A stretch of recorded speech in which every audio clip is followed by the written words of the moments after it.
Good morning. Hello. Good morning, everybody. If I can get your attention. There's some fine fellowshipping going on this morning. I can hear it.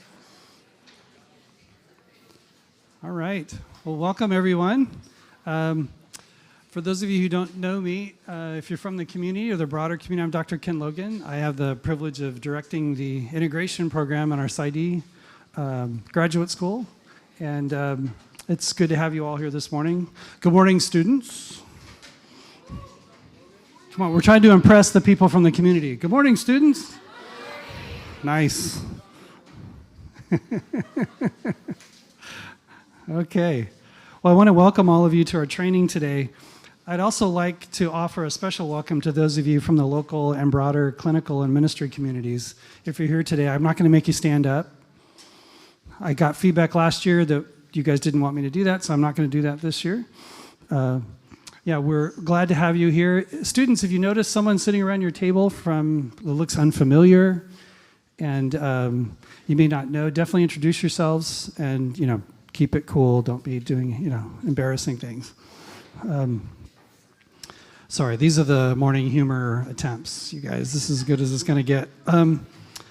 Yeah, we've got local area psychologists coming, counselors, pastors, spiritual directors, ministry leaders, different folks like that joining us today. And we're really glad to have you all here at the conference or at our colloquium. Too many words. To get us started, let me go over some housekeeping items real quick, and then I'll introduce our speakers for today. One thing I want to highlight is we have a book table today. Where's our book table at? Or is it still in the back? There we go. Dr. Mark and Dr. Lisa's books are going to be on sale back there if you guys want to pick them up. I'm also going to be having another 2-book giveaway this year.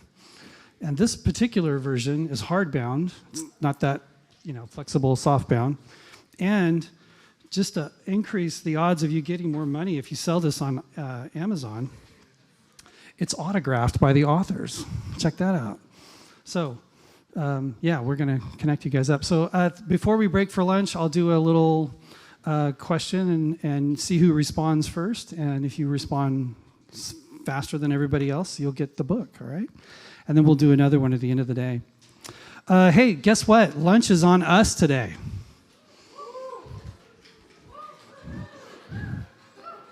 Appreciative people. I really like that. Lots of gratitude in this group. This is awesome. When we break for lunch, you can go through the line if you want to eat here. You're also welcome to go eat off campus if you want. I'm not paying for those, though, just for the ones here.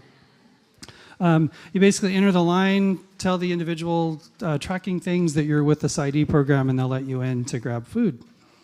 Students, really quick, be sure to sign in and out using the student sign-in link. There are papers on your table that have QR codes on them, not the handout from our speakers, but the QR codes. Your QR code is the one on the left, and you'll sign in and sign out when we ask you to using that single code. Let's see. All right. If you're seeking CE, if you're a clinician looking for CE, I have QR codes on the same sheet for you. They're on the right side. The QR code in the middle is for the morning and lunchtime and returning from lunch, sign in and sign outs. And the QR code on the right is for your final evaluation at the end of the day. And I'll count the final evaluation as your sign out information. The CE fee, if you're a non-GFU clinician, is $35, and you can pay that at the end of the conference today. Just come see me afterwards, and we can take care of that for you. Unfortunately, we can only take cash or check for that. We don't have a credit card processing option for you guys today. But if there's an issue with that, come see me. We'll work something out. And then I'll send you your CE after we verify attendance and that we receive your evaluation. All right.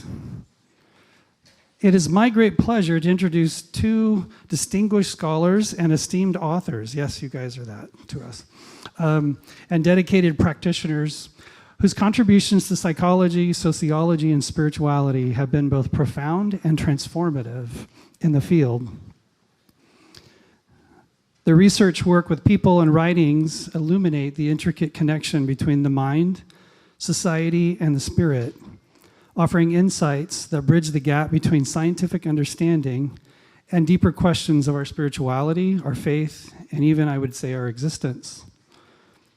Beyond their professional achievements, I'm honored to call them both friends, individuals whose wisdom, compassion, and authenticity inspire their colleagues and those that they serve. If you've been able to be blessed by their instruction, you know what I'm talking about.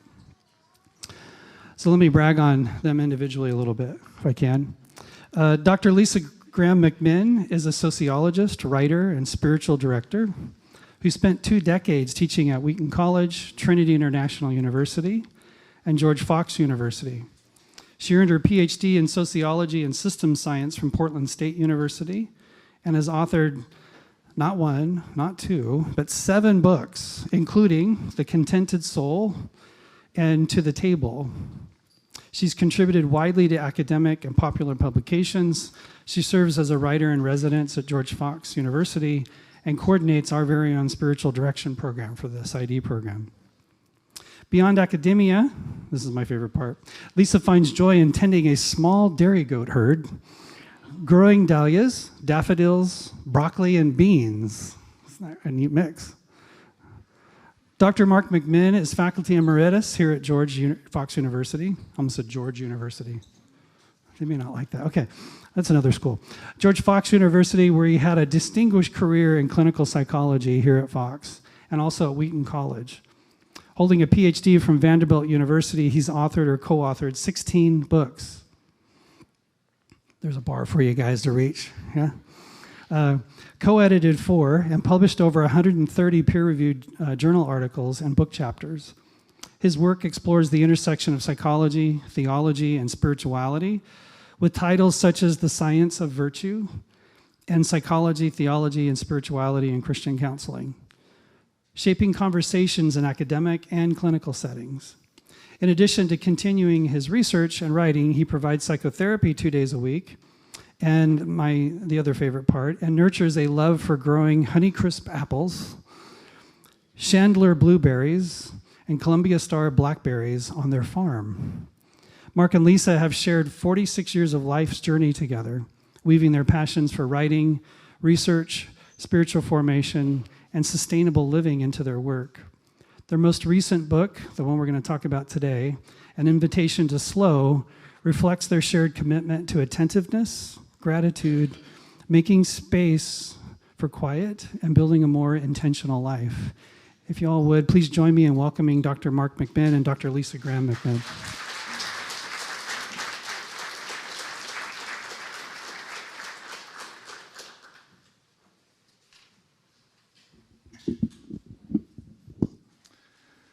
Thank you, Ken, for that very kind introduction.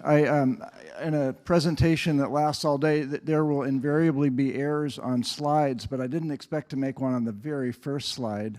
Lisa just leaned over and said, "What's CDC stand for?" That's supposed to be Certified Spiritual Director. CDC, Certified Spiritual Director, there's a little bit of, yeah, it made sense at the time, but yeah. It's good to be with you. We're going to ponder the person of the psychotherapist today. And I'm going to give you an overview of the day, but before I do that, I want to just justify that topic for a moment. Like so many people, you're probably interested in AI, and it's really been a thing. I took 2 CE workshops last week on AI.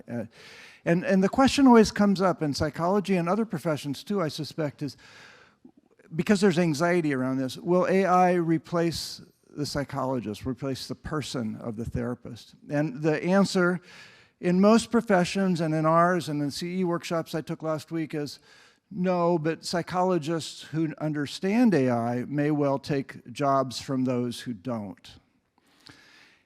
I think that's a good answer, but it seems to me that we may be asking the wrong question. I think the question we ought to be asking is which person? So as I was thinking about this, I shared a limo ride from an airport to a hotel going to a Christian counseling conference a number of years ago. And to my surprise, I ended up in the limo with a very famous Christian author who's sold millions of copies of his books, and I'm not going to give you his name because it was not a pleasant experience. By the time I got out, 20 minutes later, I felt like I needed to take a shower because of the sort of sticky narcissism that was just all over me. If I had to choose therapy with AI or that guy, I'd choose AI in a heartbeat. But that's very rare. That's not my common experience. I'll have coffee with people. I'll share a meal with people. Some of you in this room have done that with me. And my experience is almost always one of leaving a little bit better because of the hour we spent together. Now, if that's the person, if you're the person, and I'm comparing the option of going to therapy with AI or you, I'm going to choose you in a heartbeat. So that's the topic, right? The person of the psychotherapist. It matters. Who we are in the room truly does matter. And this has been a topic for many, many decades in psychology, but I think it takes on a new relevance these days. So here's the outline. What we do in the book and what we're going to do in the talk today is sort of pair bad news with good news. And I'll mostly, throughout the day, be representing bad news, and Lisa will mostly be representing good news. There's some poetic thing there that surely means something. But what we do is we pair this. So we're going to start this morning with slow to envy, because envy is an issue, an invitation to gratitude. And we'll do that throughout the day. We'll be pairing these things, choosing 5 chapters from the book to sort of explore this. We'll take about 50 minutes per session. That will, I'm sure, be flexible as we go through. I'm kind of an ACT guy, so psychological flexibility means we're going to have to be flexible on some of these things. But we're going to try to stick to about 50 minutes and then take lots of little breaks. And we'll try to keep those breaks to 10 minutes, too. A chance to sort of stretch and then come back and do the next one. We'll take a lunch break at 11:30, which I understand allows everyone to sort of beat the rush through the line here. All right, I want to start by telling you a story. This is the topic here is slow to envy. I want to start by telling you a story about sour grapes. They weren't probably sour, actually. It's 1981, a long time ago. Lisa and I were poor, so poor. I was in graduate school at Vanderbilt, and we would go grocery shopping together, and she would sort of plan out in advance what we would buy, and I would do the mental math so that I knew by the time we got to the checkout how much money we were spending, because we just didn't have, you're graduate students, we just didn't have money. And on this particular day, there's a cohort of 7 students, a small cohort at Vanderbilt, but I ran into one of my cohort members in the grocery store as we were shopping, and she had grapes in her cart. And grapes were expensive. And I remember just looking at those grapes and thinking, how in the world can she afford grapes? And I remember when we left, as we kind of moved on, and I turned to Lisa and I said, even if we could afford grapes, I hope we wouldn't buy them because they're just such a waste of money. That's envy. I didn't know it at the time, but that's envy. And it turns out to be a thing. Does anyone know who this kind-looking woman is? Someone does, right? Okay, this is Melanie Klein, object relations theorist. I told you I'm an ACT guy. I've been a CBT guy for all my life, but every time I get into personal therapy, I end up seeing a psychodynamic therapist. And I think I would have been that had I been able to understand the writings of psychoanalytic people. But I open the first few pages and it just all seems like a foreign language to me. The one exception being Nancy McWilliams, but by the time she was writing, I had already become an ACT guy or a CBT guy for years. But I was seeing a psychodynamic psychotherapist a few years ago who mentioned this article called Envy and Gratitude by Melanie Klein. So I went and I found it, being the overachiever that I am, tried to kind of weave my way through it. I didn't make a lot of sense of it, but I got the main gist, and I think this is it. Klein says, I arrived at the conclusion that envy is the most potent factor in undermining feelings of love and gratitude at their root. And she contrasts envy and gratitude in this chapter.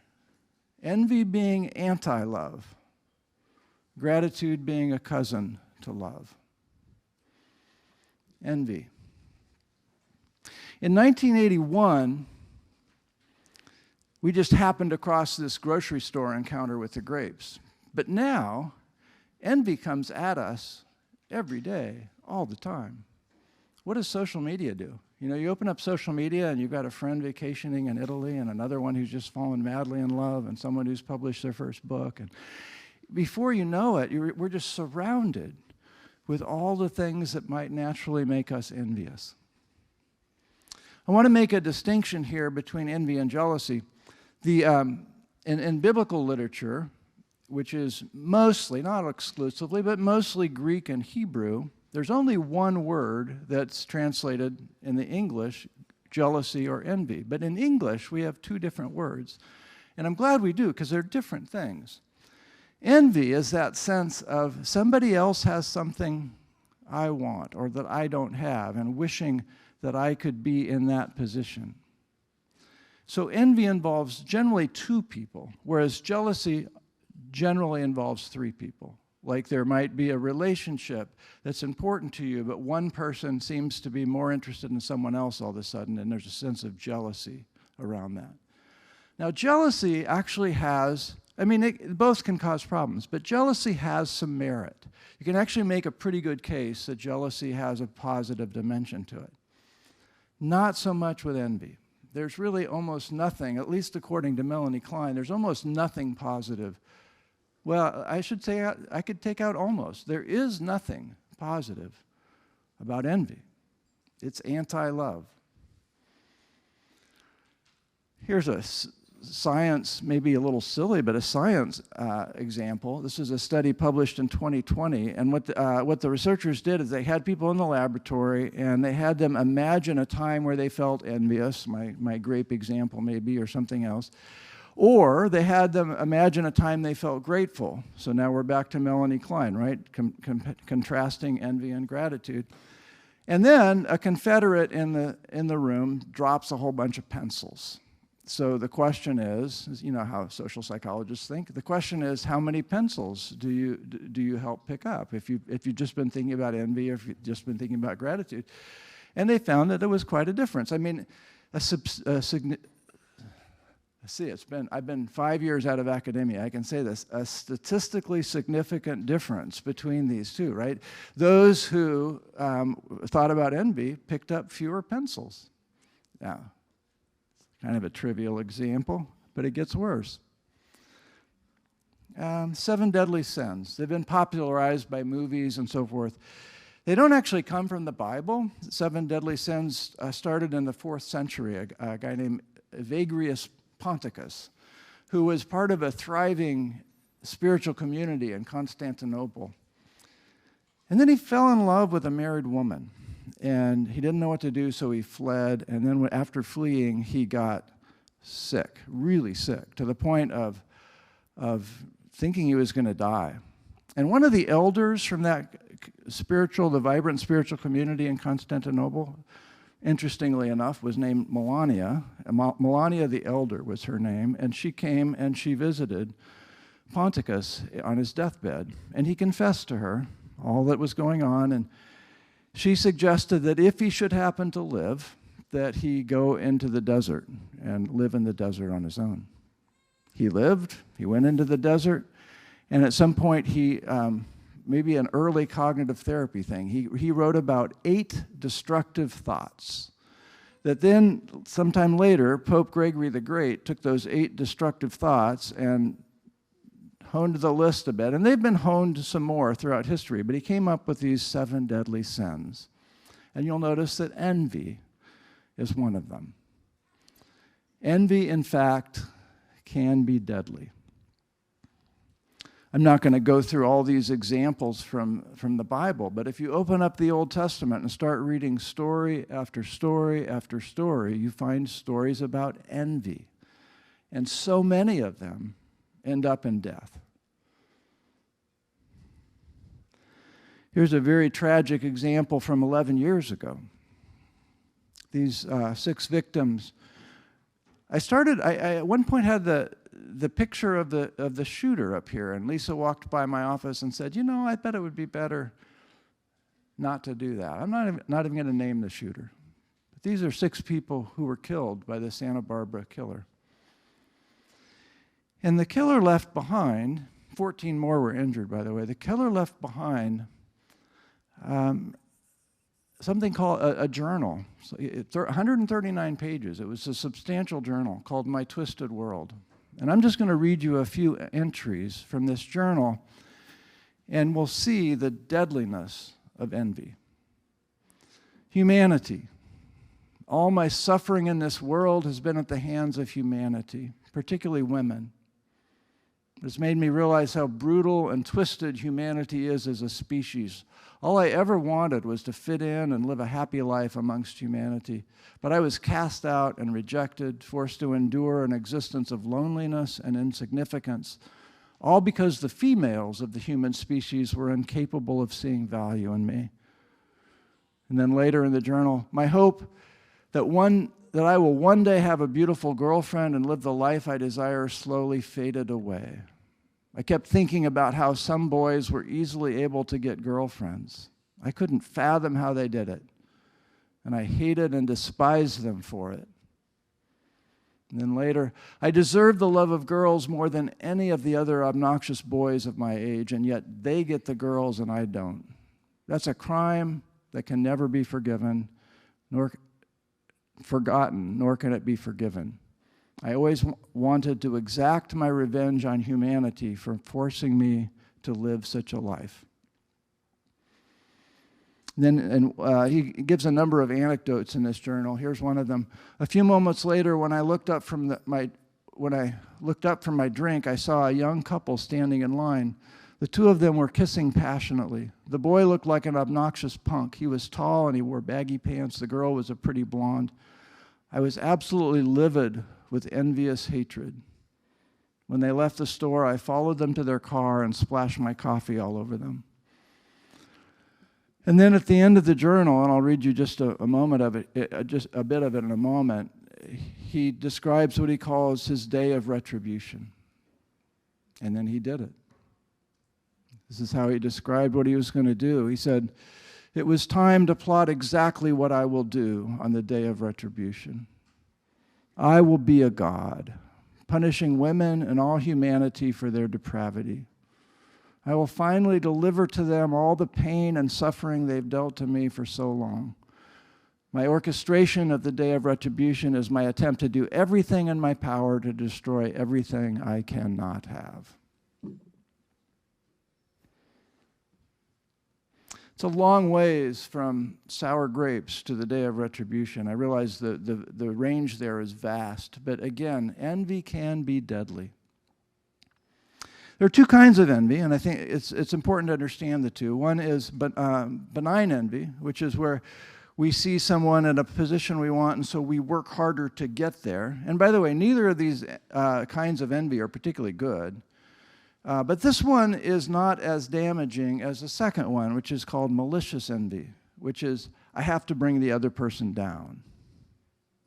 So you can imagine kids playing, and 4-year-old kids playing, and one of them has a toy that the other one really loves. And so in one case, the child that doesn't have the toy goes home and says, "I want that toy for Christmas." That's benign envy. In another case, when the child who owns the toy is out of the room, the one who doesn't destroys it or steals it. That's malicious envy. And then there's a related term called schadenfreude that you may have heard of, which is taking pleasure in the other person's fall, the other person's suffering. That's a form of malicious envy. And so clearly, the Santa Barbara killer that I just talked about was an extreme example of malicious envy. There are other examples, shocking ones. This one probably before many of you were born, but in 1994, January 6th, interesting day of the calendar, 1994, 2 women's figure skaters at the time were involved in an interesting and devastating incident. Nancy Kerrigan and Tanya Harding, and Harding's former husband at the time actually, after practice one day came up with a tire iron and smashed the knee of Nancy Kerrigan, presumably so she couldn't compete in the Olympics that year. She ended up competing, winning the silver medal. But again, a tragic example of malicious envy, bringing another person down who's threatening. All right, so we've gone from pretty minor things, I don't know, I guess pretty minor things like grapes in a grocery cart, to pretty extreme things like the day of retribution. I'm not saying one leads to another, but I do think both, every example here brings out our lesser self. It's about the person we don't really want to be in the world. And envy can make the world a sort of vicious place to live. And so I go back to Melanie Klein's idea that envy and gratitude need to be juxtaposed. They need to be contrasted, because one can lead to love, the other cannot. In each of the sections today, before I turn this over to Lisa for the gratitude part, in each of the sections, I'm going to try to come up with a sort of practical, specific example regarding the person of the psychotherapist. And so in this first case, I want to talk about your vita. You have to think about it. I mean, it's important in terms of getting the internship and so forth. I don't want to say it's trivial or unimportant. And good for you. It's good to think about the opportunities you have, but be careful. That guy I shared the ride with, a limo ride from the airport to the hotel, he had a great vita. But that wasn't enough. I've been fortunate enough in a sort of long career to be, I suppose, second generation integrator in terms of, I've known the people, I've been friends with the people who are at the pioneering forefront of the integration movement. And almost to a person, there have been wonderful people that I have just loved to know. But I will say that if there's an Achilles heel, a vulnerability, it has been that temptation for us to compare ourselves to one another, to feel like someone else is publishing more or are more visible. You know, back in the day when I was trained, we just had like numbers of publications or so forth. Now, you know the literature, it's all about citations now. It's not just whether you've published, it's how often people are citing your works. There's all these quantitative measures to sort of dictate how well you're doing. And again, I realize we can't completely escape that, but now I'm 2 days a week, I'm retired from academia, 2 days a week I sit as a psychotherapist with clients. And I want to tell you that none of them care a bit about the length of my vita. It just doesn't matter to them. So practical implication as we think about person of the therapist. Yeah, care about your vita, but don't care too much. I had a presentation, not this one, another one I was sort of polishing my vita up for a few weeks ago. And somehow it just hit me, the sort of triviality of all of it. So I set it down and I went and grabbed my guitar and I started learning the chords to James Taylor. You know, I'm an old guy, so I always listen to 70s stuff. I started learning the chords to James Taylor, Shower the People You Love. And somehow that contrast just was so vivid to me that day, that one of those was so much more important than the other. And it's not necessarily the priorities that I had seen all through my career. I think Melanie Klein has something right here, that gratitude is so much more akin to love, and that envy leads us in the wrong direction.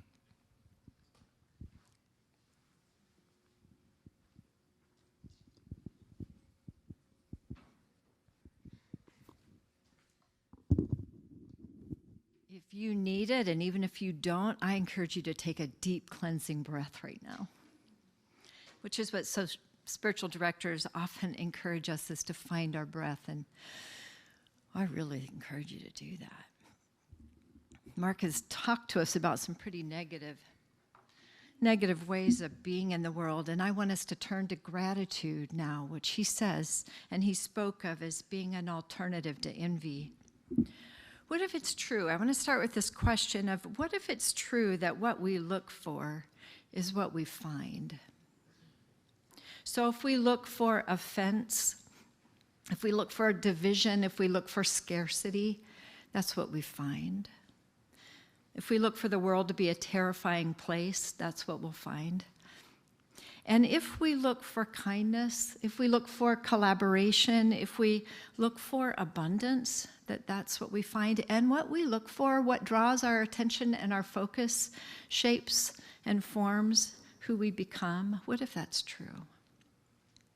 I was just emailing with a friend, Maddie, who graduated from the nursing program a year ago and is now working up at the VA. And in her email, she was talking about how kind everyone was and how supportive and helpful they've been to her and how much she loves her work at the VA. And I said, dear Maddie, I wonder how much, and again, this is the social science and scientist in me, how much of what you are experiencing is because that's what you're looking for?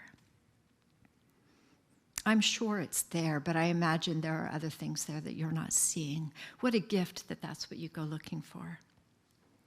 Just now, I've heard a number of people eager for the light to return. We're in winter and the days are getting longer, and winter is hard for people. The days are short, they are rainy, they are cold. What if instead we look at winter for all of its gifts?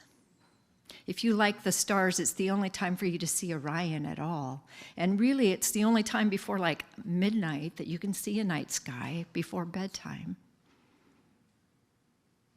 It's the time that invites, maybe you don't have a fireplace like we do, but we have fires every night. You can light candles and cuddle up with an Afghan and a book and tea and sleep more. Maybe you don't get to sleep more. We get to sleep more because we're not awakened at 4:30 in the morning with the idea that there are fields that need hoed. There are particular flowers that bloom in the winter. Just now, the heliobor are blooming. There's hardly anything blooming, but if you look for blooms, you'll find them. And a lovely thing about heliobor is that they are low to the earth. And the only way to get a picture like this is to slow down and bend down, and really to get the picture, get your camera facing into the sky to get their face like, why is there a flower that's not looking at me? And what kind of humility is drawn when I think that maybe that flower is for all kinds of creatures to enjoy that are not ones that stand upright and walk so tall. And then, if they are a little bit shy, right now the heather is saying, look at me, look at me, look at me, and it's blooming right now when there's not much pink anywhere. But you see heather that's saying, I am blooming, I am blooming. If you look, there is all kinds of blooms to be watching in the winter, and this will not be blooming in the summer. Where envy is a posture of strife, gratitude is a stance of love. And where strife can be a negative cycle, and Mark said it doesn't necessarily lead there, but we know that when we start looking for things that are negative, and that's what we find, that there is a way that draws us into a negative cycle, gratitude works in a positive way. A psychologist you are likely familiar with, or as a psychologist, you're more likely familiar with negative emotions, but there is great work in your field with people who are looking at positive emotions. We're surrounded by negativity just now, and especially if you run in circles where the candidate that was desired wasn't the one that was voted in last November. There are real things to fear, and we'll talk about that some later, especially if you are in the Hispanic or Latinx community, the LGBTQ community, and or if you have a strong concern for climate health, to name a few. Fear narrows our option. It focuses our attention pinpointedly and sometimes helpfully. and sometimes, often, maybe not. Barbara Fredrickson is a psychologist and professor at UNC Chapel Hill, and she researches positive emotions and developed the broaden and build theory of positive emotions. Gratitude is a positive emotion. How might it broaden our attention? I'll use a story first, and then we'll walk you through her theory briefly. This is a parable. You have perhaps come across it before. A child is sitting on the steps of a building, a blind child, with a hat upturned to collect whatever goodwill people might drop in it as they encounter his sign that says, "I am blind, please help." And a stranger comes up and engages the child and drops some coins in, and then gently takes the sign and turns it around and writes something different and gives it back to the child with what the stranger has written facing out, and leaves. And throughout the day, more people than usual come up to the child and engage and drop coins into the hat. And at the end of the day, the stranger comes back to see how the day unfolded. And the child, recognizing the voice, said, "Are you the one that wrote on my sign? What did you write?" And the stranger said, "I wrote the truth, but in a different way. I wrote, 'Today, but I cannot see it.'" In the story, there is an example, an unfolding of how that stranger had arrived on the scene already with a broadened attention to be able to see the child and respond in loving kindness, which grew other people's capacity to also see. So this chart that begins, the way the broaden and build begins, is with broadening attention. So already the attention, as I said, of this stranger was broadened so that the attention drew a connection. This child is in my realm. This child is in my realm. Broadening the connections. And then responding in loving kindness, which grew other people's capacity to have their attention also broadened. I wanted to slow this down a bit and return to Frederick's second phase, which is the recognizing our connections and our belongings. Gratitude can profoundly shape our sense of belonging to each other and also to all of it. And our invitation becomes to love all of it, to partner with God and others in the good work that flourishing might abound. Richard Rohr uses a metaphor of the cosmic egg to describe how we make meaning through connection. And I never liked that it was a cosmic egg because that just seemed silly. But I love what he does with this model. My story. My story. We each have a my story, and my story is so precious, and we live in a time that recognizes that individual stories matter, and you are the only chance to show up as you uniquely in the universe. Your story matters. My story gives me agency. It gives me choice. But if my story is all that I have, if all that I really matters to me is that I have my stage to dance upon, and it's going to be what I want, what I feel, what I believe. And I've encountered some people who live there. If it doesn't work out for me to be in this relationship, it's real cavalier about it. This lovely, lovely man who speaks of, right now it's working for me, but when it doesn't, it's just my story, my story. If that's where we stay, it's not big enough to create meaningful patterns. The self is constantly striving, easily offended, and fearful.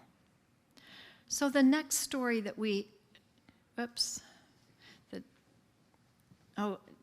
thank you. He's so good with technology. I'm so bad with it. Oh yeah, but he's bad with acronyms. That's bothering him a little bit. So our story is, that's our family. That's who we belong to. It's our community. It can be our religion, our nationality, our ethnicity. It's a necessary training ground for belonging, for trusting, for loving, for learning to attach. It contains our identity. It contains our security. It gives us our heroes and our symbols and our myths. It reminds us that we're not alone. We have shared meaning. And a lot of people, Rohr says, stay at this level. My story matters and our story matters. And a lot of that has driven conflict in our society and our human history. Other stories, when we have this capacity to see that my story is not the only story, but there's other stories out there, when we awaken to that, sometimes in the encountering of other stories, we hold true that my story, our story, is the most important one. It's the best one. These other ones are backward, they're insufficient, and we fight for our story to be the only story. But other stories, if we encounter them, sometimes it's a very painful recognition that it's not only our story that actually is the story that matters. Our story may not even be the best story that's out there. It includes a lot of bias and a lot of shadow. But awakening to that invites these other stories, not just welcome them because we value diversity, but it is awakening that says, I don't want to just be familiar, I want to know. So in order to know, I need to read your history. I need to hear your history. I need to know your art and see your art. I need to visit your places, maybe your places of worship. I need to encounter you. And as we engage other stories, the whole of the story becomes fleshed out much more beautifully, much more fully.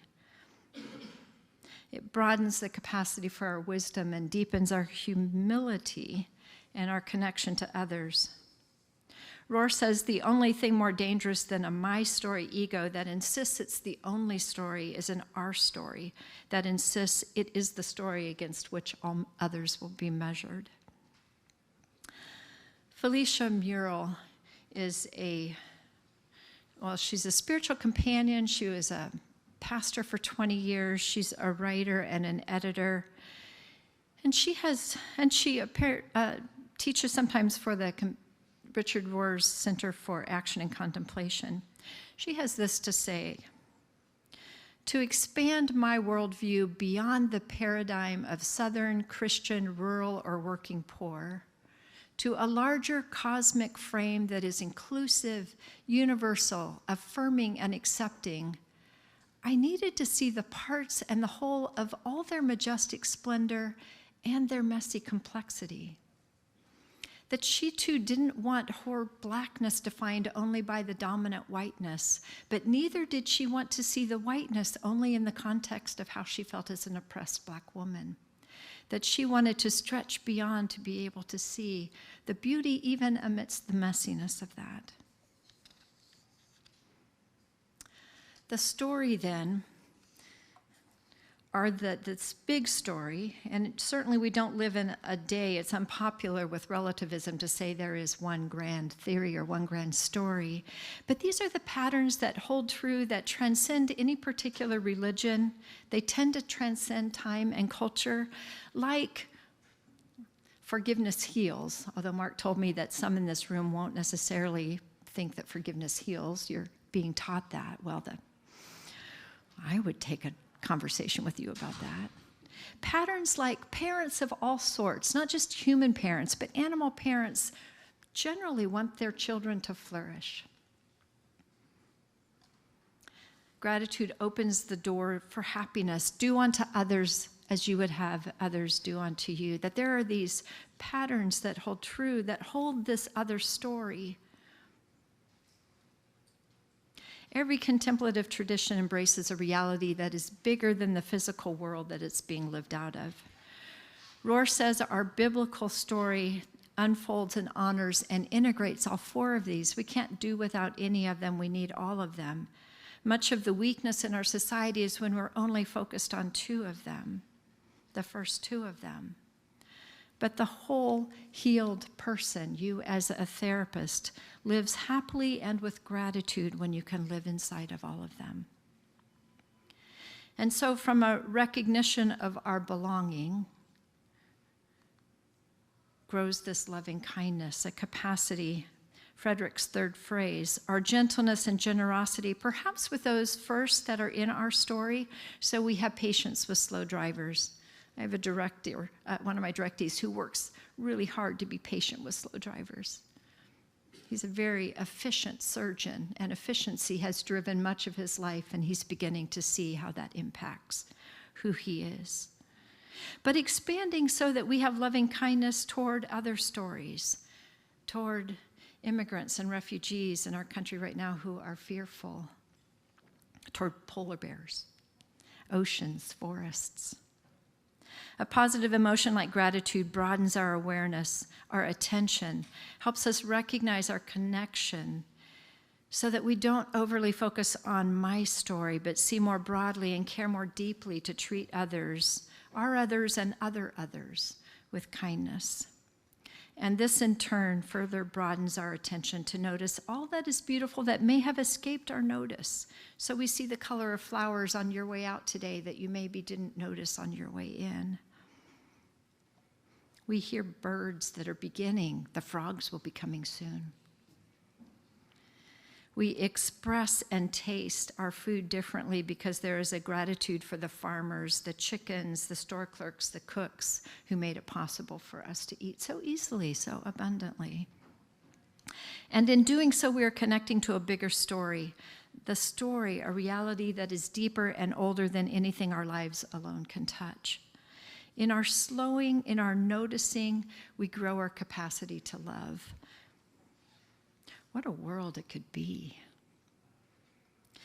It doesn't take a crisis to turn us toward gratitude, and not all crises do. There are opportunities for gratitude that are nudging us all the time. When we are gathering with friends and can laugh, and laughter is so good for us, and too many of us don't laugh enough. We have a choice in any moment to slow down enough to notice what is beautiful in this moment. Love starts with slowing and seeing. We slow to see and we see to love. What we look for is what we find. Even as much goes wrong with the world, much also goes right. And seemingly so much more must go right than wrong, or we wouldn't be here anymore. We would have undone ourselves before now. We see kindness. We see people helping others carry burdens, both literal ones and figurative ones. We see drivers who slow down to let another car into the line. I am always humbled when someone in front of me does that, and I'm not inclined to. We forgive and we seek forgiveness. And spring comes after winter, and forests grow again after wildfires, and we build communities again after they have been destroyed.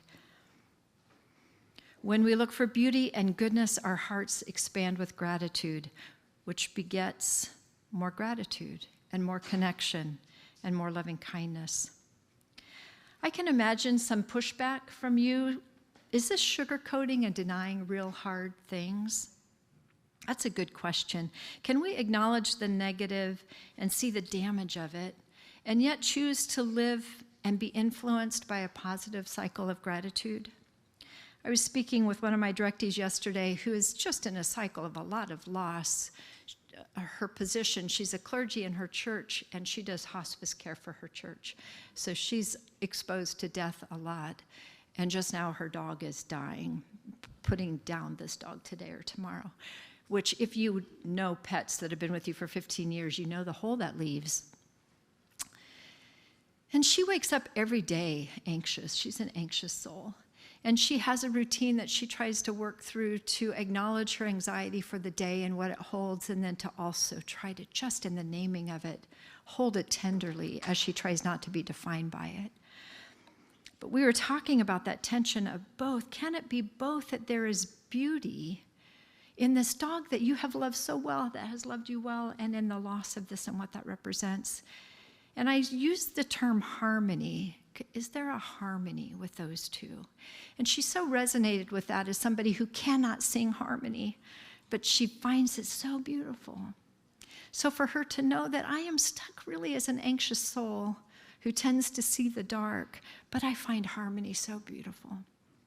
Can we recognize that gratitude is not denying that it is dark, but is bringing a layer of harmony to that which is hard and that which is dark? I have another story, an introduction really to David Stendhal Rast, who's a Benedictine monk. He came of age during Nazi occupation of Austria. He was a quarter Jewish, but was able to hide it, but had family members that were taken away, and he learned later killed. He was drafted, as many youth were in Austria at that time, into the Nazi youth army, where he says, learned what humiliation felt like and smelled like, how it inhabited and crept into one's sense of self. Yet as a young child, his mother had instilled in him a strong sense of human dignity and joy, and taught him to go into this place in his heart, and he writes about this so beautifully in his autobiography, that he could always go into this place in his heart where he was held, no matter how horrible what was happening outside.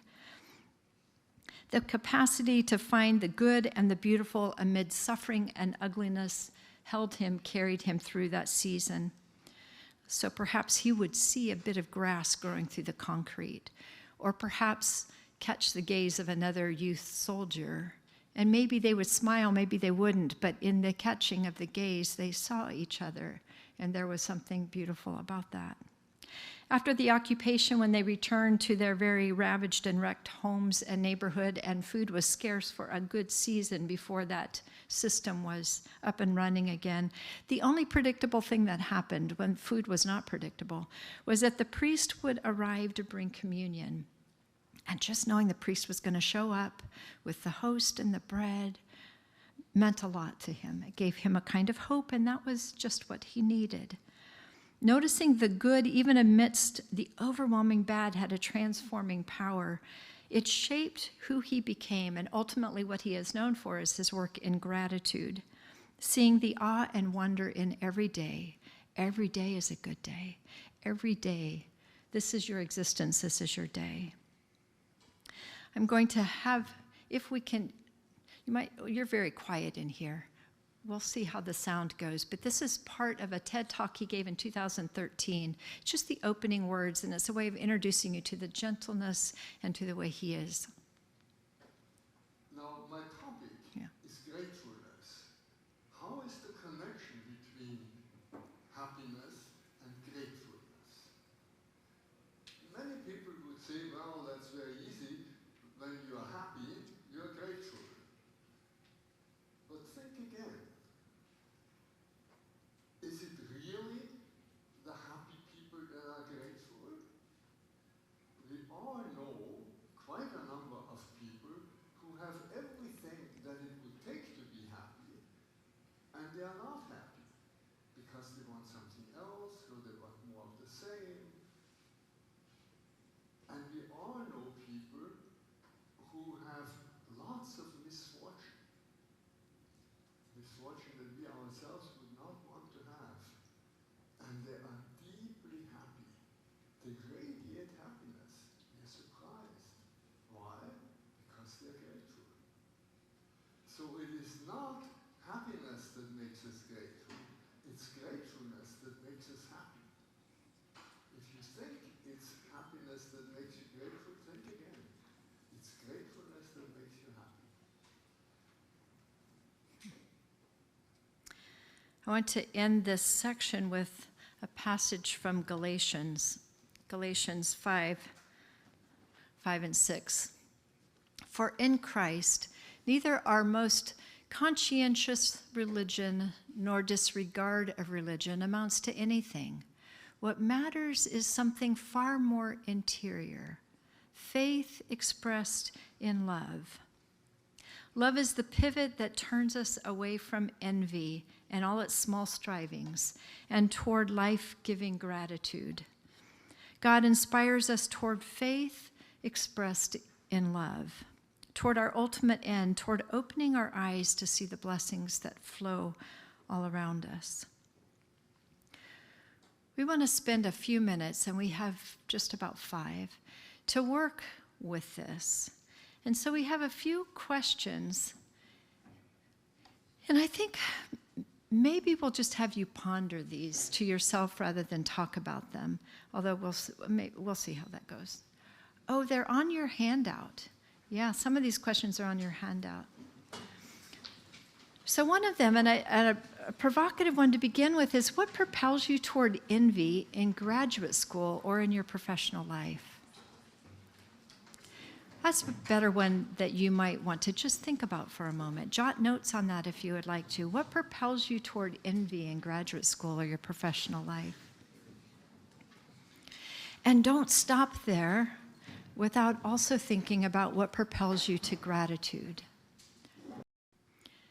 I would invite you, keep writing if you'd like to, but if you are willing to speak to those around you. And the second question would be a perhaps easier one. What is it that propels you toward gratitude in this season? Inspire each other with your reflections on that. Take just a couple minutes and then we will break, and I'll come up again to have us break. I just discovered that match day is Friday, so it seems like a good time to talk about slow to fear. And let's start with Stephen Hayes. Oh. Hang on. I'm gonna make a little change here so we can get the sound out. Can you hear that? I kind of look at what's on the t-shirts and I see another solution, which also worries me. A little bit? I see just do it, no fear. Okay. You know, this kind of I think we got it now. the commercial culture in our media is constantly encouraging us to think that if we feel good, we live well, and then we're only too happy, thank you very much, to sell you goods and services, from the dancing ovoids or the pill you can take, or the trips or the cars or the clothes or the women that you can get with, whatever that is that will give you the quick route to that. And it's an empty promise. I think young people know it's empty, but they're not quite sure what to do. And I kind of look at what's on the t-shirts and I see another solution, which also worries me. I see just do it, no fear. You know, this kind of suppressive response to the treacle that the culture tries to define for us as a meaningful life also blows up on you. No fear is not something that you should put on your shirt. How about, I can hold my fear and still connect with you? Put that on your shirt. All right, well, okay, we're back on here. Well, we're gonna maybe do a little bit of figuring out the sound thing today, but I wanted you to hear that.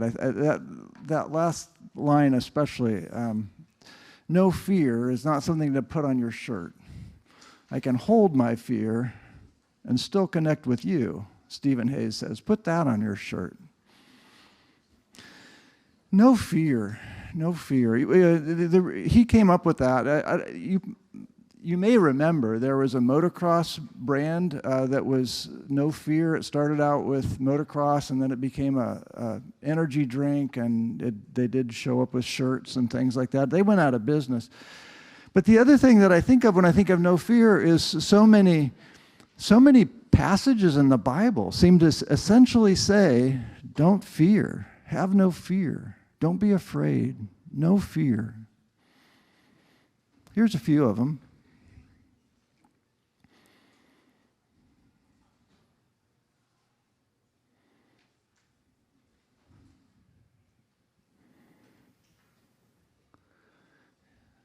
So what do we do with that? Don't fear.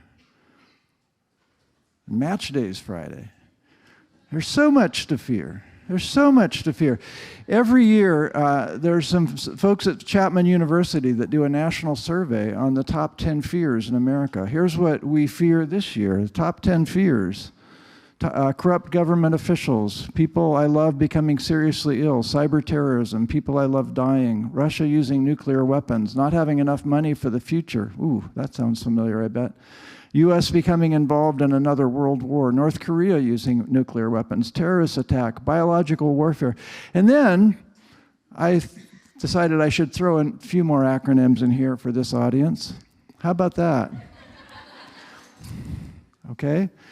There's fear all around us. There's so much to fear. So what does it mean to say, do not fear? Do not fear. Elmo has an X account. I didn't know that, but just over a year ago, Elmo put out a question saying, Elmo's just checking in. How's everybody doing?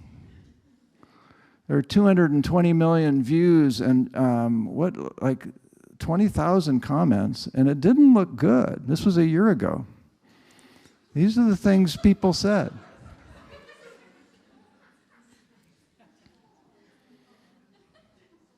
There's so much to fear.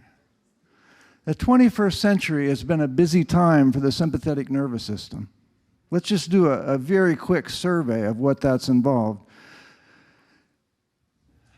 Natural disasters. This is a picture from the wildfires in LA. I imagine a number of you were affected by that with your families. Turns out there have been a lot of natural disasters in the 21st century. Think about the economic challenges. The century started with the dot-com bubble, and then there was the mortgage crisis, and the Great Recession, and the pandemic, and the Great Resignation, and runaway inflation. It's been a challenging century economically. There's probably enough said about that, just the political polarization of our time. Keeps us agitated, keeps us having so much to fear, and the media plays on that, right? They play on our fears. It helps sell subscriptions. So many conflicts throughout the world. Afghanistan, Iraq, Eastern Europe, Middle East, Myanmar, Sudan, Haiti, more. There's so much conflict in the 21st century. And then there's the big one. There's the one that if you're blessed to have children and grandchildren, they'll still be talking about this. And the world sat in a sort of eerie silence. I remember watching on the news as they moved coffins out of rooms in Italian hospitals, just coffin after coffin after coffin. COVID just changed our world in so many ways. There's so much to fear.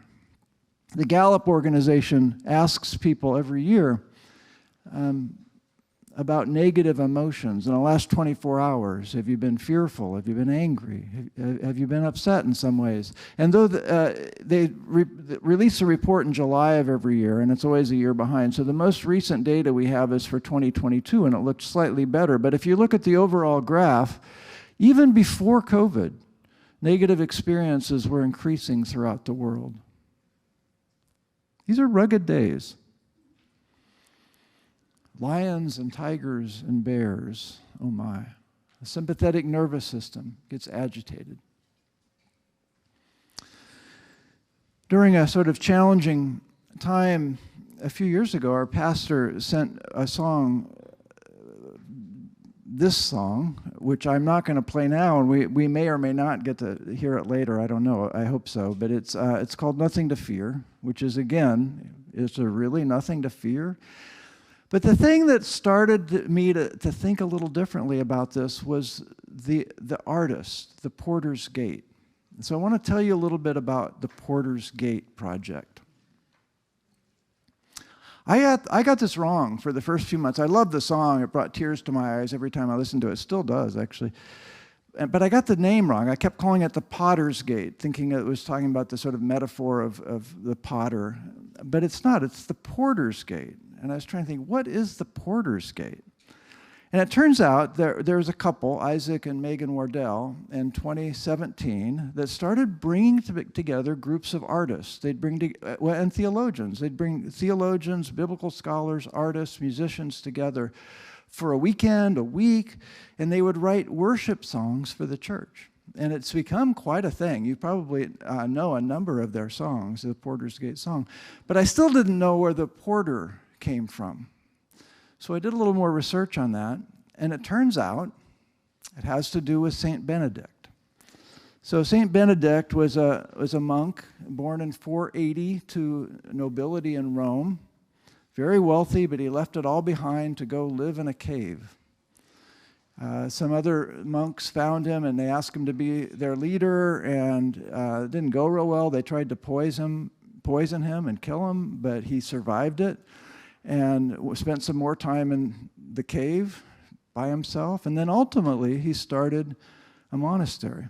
He started a community. And there are now more than 1,400 Benedictine monasteries in the world. But in order to sort of figure out how to do this well, he established something called the Rule of Benedict. This is not a theology. A rule is a sort of practical guidance for how to live in a community. And part of that rule, chapter 66 of the Rule of Benedict, is this, which is why the group is called the Porter's Gate, because of this chapter in the Benedictine rule. At the door of the monastery, place a sensible person who knows how to take a message and deliver a reply, and whose wisdom keeps them from roaming about. The porter will need a room near the entrance so that visitors will always find someone there to answer them. As soon as anyone knocks or a poor person calls out, the porter will reply, "Thanks be to God," or "Your blessing, please." Then, with all the gentleness that comes from reverence of God, provide a prompt answer and with the warmth of love. This is part of the Benedictine rule, that there would be this person right at the gate, always there ready to answer. It started to take on a new meaning to me as I started to think about the work that I do as a psychotherapist and that many of you are doing, most of you are doing. Aren't we a little bit like porters? Being there ready to hold people's fear, being present to offer a word of safety, of grace to a world where there's so much fear. And then I looked back at all those verses that I showed you before, and I realized every one of them is not just about fear, it's about presence. It's about God being with us. Do not fear, for I am with you. Such love has no fear, because perfect love expels all fear. God is our refuge and strength, and ever-present help in trouble. Therefore, we will not fear. Do not be afraid, for the Lord your God goes with you. Yet not one of them will fall to the ground outside your Father's care. So don't be afraid. Whom shall I fear? The Lord is the stronghold of my life. I will fear no evil, for you are with me. In every one of these instances, we see that it's not so much about fear as it is about presence, about being a porter. Joan Chittister is a Benedictine scholar who writes about this, and she, in writing about chapter 66 of the Benedictine rule, she says this. She said, "How we answer the door at the gate is very much like how we treat the world. The porter is to be available, prompt, warm, and full of gentleness." And again, I think of the work we do. This is what we do. Because I'm an older male and I take Medicare assignment, it seems like a lot of my clients are older men, which I actually really enjoy working with this population. Several of them are dying. Some of you work in oncology, and you know what this is like, where you're dealing with people who are terminal. It's a tough population. They bring their fear to the office. Mine is a telehealth office. They bring their fear to that space. And I have my fear. I have my fear that I'm going to say the wrong thing, that I'm going to be insensitive, that I'm dying too. I mean, not in any way I know specifically, but I'm 66. It's not going to be too much longer. Presence. That's what we offer one another in these spaces, right? It's that we can acknowledge the fear, we can accept it. We don't have to put "do not fear" on our shirts. Hayes says, what about this? I can hold my fear and still connect with you. Put that on your shirt. That's what we do. That's the work we do. So each of these segments, I'm going to kind of try to offer a sort of little practical, I don't know, word of advice or just a little conclusion before I turn things over to Lisa. And on this one, It's that. What do you put on your shirt? You know, the notion of courage, I have a couple action figures here, because that's how we think about courage in our society, right? We think of the superhero that walks into the flames with an automatic weapon, usually, and then walks out the other side in order to do a sequel. That's not what we need to put on our shirt. What we need to put on our shirt is, you know, what Hayes says: I can hold my fear and still connect with you. So this is I had a year after I retired, I came back and did a clinical team one year, back when faculty were leading clinical teams. And I was working on this chapter with Lisa on courage and fear. And I came into the team one day and I said, how do you understand courage? And we had a great discussion, a lot of conversation. And one of the women in the group, who's now a psychology resident working for Dr. Davis, she's such a wise person. And she said, I think of courage as walking ahead with wobbly knees. I loved that definition so much. I just think of it often. Courage is walking ahead with wobbly knees. And it's that sort of courage that Lisa's going to invite you into.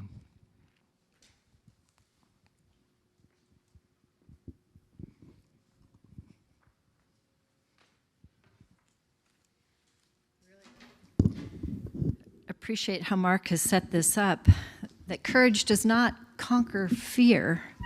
Courage is walking ahead with wobbly knees, preferably with someone that's beside you. When I was teaching at Wheaton,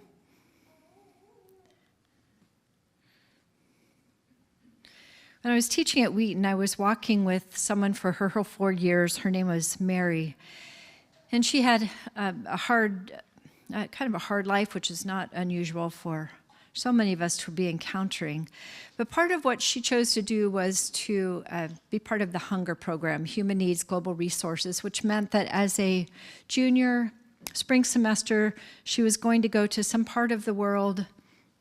Mostly it was in the global south. She would live with a family in the level of poverty that she was also working an internship, and it was a 6-month internship. And halfway through that, her faculty advisor, and I got to advise a number of these students over the years, would come visit for a week.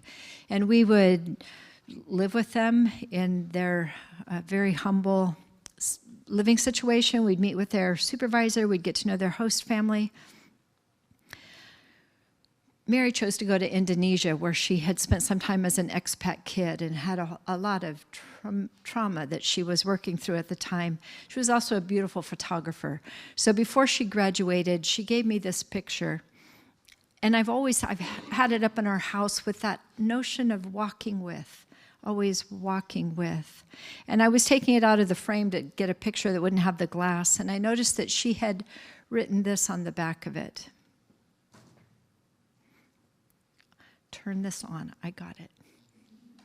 She wrote, "Thanks for walking with me, because journeys are better when you don't travel alone." That's part of what therapy is. It's part of what spiritual direction is. And maybe that is an antidote to fear, is that we don't do it alone. The pathway to courage is not willpower, but again, it's love, which shows up everywhere for people who follow Jesus.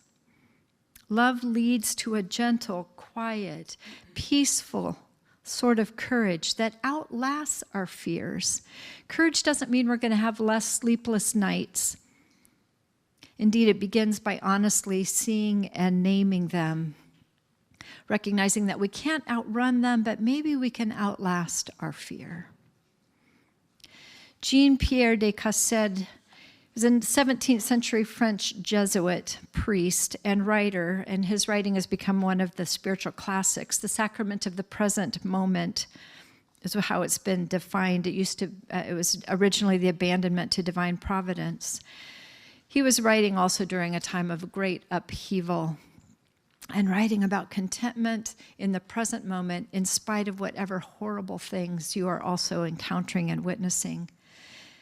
And he says, "Come then, Let us be resigned to our frailty and dependence on God, who would never reduce us to being unable to walk on our own feet if God had not the mercy to carry us in God's arms. And so often God uses human arms, human bodies to walk alongside and carry us. There's so many stories about courage in our canon of literature, including walking with another, that we're not alone. One of my directees, I was meeting, actually it's the same one I mentioned before, I was in this case meeting with her right before she was heading to one of her parishioners who had been called and was dying of ALS, and this was likely the day she was going to die. She'd been journeying with her for 3 years since her diagnosis and had been drawn very close to her. She wanted to shore herself up before she showed up with this family and with this woman. She wanted to do her weeping with me as her witness, knowing that what she was walking into was something that would require a kind of courage.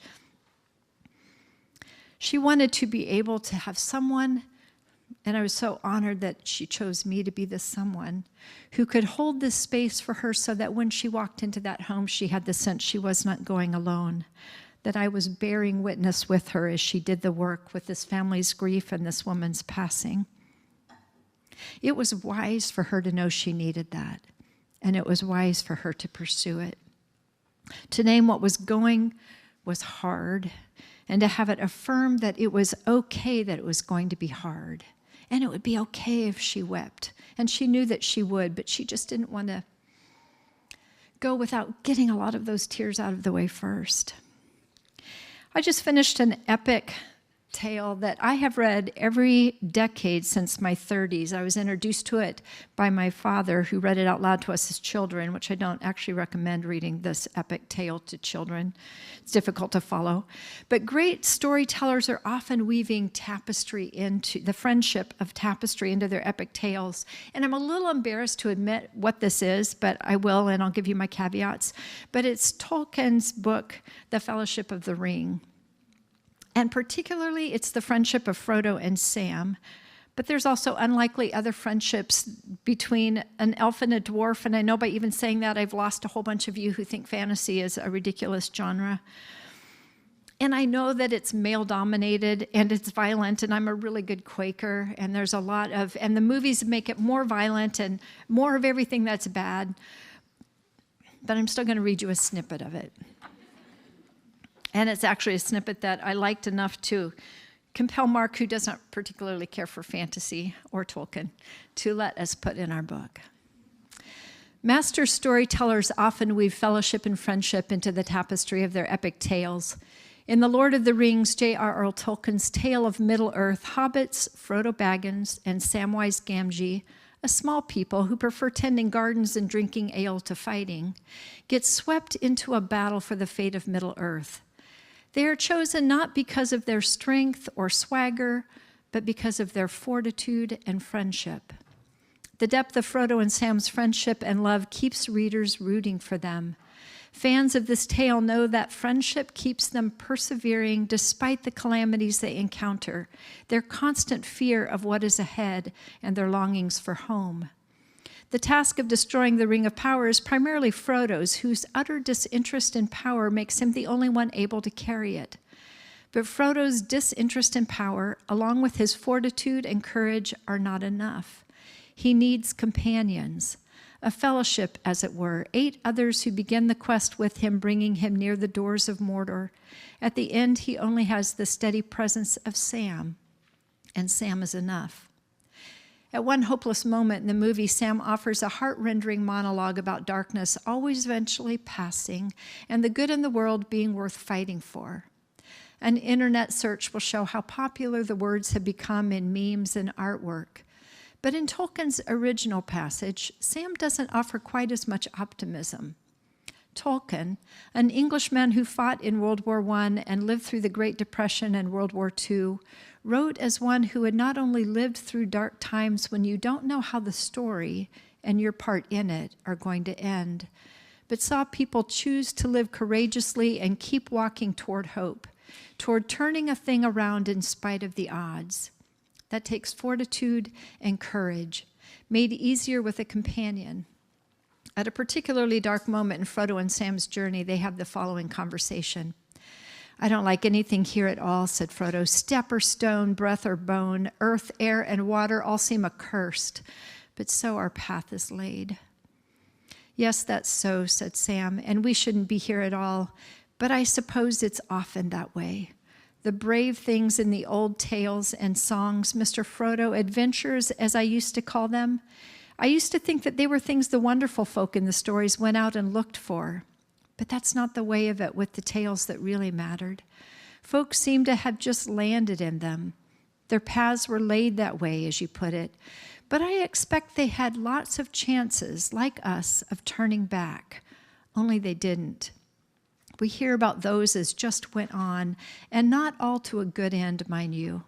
At least not to what folk inside a story and not outside it call a good end. Frodo and Sam came to expect that they would die, even if against all odds they were successful in their task to Mordor. Courage and fortitude kept them from turning back. It did not keep them from experiencing fear.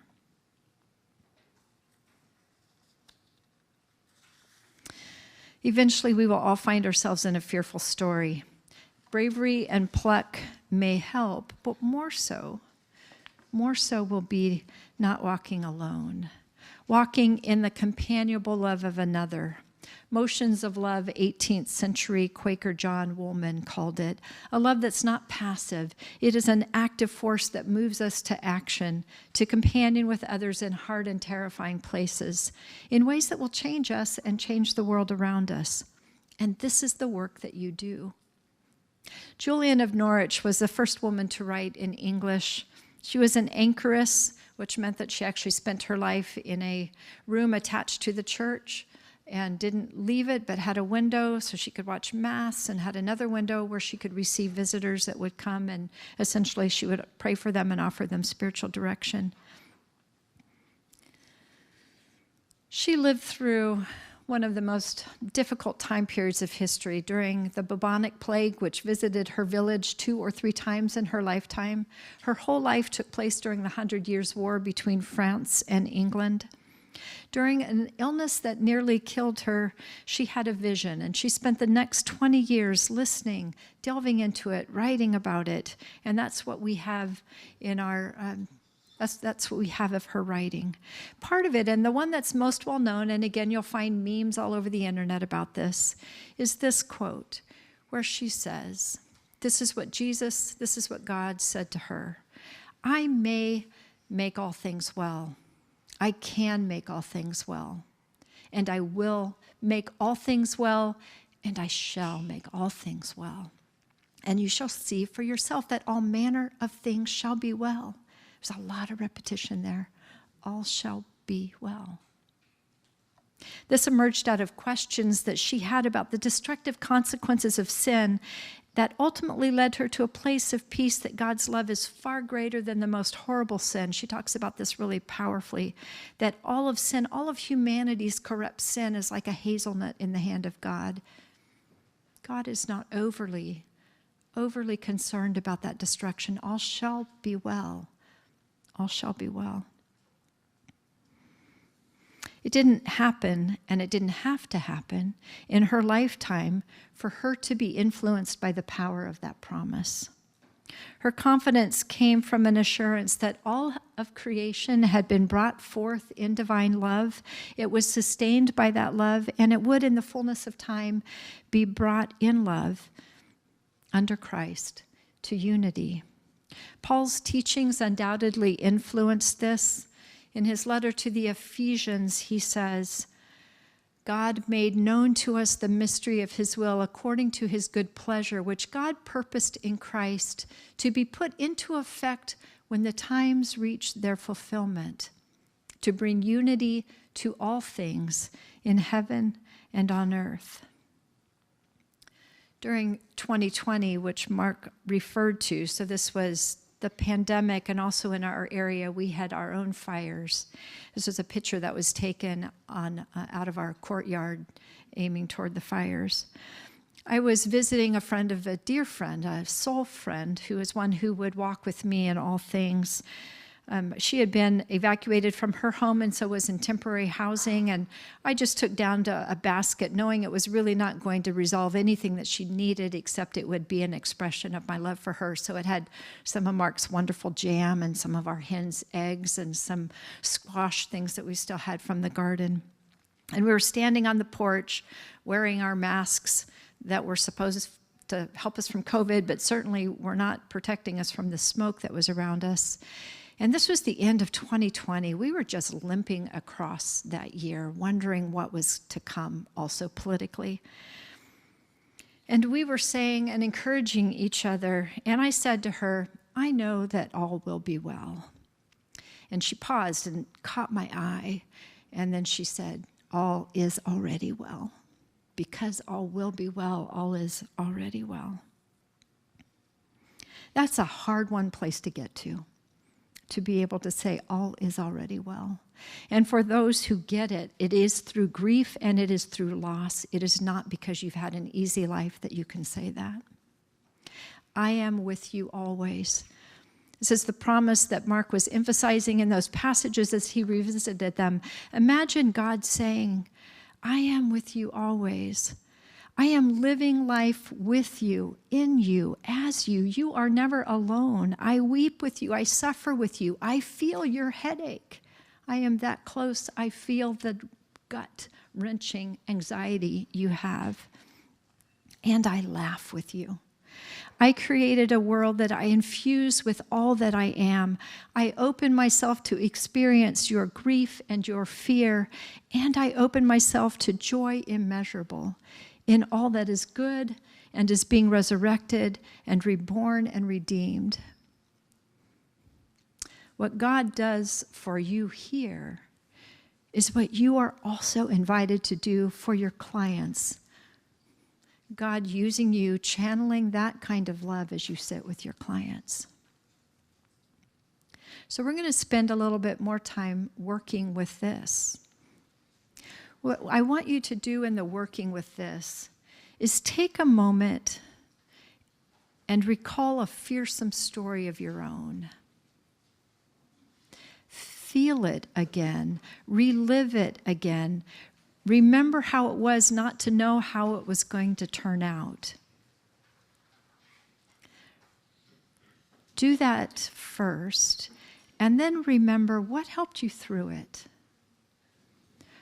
Who helped? What kind of help did they offer? Spend some time again writing that down, and then I'll call you as you are able, those of you who are willing, to talk around the table about that. Recall a fearsome story and relive it. And then remember what helped you through it, who helped you, what kind of help did they offer. I appreciate the chatter. It is a life-giving chatter, and so thank you for it.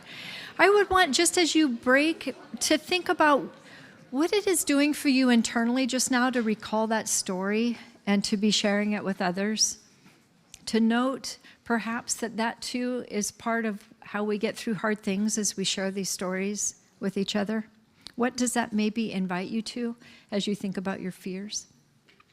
So on that note, oh, you do such a good job of just quieting down quickly. Go take another 10 minutes and do what your body and your soul need, and we will have one more time together before lunch. Okay, I'm going to welcome you back with a song that I talked about earlier.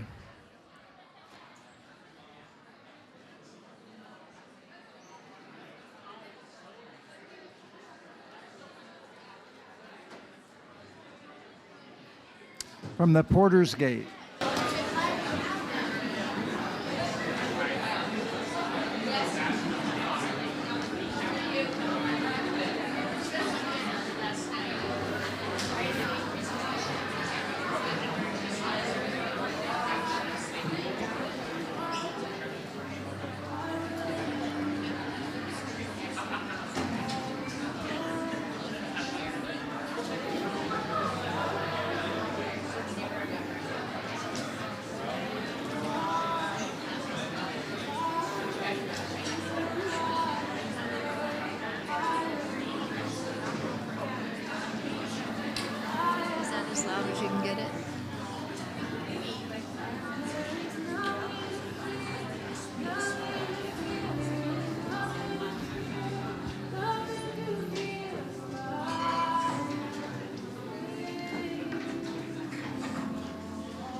We want to try to mix things up a little bit today.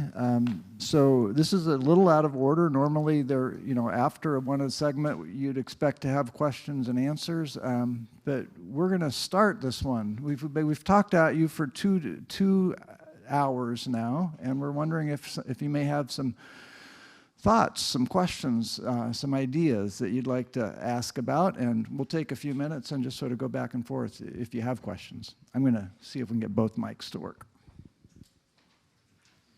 And I don't hear great, so speak up when you ask your question or make your comment.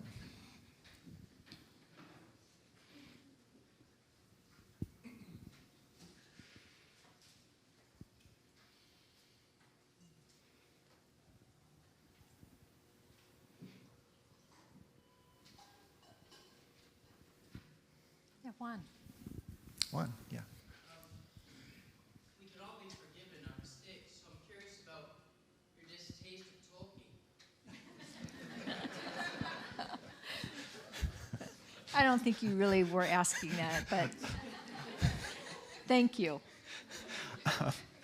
I feel like there are certain nerve cells in my brain that aren't connected like they're supposed to be, and that's just one of them. Actually, there are a number of other ones too. Lisa could tell you stories, but so if we ever watch those movies, I get a good nap in, but I try to be present as much as I can. I only watched them once. I found them disappointing.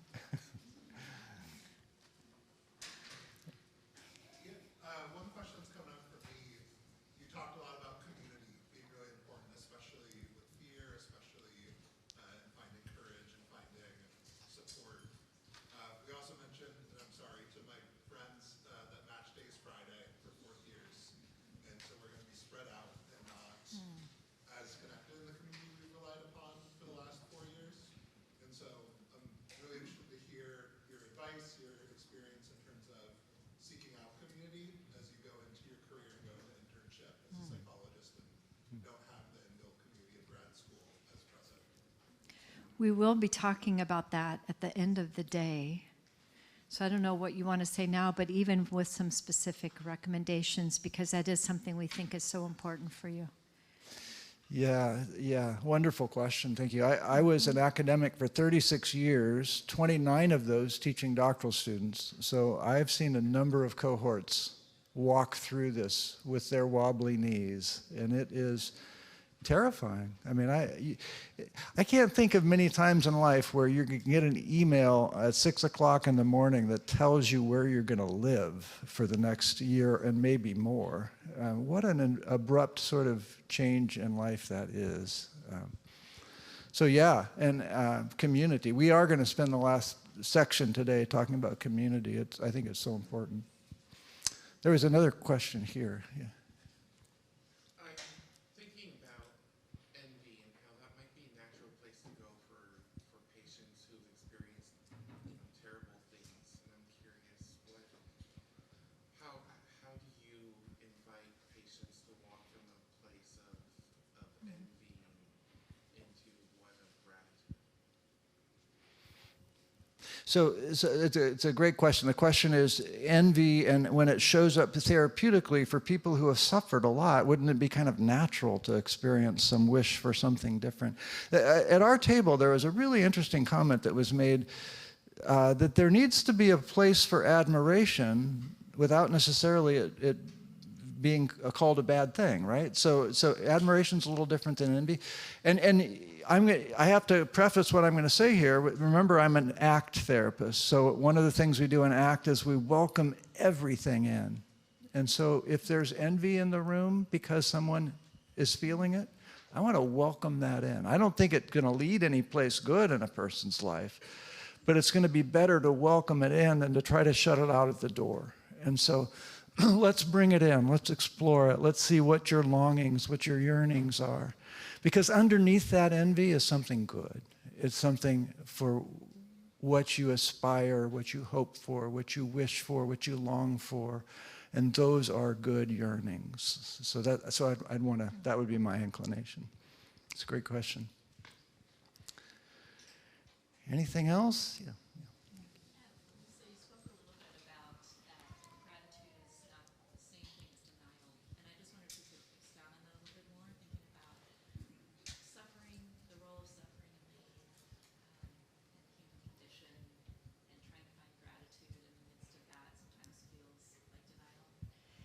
Yeah, I think that because I am an optimist person, I grew up being told I was Pollyannish and was sugarcoating everything. And I think there is that risk that that's what we do. That's how I escape hard things, is to always look for the silver lining rather than sit with it. Those who I feel like have been my models for doing it well is both and rather than either or. I am both grateful for this. I saw my daughter do this, who went through a really hard divorce and had envy of her sisters who had everything she wanted.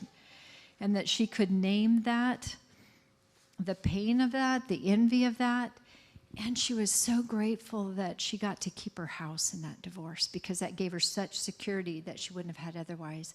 And she was always doing, and others I've seen model that, the both and of, I am not sugarcoating, this is horrible. I don't want my children to grow up in this kind of a home. And I am so glad to have grandparents and aunts and uncles and cousins close to them. You know, so it is not the denying, but it is also not the either or. Can I have the harmony of both and see that both are always present? One of the things that I like about the David Stendhal Rast story is, here's a man who grew up with such incredible suffering. He was in Nazi Germany, you know, watching Jewish people be exterminated, and he spends his life in gratitude. So, you know, how do you hold those two hard things together? I suppose that's a huge challenge. One more? Or not? Oh, yes.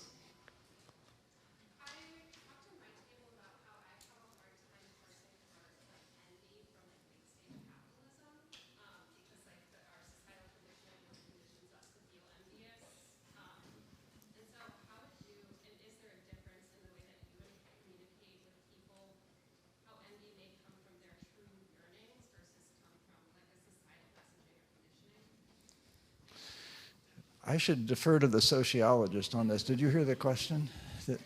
Yeah, how do you differentiate between envy that is at the core based on good longings and yearnings versus envy that is kind of consumer driven? Is that? Yeah, how do you distinguish between those? I would imagine ways to distinguish between those is both this internal journey of what are my longings, can I name my longings? I think envy also comes from this, as you were saying, this good place of longings.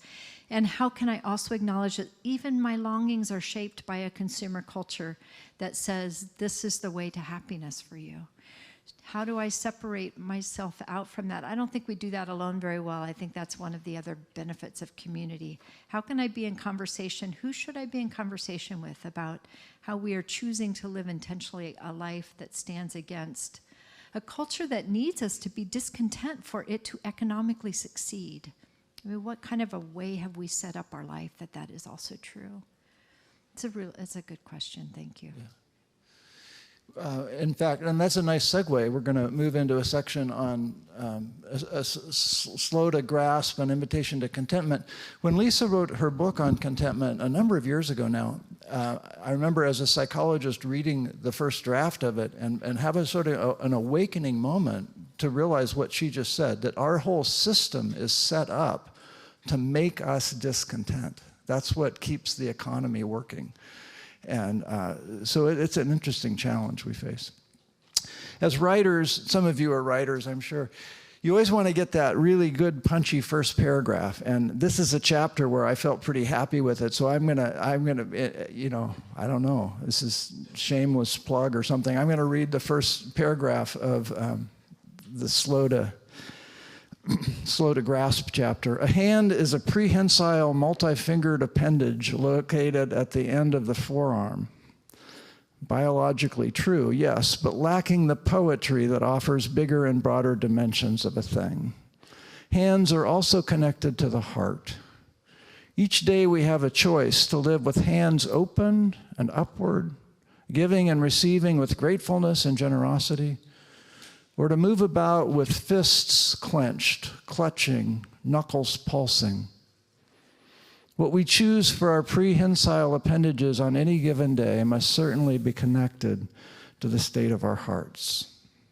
That's what we want to do this next hour, is to sort of explore this. It may not be quite an hour, but up until the lunch break. And here again, we have to walk a tightrope. There are these tensions, because I think when we think of something like ambition, there's a very positive side to that. None of you would be here if it weren't for ambition. I mean, who would think to go get a doctoral degree if you didn't have some ambition built into you? And that can be a good thing. I'm going to refer to the Vanderbilt fist pump. This is Vanderbilt University, where in 1983 I got my doctoral degree. And I remember back in those days, for whatever reason, Vanderbilt gave the doctorate before internship. So when I walked out of my dissertation defense, I was Dr. McMinn. And it was a tough defense. I had some people on my committee that were playing hardball, and it was tough. And I got out of that room, and I remember walking down the corridor at Vanderbilt with a little fist pump, like, yes. And I hope when you get your doctoral degree, you do something like that, just some little sort of gesture that says, I worked hard for this. This was tough. You know, getting a doctoral degree, that is a tough thing. And I had some ambition and some willpower to do this, and that's a good thing. But can ambition go too far? And that's the sort of where we want to look here, is can ambition sort of devolve into graspy greed, into a clinginess about what our future holds? Can we become greedy even for respect, for admiration, for success? So that's what we want to explore here. And you remember I mentioned in the first section the 7 deadly sins. Well, turns out greed shows up here too. One of the things that gets us into trouble. Some have debated about what is the worst of the 7 deadly sins. It seems like kind of a funny argument to me. None of them are very good, but greed gets a lot of attention for those people who are trying to find the worst of the deadly sins.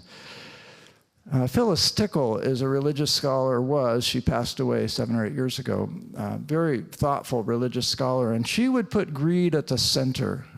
She said, greed by any name is the mother and matrix, root and consort of all other sins.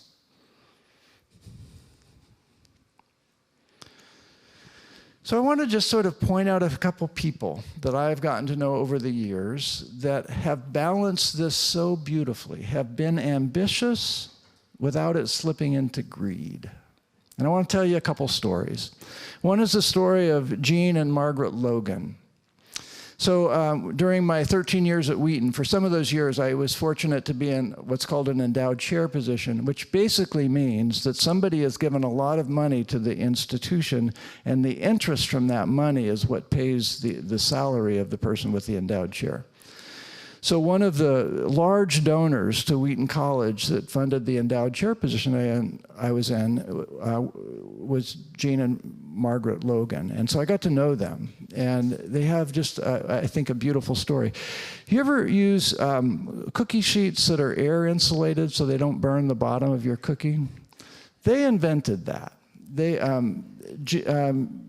Margaret and Jean lived a modest life in Salina, Kansas, and Margaret liked to bake, and she got this idea, there must be a way not to burn things so much. And so her husband was a machinist that worked at John Deere, and she convinced him to go out to the shop and try to put together some kind of a cookie sheet that didn't burn the cookies. And they did it, and then she became kind of an entrepreneur, went around to various markets and shows and showed what her cookie sheets would do. And Jean kept pumping these things out after work hours in the shop, and pretty soon they had a cookware brand called Rema, R-E-M-A, and then they sold it for a ton of money. I don't know how much, but it was a lot of money. They were very wealthy people who continued to live a modest life in Salina, Kansas, and give very generously to philanthropic causes.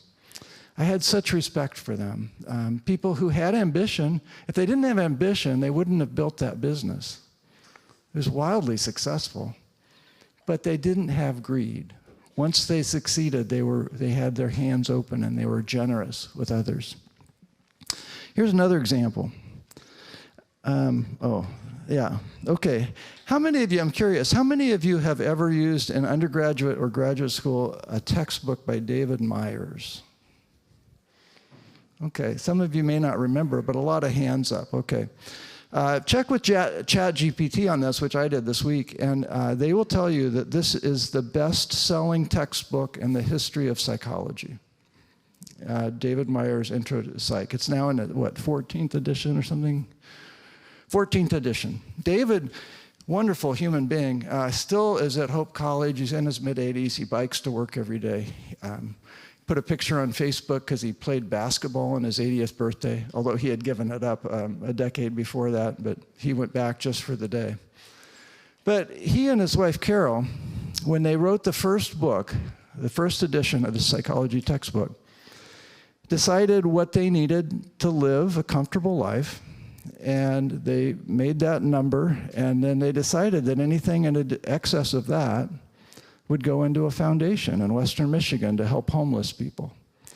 So you know how much textbooks cost, and this book has sold millions and millions and millions of copies. I can't even imagine how much money that textbook has brought in, and it's been used to help the homeless in Western Michigan because David and Carol decided they just needed what they needed, and that was enough. And I'm sure it's plenty. I'm sure they live a very comfortable life, but it wasn't motivated by greed. So a couple just exemplars, I think, of how this works.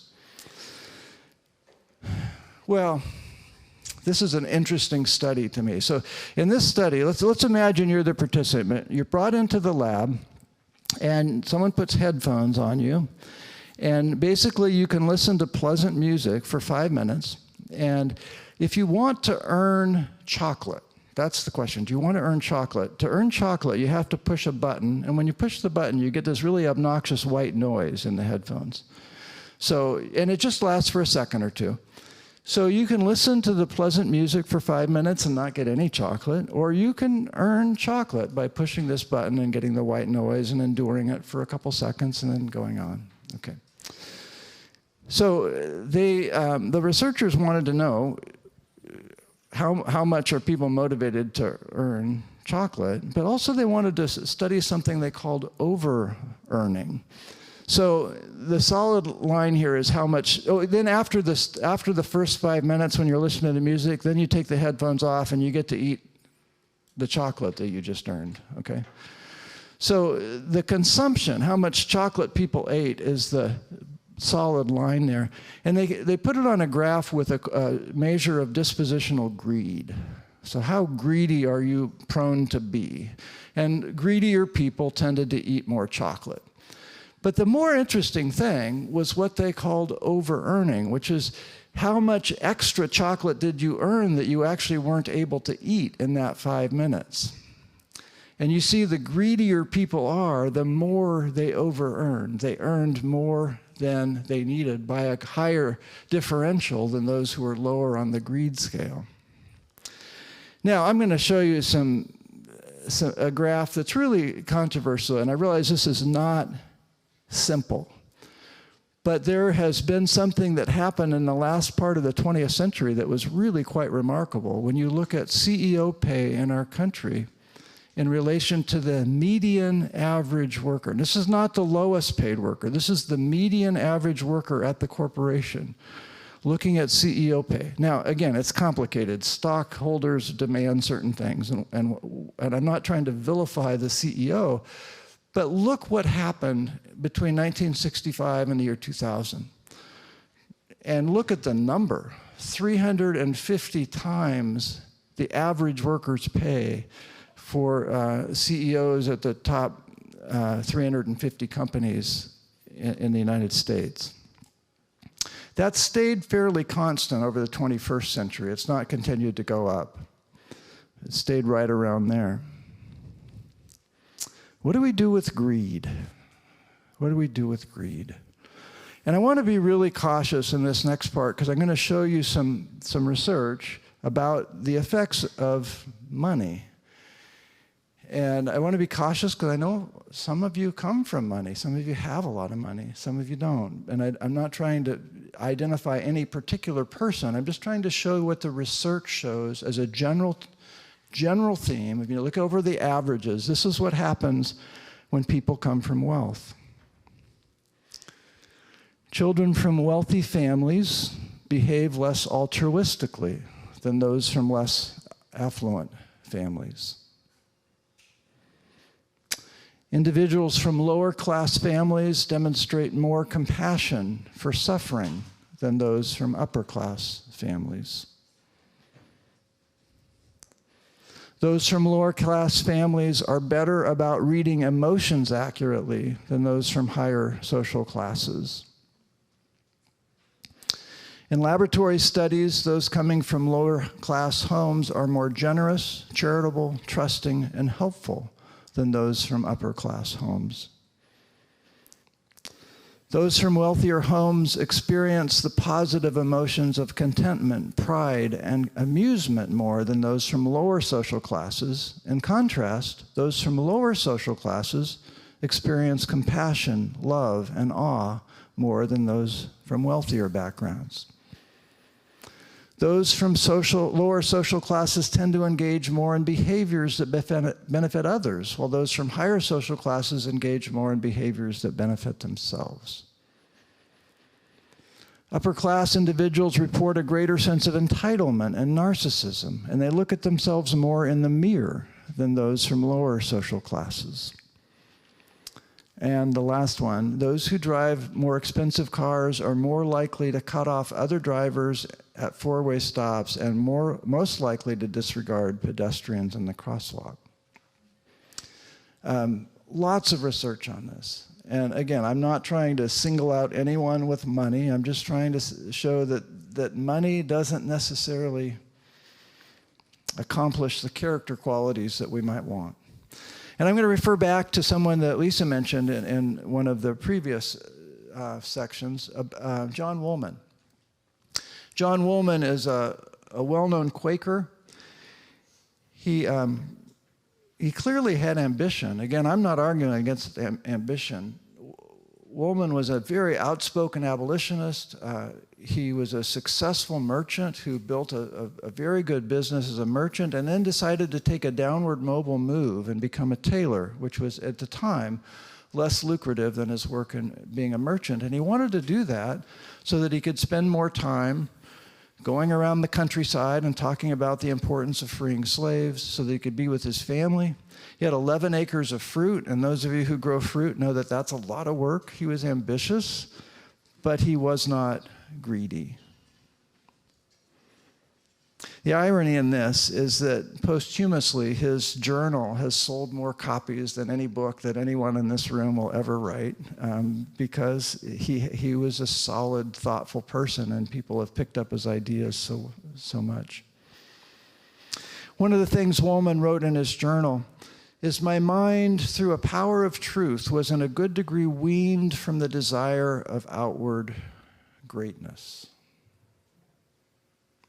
So, in each of my little sections here, I want to kind of leave you with an idea for the person of the psychotherapist. And what I would want to leave you here this time with is the idea of tempered ambition. There's so many good opportunities in graduate school. So many things you can sign on and write a journal article and do a presentation and take on an extra practicum. And these are good things. Be ambitious. Be ambitious. But don't be overly ambitious. Realize that there is a life to live, that there is balance to strike. So take something on with some caution. And I'm going to give you the words of Howard Thurman here to leave you before Lisa comes up. Thurman was a contemplative theologian. I'm going to talk about him at the end today. I'm going to tell you a story about Thurman. He was a big influence on Dr. King in terms of some of the interactions that they had. But Thurman writes this in his book, Meditations of the Heart. He said, "It is good to make an end of movement, to come to a point of rest, a place of pause. There is some strange magic in activity and keeping at it, continuing to be involved in many things that excite the mind and keep the hours swiftly passing. But it is a deadly magic. One is not wise to trust it with too much confidence.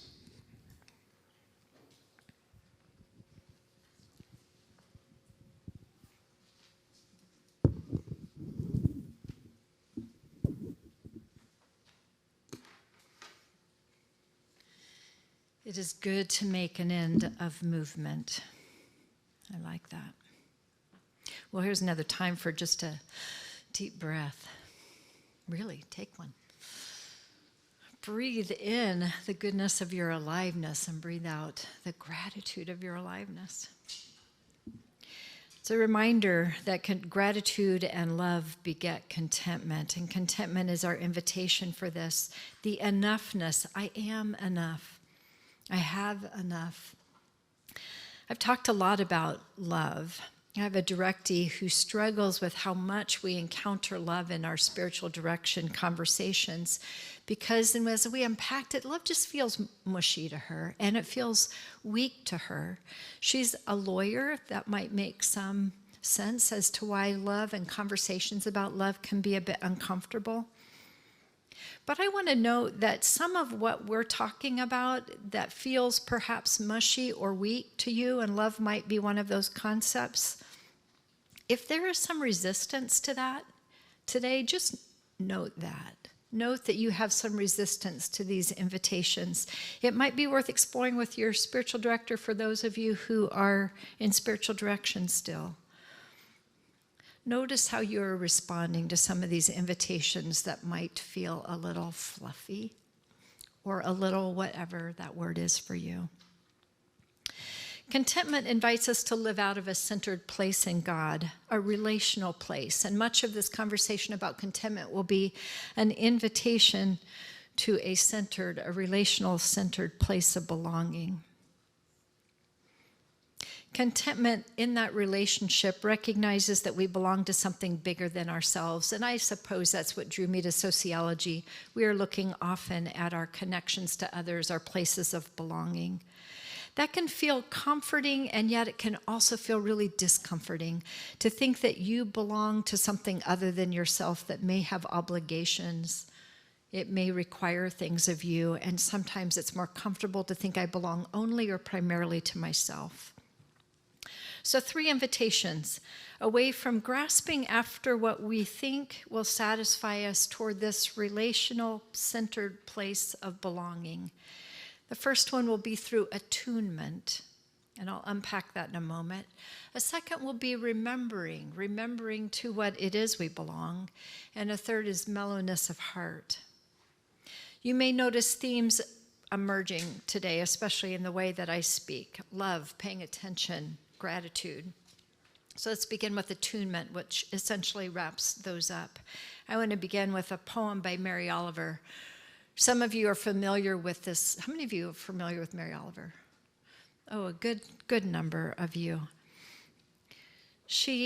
Let me just begin with her poem. My work is loving the world. Here the sunflowers, there the hummingbird, equal seekers of sweetness. Here the quickening yeast, there the blue plums. Here the clam deep in the speckled sand. Are my boots old? Is my coat torn? Am I no longer young and still not half perfect? Let me keep my mind on what matters, which is my work, which is mostly standing still and learning to be astonished. The Phoebe, the Delphium, the sheep in the pasture, and the pasture which is mostly rejoicing since all ingredients are here, which is gratitude. To be given a mind and a heart and these body clothes, a mouth with which to give shouts of joy to the moth and the wren, to the sleepy dug-up clam, telling them over and over how it is that we live forever. Mary Oliver lived a minimal sort of life to be able to do her work of paying attention. She parsed work together, taught part-time writing courses, wrote, but didn't really become known as a writer until she was pretty late in her poetry writing. In a eulogy after she died, one of the people that was writing about her said that Mary foraged for greens as well as poetic material, and you'll see that she foraged for those clams that she dug up and ate. You aren't likely drawn to that sort of intense paying attention to life. Neither am I. I might be more drawn to it than you are, but I'm not even quite drawn to that much intensity. But her faithfulness to her own giftedness with words allows us to be reminded of the invitation to pay attention and the nourishment of attunement to what's right in front of us. And what if life is, at its root, primarily an invitation to be attuned to the astonishing gift of life, so that gratitude burbles up from our heart, mingled with joy in recognizing that we are held, we've always been held, and we always will be held by a God who called us into existence and holds us all. This paying attention, noticing everywhere this astonishing gift of life is the first principle of contentment. Everywhere, every moment holds it. The second invitation for a relational contentment is remembering who we are and whose we are. We see ourselves as individuals, and this can harken back to the egg of my story, our story, other stories. We see ourselves, particularly in our Western modern context, as autonomous individual people. And when I talk to my intro to sociology students about belonging and their discomfort with that notion of, I don't really want to belong to anyone other than myself. And we're in a culture that really emphasizes your destiny is up to you. It's not up to anyone else. It declares we belong to ourselves. So this invitation is one to remember where we have come from, our parents, our grandparents, stretching back beyond what we know of our ancestors, all those others who lived and paved the way so that I might show up here with the capacity, the opportunities, the abilities that I have. Their stories are your stories, and your stories are their stories. And if you have children, their stories will be your stories, and your story is their story. We belong to them as much as they belong to us. So we belong to our families, however mixed and difficult that is how we have come into being, is through our families. We belong together in the shared stories of our histories, our genetics, the wounds that we're understanding even passed down to us through our genetics, but so do the gifts come down to us. We belong collectively to the group of Homo sapiens that emerged about 200,000 years ago, and all that history belongs to us. All that history, we belong to something really big. We belong to this planet, this earth, along with all its other inhabitants, not just the human ones. Their story, the story of the whales is our story. The story of the melting Arctic is our story. The story of all the things that happened to Earth before humans ever came on it is our story. And we belong to the beginning, the Big Bang. There are lovely, I would say loving images coming from the James Webb Telescope that I don't really understand as much as I try to get my head around. They are looking at going back in time and able to even begin to see that Big Bang. I belong to that. I come to understand better when people I thought were way more woo-woo than me said we are of stardust. Well, in some essence, we emerged out of God calling. The Word spoke. And this all began and unfolded, and all that beginning, all that unfolding is your story. And there can be a grounding in that belonging that can bring us to this humble place of contentment. It is amazing that you are alive, that after all, you emerged. We are persons who belong, and in remembering, we find ourselves held by God, who called the universe into being and loves it and sustains it. The task to remember flowed through Israel's history, and you can see a persistent thread in their remembering and their various ways of honoring their the Feast of Tabernacles was one of their feasts, and remembering the Passover. Often they were remembering. Christians do this as well. We have Christmas to remember the incarnation. We have Easter to remember this amazing death and resurrection of that same Jesus. In the United States, we have Labor Day. I don't even exactly know what we're remembering there. I think it's about labor, though. We have Veterans Day. I have a better memory of that. I had a lot of uncles who fought in world wars, a father who fought in the Vietnam War. We have Thanksgiving and Independence, and we used to kind of have Columbus Day, and we start realizing that some of what we remember is muddled with histories that impacted other people whose lands we took. In the remembering, we can recognize our belonging and the other stories that belong also in the same universe of our own belonging, and both the rights and the responsibilities that cause us to celebrate and give us reason to repent. And this posture returns us to center and a place of humble contentment. What if in remembering God's loving kindness, we learn to love as God loves? Thirsting for justice for the oppressed and mercy for the orphan, the widow, aid for the depressed, the anxious, those with mental illness who sit across from you in therapy. Again, it could unfold like that. What does it take in terms of the way that we think and posture ourselves that it might unfold like that? A third invitation toward relational contentment comes from Gustavo Gutierrez, who's a Dominican Peruvian priest who died last October. He's most known, so some of you may be familiar with this, for developing liberation theology.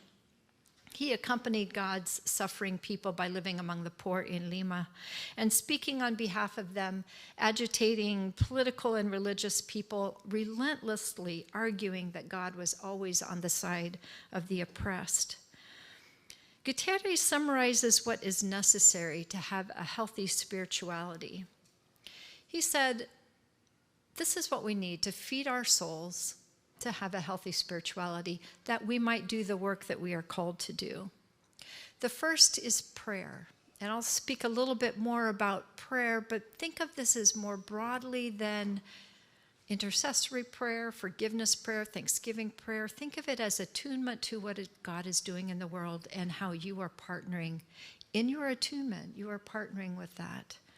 He talked about both personal, private prayer, and he said the importance also of praying with others, coming together and recognizing what is it that God is doing, how am I attuned to it, how am I partnering with it.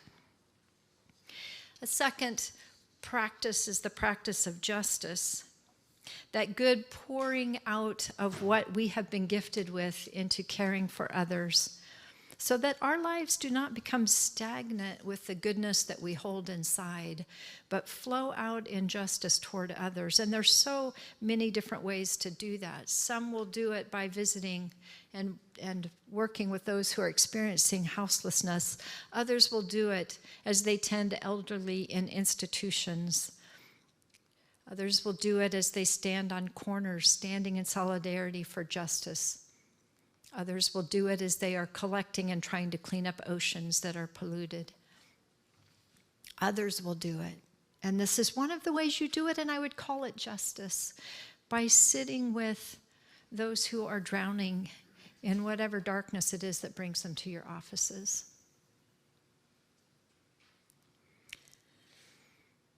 In order to be able to do this work, Gutierrez says, we have to have activities that keep our souls mellow and grateful. We need to have good friendships. We need creativity. We need healthy leisure. He put wine in there, but wine is, we're always unsure about whether wine is good or bad for us. But we need the things that keep our souls mellow and grateful. To transform the world, we use love and justice, but we won't succeed at it if our actions come from anger or from guilt or from fatigue. And he would know this because he was working so hard for justice with his own life. Only one with an attuned and grateful heart, and that is prayer, with mellowness of heart, which is this third one, can we transform the world spiritually, which is to also say physically. We may understand and feel some guilt about our lack of the first. We don't pray enough, or we don't do enough justice. And we are likely to underconsider and write off this third prong, thinking we don't have time for it. Rationalizing our work is too urgent. My list is too long. I do not have time or bandwidth in my space. And maybe we even think God approves of our workaholism, our commitment, our sacrifices, even if it means we're neurotic and anxious and grumpy with our family and our colleagues, as though God is also a workaholic, neurotic sort of being. Your requirement for spiritual direction is a recognition that you need to have good in your life, places where you are nurtured and held and seen and loved.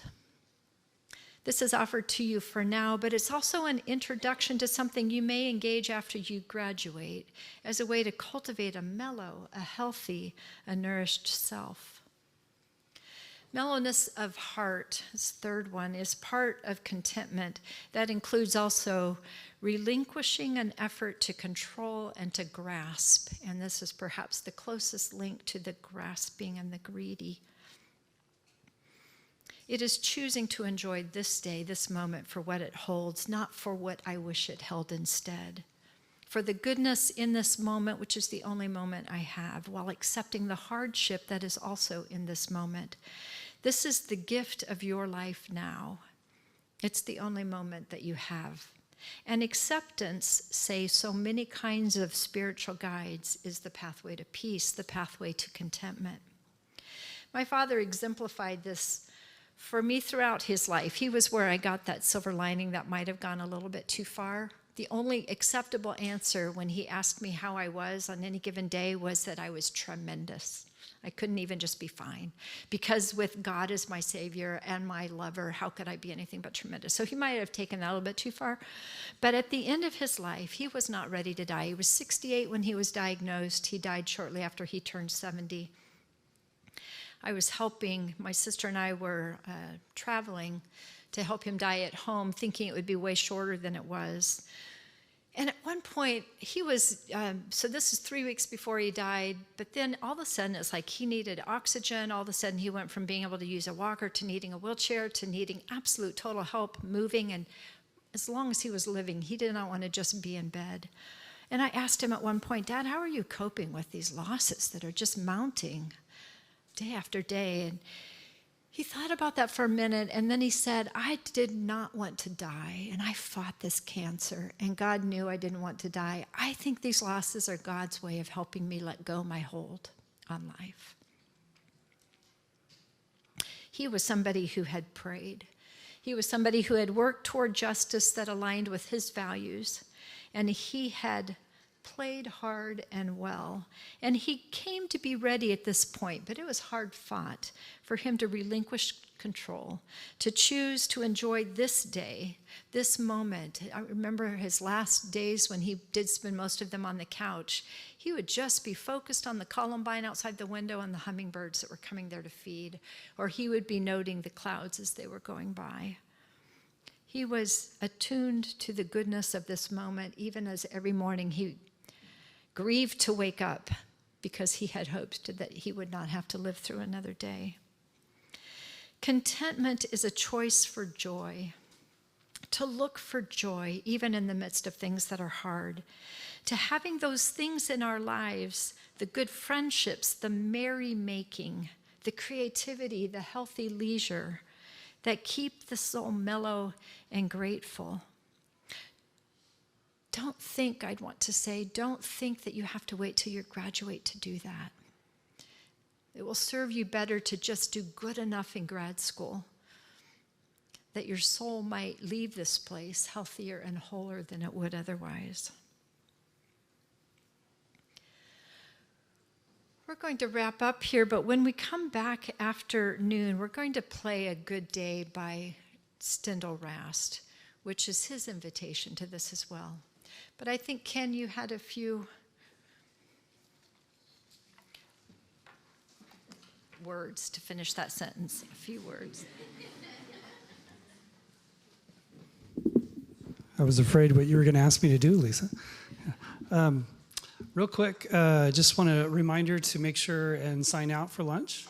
So use the QR codes to do that. And also, I thought we'd give a book away. What do you guys think, real quick? Shall we try it?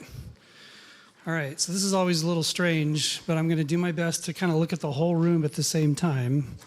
And let me ask you guys a question, and then whoever raises your hand first and you have the correct answer, you'll win the book. How's that sound? All right. So when I started today and introduced our speakers, I mentioned something about Lisa growing 2 kinds of flowers in her garden. Does anybody remember what the flowers were? This is too hard a question. You got one? What's that? Dahlias is one of them. No. We got half an answer. You got it? Daffodils and dahlias. That's right. Very good. Come on up. You can clap for her if you guys want. Come on.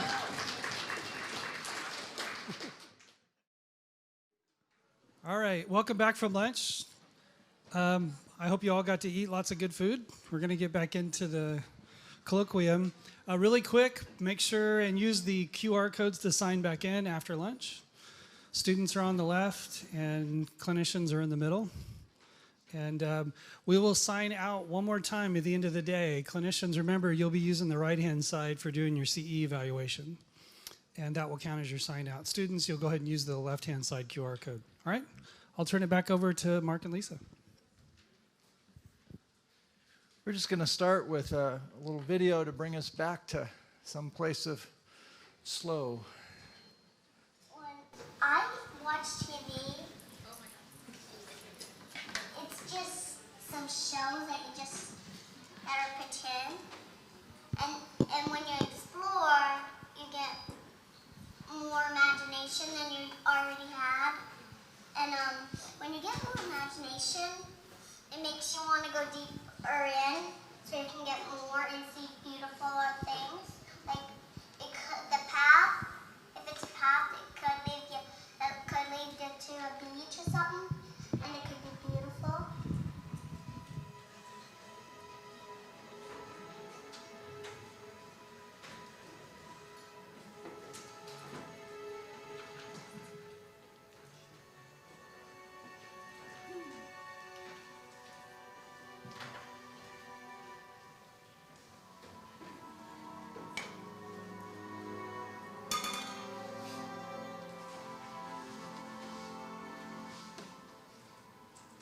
You think this is just another day in your life?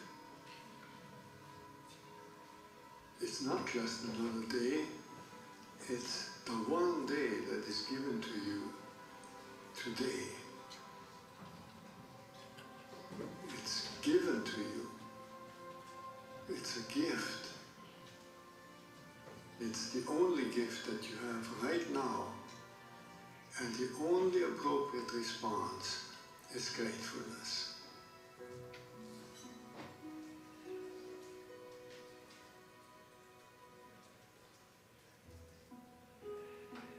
If you do nothing else but to cultivate that response to the great gift that this unique day is, if you learn to respond as if it were the first day in your life and the very last day, then you will have spent this day very well.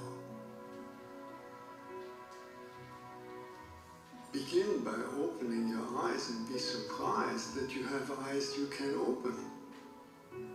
That incredible array of colors that is constantly offered to us for pure enjoyment. Look at the sky. we so rarely look at the sky. We so rarely note how different it is from moment to moment with clouds coming and going. We just think of the weather, and even of the weather we don't think of all the many nuances in weather. We just think of good weather and bad weather. This day, right now, has unique weather. Maybe a kind that will never exactly in that form come again. The formation of clouds in the sky will never be the same that it is right now. Open your eyes, look at that. Look at the faces of people whom you meet. Each one has an incredible story behind their face. A story that you could never fully fathom. Not only their own story, but the story of their ancestors. We all go back so far. And in this present moment, on this day, all the people you meet, all that life from generations and from so many places all over the world, flows together and meets you here like a life-giving water if you only open your heart and drink.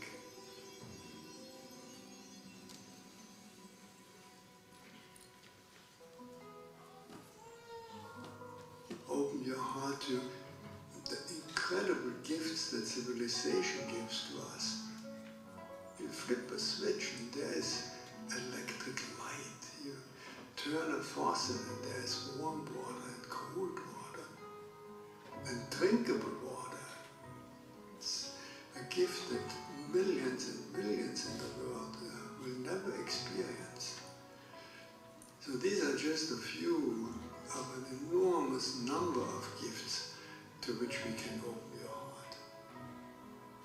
And so I wish you that you will open your heart to all these blessings and let them flow through you, that everyone whom you will meet on this day will be blessed by you. Just by your eyes, by your smile, by your touch,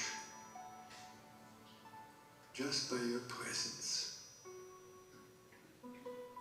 Let the gratefulness overflow into blessing all around you. And then it will really be a good day.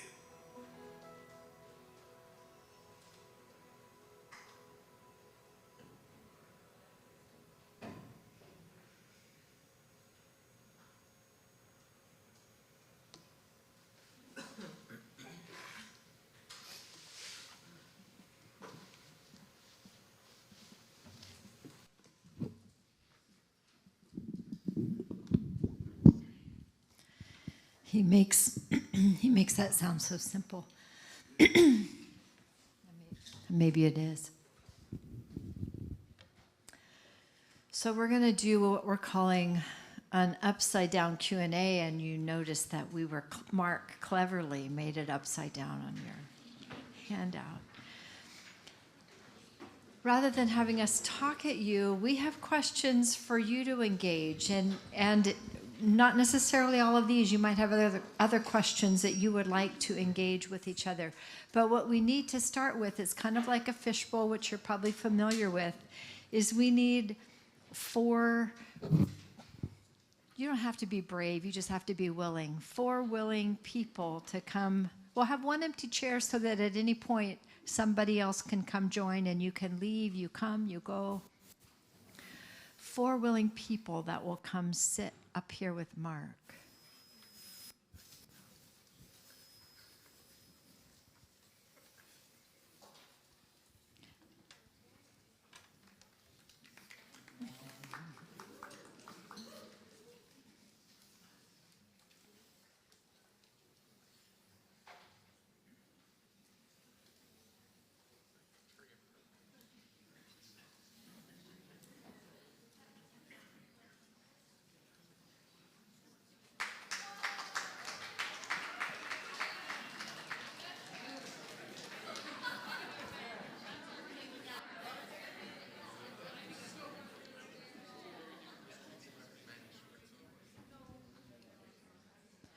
We have a really good representation of men.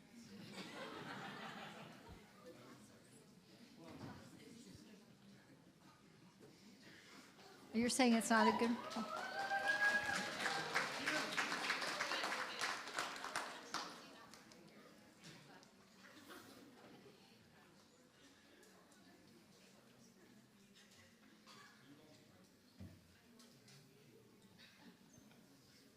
Yes, you can nominate.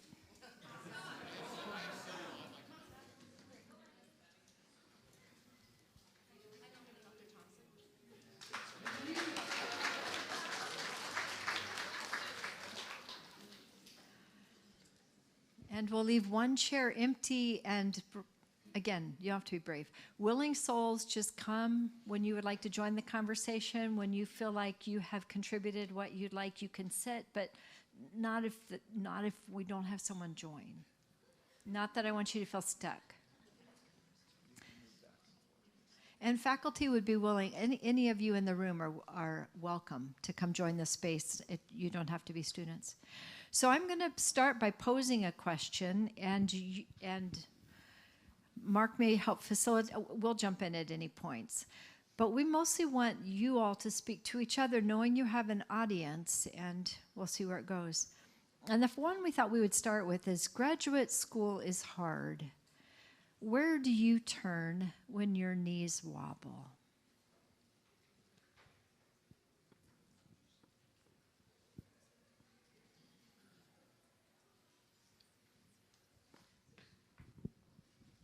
I think for me, the place that I typically turn when I find that my knees are wobbling is probably like my partner, but then also certain people in the cohort that I trust. I think that it is probably easy for me to go to people outside of the program to do like venting and things, but in terms of honestly knowing what I'm actually going through with patients, what I'm going through in this program, there's no one much like your cohort who understands like all the things that you're going through, both that you've already gone through and then like things that are coming up.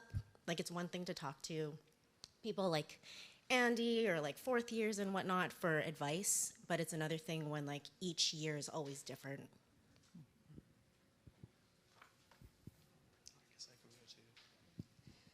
Yeah, I think for me, I have a hard time going to other people. It's kind of the avoidant nature in me, maybe.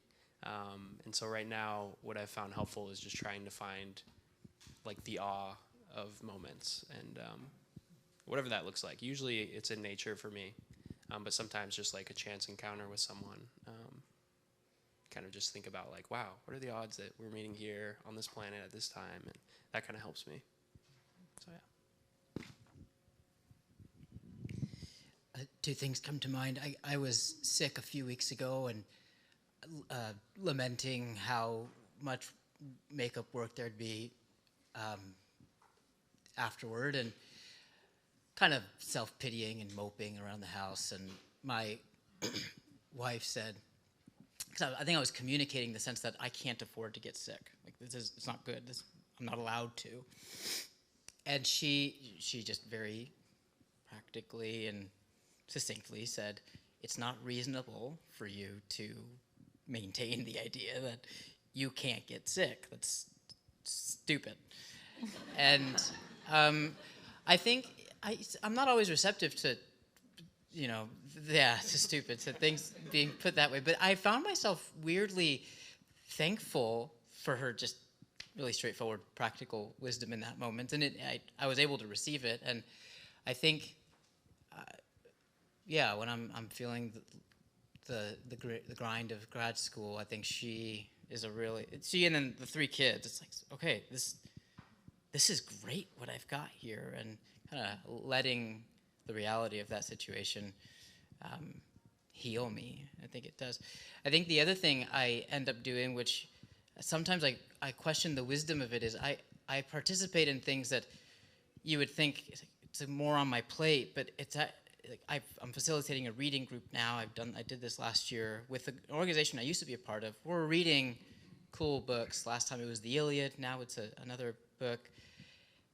And I think I just get to step into another part of myself that I lose a grasp on being a part of this program, and that's also very life-giving. Despite it being another thing that I have to do, it reminds me that, oh, this is a great part of me that I love.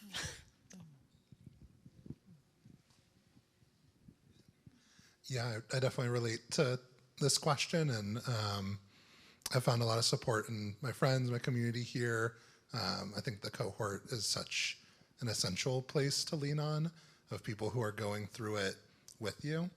I lean a lot on my best friend I've known since 7th grade, who is 1 year ahead of me in med school while I'm doing this ID. And so we've had a lot of great conversations about just the ordeals of graduate school and the process that I'm sure my 4th year friends can relate to, and first and second years I'll prepare you for this if it hasn't come yet. But I think there's a process in grad school where you have to at some point hate the subject and the field that you're studying and be like disillusioned of it, and then eventually find your way back to it, hopefully. And so talking with him about just encountering the disillusionment of medicine, the disillusionment of being a therapist, encountering like what that looks like when it's not just the future fantasy, but is what I'm trying to do and become right now, was so helpful and so necessary, and sometimes really painful. And it feels like you wasted a lot of money and a lot of time and aren't sure if it's going to pay off. But I think like fighting through those feelings has been so necessary for me. I want to follow up with a couple things, but there's so much wisdom in your responses. Thank you. And the disillusionment one, but I'm not going to follow up with that, at least not right now, but that's really interesting to me. I'm not asking you, Kim, to answer this, but your response to this raised another question in my mind that anyone here, and I don't know what circumstances you're in, but there's also an empty chair. So if this question resonates with anyone about this, I'd love to hear someone else. So, Kim, you talked about partner and cohort, and that was lovely. But I wonder sometimes if those feel in tension with each other, like drawing close to a cohort, can that create sort of challenges and tensions in other relationships, and vice versa? Does having a close partner relationship make it harder to connect with a cohort? So that was just sort of a follow-up question that came to my mind. Again, no, I'm not singling you out. Whoever wants to respond to that, and there is an empty chair if someone has some thoughts on that. Yeah, that resonates with me. It's at this, it's my wife. It's also my kids and kind of a family situation. And my hunch is that there are a number of people in the program who that defines their situation. Yeah, I find that I'm having to manage time quite efficiently. I don't have a whole lot of, when class ends, gotta go home, or I gotta go do this thing, or the idea of having paused leisure time just to connect with peers, it's hard to find. There are a couple of people that one solution has been to a couple people where it does become a little more intentional, and we schedule time out, weeks in advance just to get together and process. The other thing is it's a sort of a gift of this year is we're a one-car family, so I'm at Cedar Hills. One of my colleagues there, one of my peers there is Gabe, and he lives in Newburgh too, so we've had the chance to commute together. He'll really kindly drive me, I get to ride with him, and those have been actually rich moments of connection. So the tension is there. I do find the tension there. I'm not able to connect with my peers as much as I'd like, but there are these moments, and I do try and be thankful for them, and just content that not beating myself up that I'm not more involved with my cohort, but thankful for those small moments.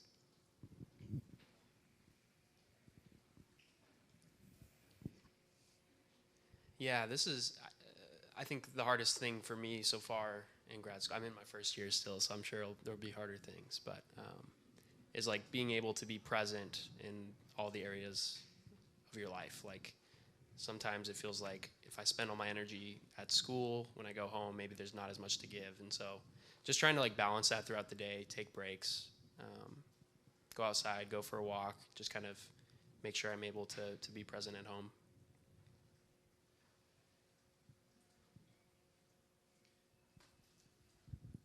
People are looking at me because I came up for this question, so I guess I should address that. You know, Dr. McMinn, should I call you Mark or Dr. McMinn? Mark. That's awesome. I like this question because I think there is a tension, right, between, I think about my family and my fiance and my cohort, and I think I value those communities so much, but they see very different parts of me. And there are times where that's really hard. Like, I was just telling Dr. Lawless a few minutes ago that, like, my mom and my Nana have, like, no idea what is going on with the match. And they're like, have you heard yet? No, Nana. Okay. You know. And sometimes I feel disappointed about that this is such a huge part of my life. And there are people who are so important to me that don't understand this part of my life as well as like Andy does, right? Which Andy's a very important part of my life as well, to be clear. But like my Nana thinks that I'm the best psychologist who ever lived. You know what I mean? Because she's like, what is, Nana doesn't know. Or she knows best. And there's something really special about that too, And so I think it's easy to get caught up in the cohort. And I was thinking about this as you were speaking too, Kim, like, because these people get it, like, and I think there's something really special about the people in my life who just kind of don't care. Like there's so much about me that they love that has nothing to do with my CV or the practicum that I got or didn't get, or whether I got my first internship or my, none at all. It just doesn't matter to them so much. And it's easy to forget about that, so as much as that creates a tension in my life at times, I think I need those people who are like, what are you in school for again? It doesn't matter, like, whatever, Yeah. Yeah, can you look at this thing on my arm? I'm like, no, I don't, I don't do that, So that kind of stirred in me, and that's what prompted me to come join the empty chair. And of course now I'm here, so I'll stick around for a while in case somebody wants to leave. You know what, a thought that I have around that too is that the gift of those people is that they keep your world so much bigger than it can be if you are just focused on what you're doing in this program. Remind you that there's a broader, beautiful world out there, even if they don't know what this one is. We can always, oh yeah, Kim, go ahead.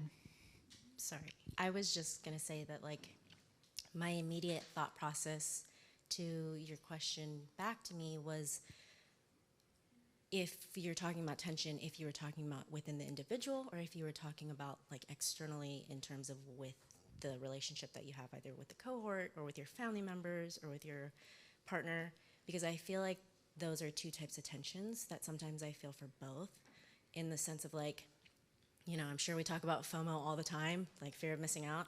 I feel that. I feel like for me, at least, what has worked is I commute back and forth every other weekend to go see my partner who's up in Washington, and he does the same, so we flip.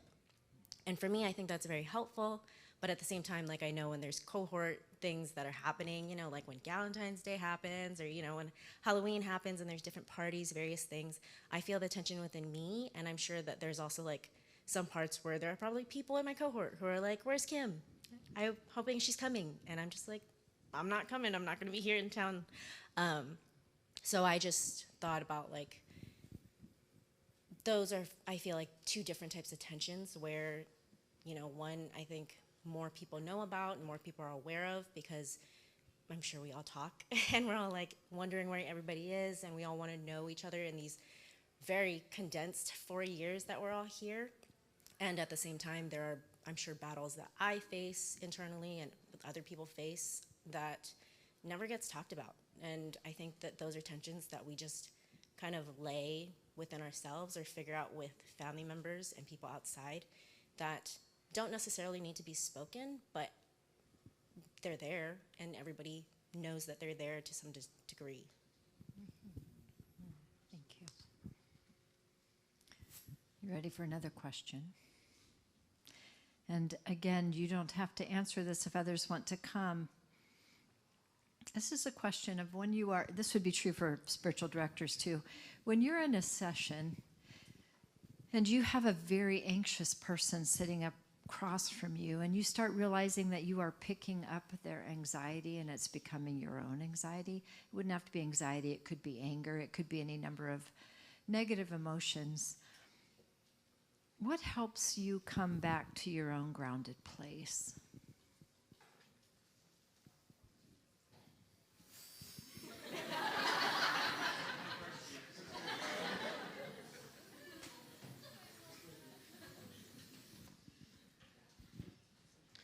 Yeah, I like this question. Partly, I'm mostly a relational psychodynamic therapist.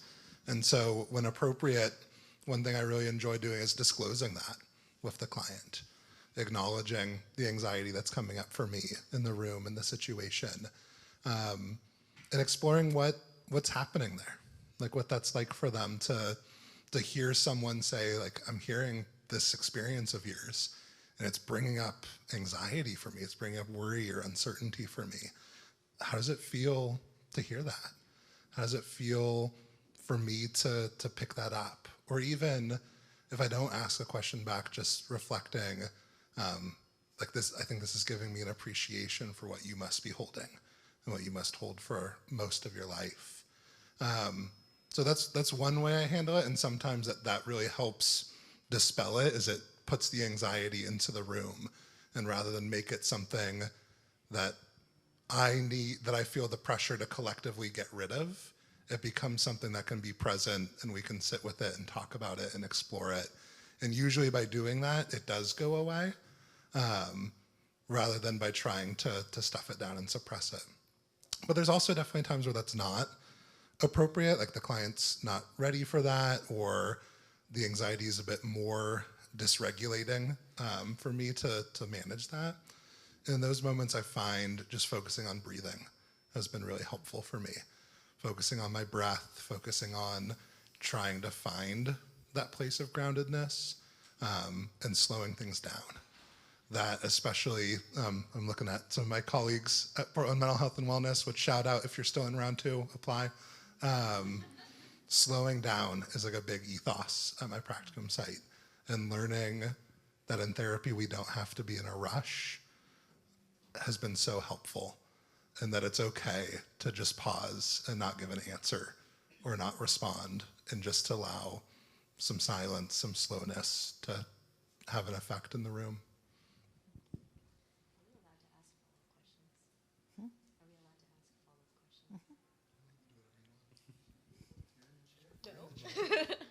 You're the speaker at Colloquium this year. You can do what you want. Let's not put that pressure on me. No, my question for you, Andy, or I guess anybody on this panel, Hold it up a little bit more. my question is more so like, as you were speaking, like one thing that I feel like as someone who is slightly behind you in the program is like you mentioned that, you know, in therapy we can take our time as we can move slowly or quickly, however the patient is going in terms of pace. And I'm wondering how you balance that with the fact that like you typically only have like an hour to work with them.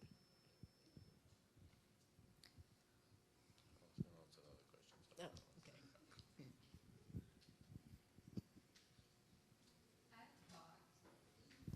Yeah.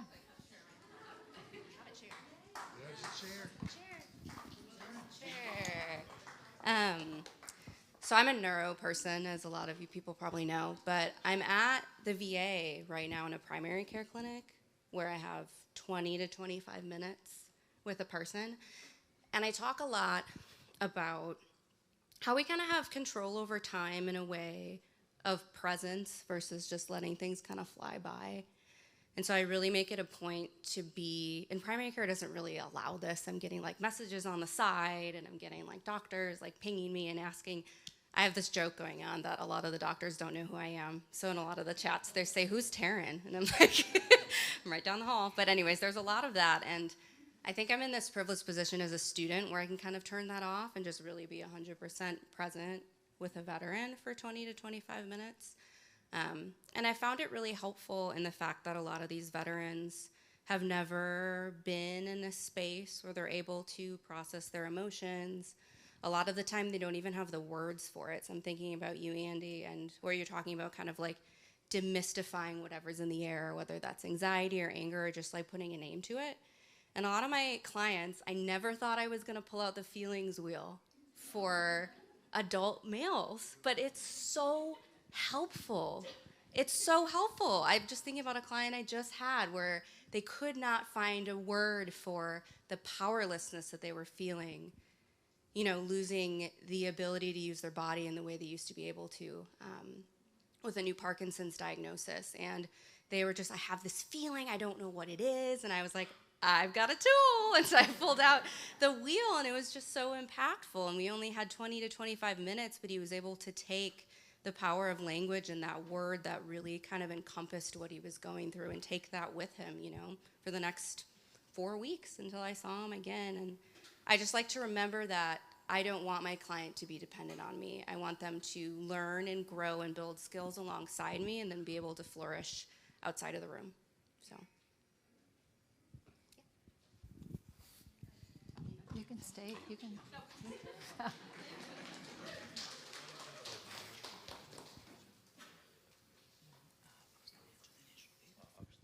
I'm going to head up out of here after this. So we were literally just talking about this during the break, so that's why I'm up here. I'm also another relational psychodynamic therapist, so when I can't leave someone standing alone, you know, there's like not too many of us out there. But I also wonder about the idea that we have a neat self-other divide, and that there's actually an innate messiness to humanity and our relational selves that means we can't always ground ourselves neatly. And that part of the process is actually just learning and living with the fact that we're never going to be able to just like go, oh, this is me, this is you. We're connected in a way that's not going to be able to just go neatly like, okay, this is all me, this is all you. We're connected, and it's going to cultivate this messiness in therapy where it's not going to be so easy to just navigate and go, okay, this is how I ground myself, this is how I find my peace, this is how I do self-care, whatever. I think we just have to learn how to be exposed to that trauma that we experience by being exposed to trauma. And that we need to cultivate, more importantly, systems and relationships that support us and doesn't leave us to do all the work of trying to ground ourselves. So that's all I'll say. Yeah, kind of in response to Wes's use of the word messy, the patients I see at Cedar Hills, I find myself often feeling the hopelessness they feel, and honestly, part of it is they're going to discharge from the hospital to a situation that resembles the situation before they came to the hospital. And as I think about what's happening with me in those engagements with people, I do, on the one hand, recognize that what I'm feeling is largely coming from them. It's not my own hopelessness, because I'm typically not a hopeless person. I think earlier in conversation at the table, we were talking about this idea of divine presence, and I've for a long time just carried this idea that I'm held, that God holds me, and that's an accessible idea to me. I have language to kind of capture it. In moments with patients, I kind of lose hold of that, but I think that's theirs. And that creates a weird tension for me. On the one hand, what grounds me is sort of recovering that. I do remind myself I'm held, I'm sustained. And the weird tension for me is, on the one hand, I know I've got that. That's accessible to me. And that creates a weird kind of bias for me because I kind of want to find ways of helping the patient find their own way of grasping that concept. But I also don't want to cheapen their circumstance and their situation. So so it feels very messy, Wes, to use your idea of the messiness. On the one hand, I feel held. I can kind of recover that.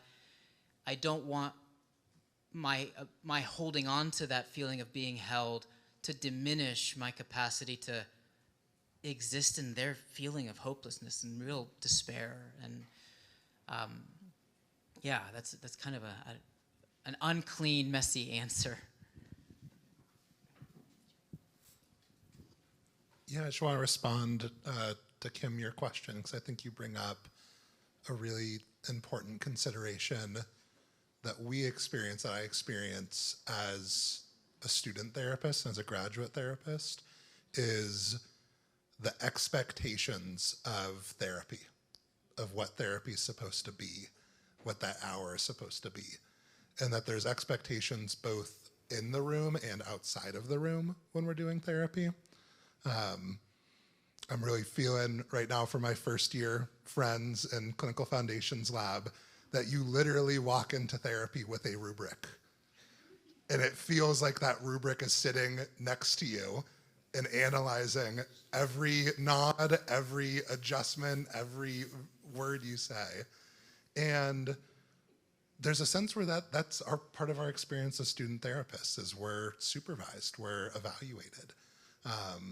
And there can sometimes be this pressure of, I've set this treatment goal for my client, and if they're not progressing every week, am I failing as a therapist?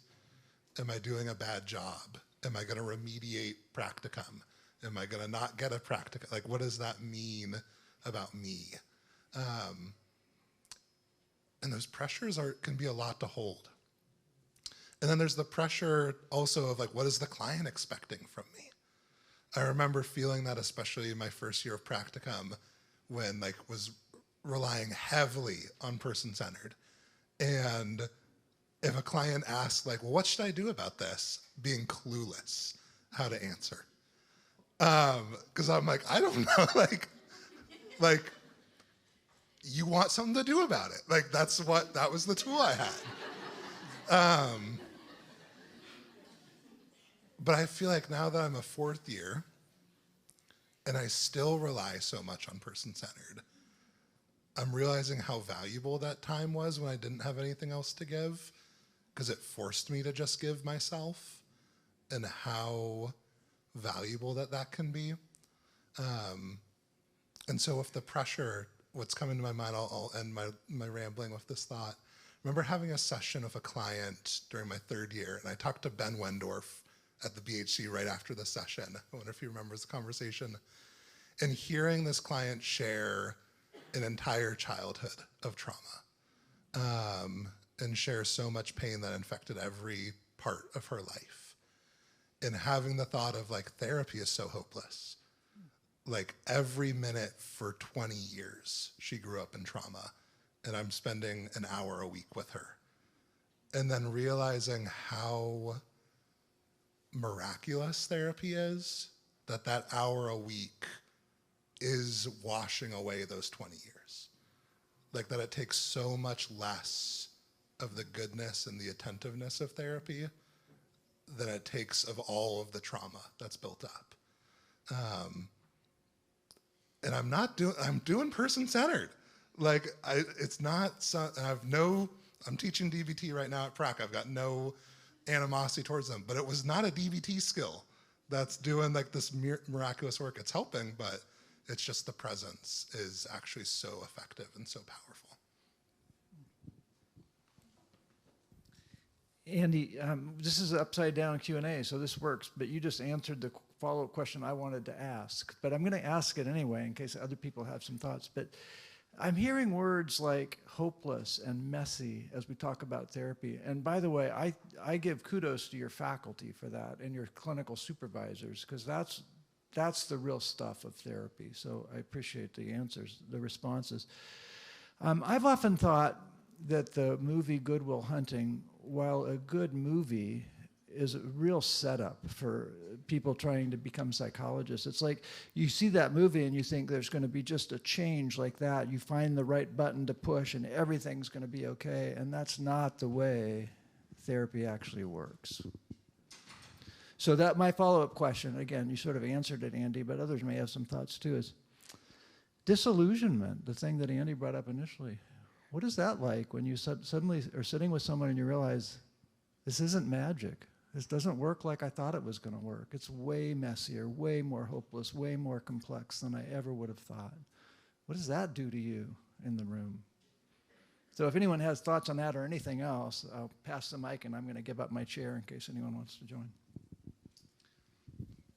I don't want to be too loud, so I'm going to test out how closely I can hold this to my face. But I actually saw an Instagram reel the other day that I thought really spoke to that question that you just asked. And it was Dr. Becky Kennedy was teaching a class, and they were talking about resilience. And we took a class on self-care and resilience last semester, and so it's fresh on my mind too, just thinking about this concept. But one of the things that one of the students said was resilience has this connotation of a beautiful process that's full of a lot of healing, and like it feels warm and fuzzy. But in all actuality, when you're going through the process of resilience, or when you're enacting resilience in your life, it does not feel good at all. And Dr. Becky Kennedy drew it up on the board as the space between not knowing and knowing, and kind of drew this like wiggly line in between, and was comparing this resilience journey to the feeling of just immense frustration with like, why can't I get to the knowing faster or better, or whatever the thought is that's going through our minds. We want to get to the knowing and not have to go through that process anymore, but that the length of that process is what builds resilience. And that just like hit me in a different way, having worked with some clients who are wrestling with this right now, and at the middle school that I was at last year.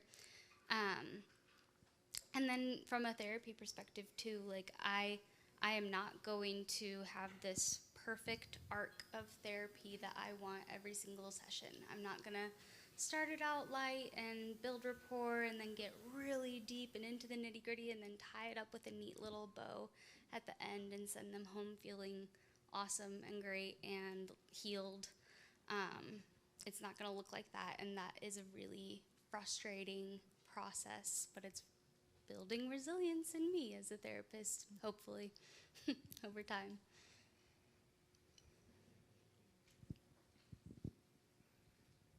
I really appreciate you mentioning that idea of building resilience, not only on their end, but on your end.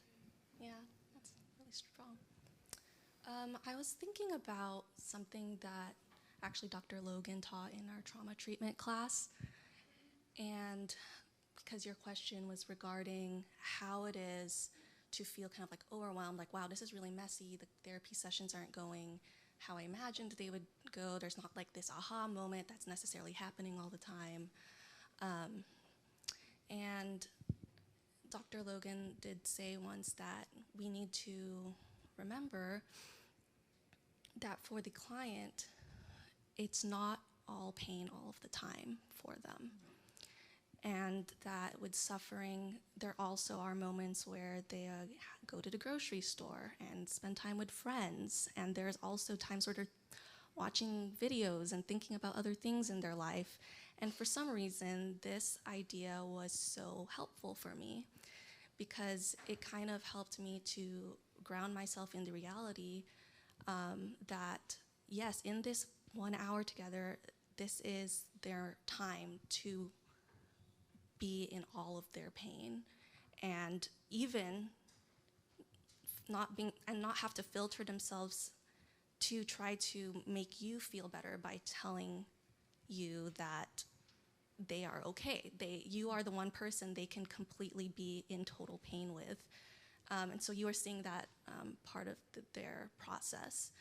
And another thing I try to remember is, gosh, I remember in, I think, was it undergrad psychology 101 or something, learning that like around 20% of depression goes away on its own within like 3 months. I think around 53% of cases get better on their own within a year without any treatment. And so trying to remember that we are definitely in a place where we are walking with them through like a specific season a lot of times, not trying to, what's that word? It means that you're not taking it seriously. Dismiss. I'm not trying to dismiss the pain, but also trying to remember our specific like role and not taking on that extra like responsibility that we might not necessarily need to. And but also like trying our very best, obviously. But yeah, that was all I was thinking about in regards to your question. I felt like that was really helpful, Dr. Logan. Sorry if this is too loud. First, I just wanted to say that I also appreciate those rides that we shared together, Juan. But as the question of disillusionment in therapy kind of came up as growing therapists, it reminded me of something that my direct supervisor, Dr. Smith, had mentioned. And it was funny because I had mentioned the same thing to one of my cohort mates a couple of weeks before them. And he said something along the lines of, you know, in therapy, I'm not saying all these deep, profound, brilliant things, and that's what's changing this person's life. I'm really just being there as a human in the room. And I think that's a big part of recognizing our limitations as therapists, and recognizing that much of the work is just being another human, and sharing that space. Excuse me, sorry, I'm a little nervous when I speak in front of people, but I think that's a big part of what therapy is, a shared space between two people, and how deeply deeply impactful that can be for everyone, and to recognize that we aren't always going to say the right, most profound, most deeply moving thing. It's okay. Yeah. We have just a couple minutes, and looks like they're yours. So one of the things that I practice both for me and selectively for patients or clients as well is it's the idea of holding up whatever it is and offering it to God and leaving it in his hands. And with one of the people I worked with, she was a Jewish woman, and when I proposed this question about putting it in God's hands, she wasn't sure she could do that. So what we arrived at was when her Jewish mother dumped on her on the phone every time she talked to her, she'd go by after the conversation and drop it off in the trash basket. And when we ended up our work together 5 or 6 months later, she said to me, you know what helped me the most?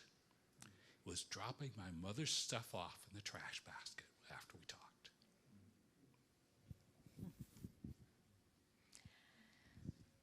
Thank you. Wow, I thought we were going to be having to pull you out. And it was so good to see how well you engaged each other and the variety of what you brought. Thank you for your willingness to do that. Yeah? So thank you to all of you willing to come up.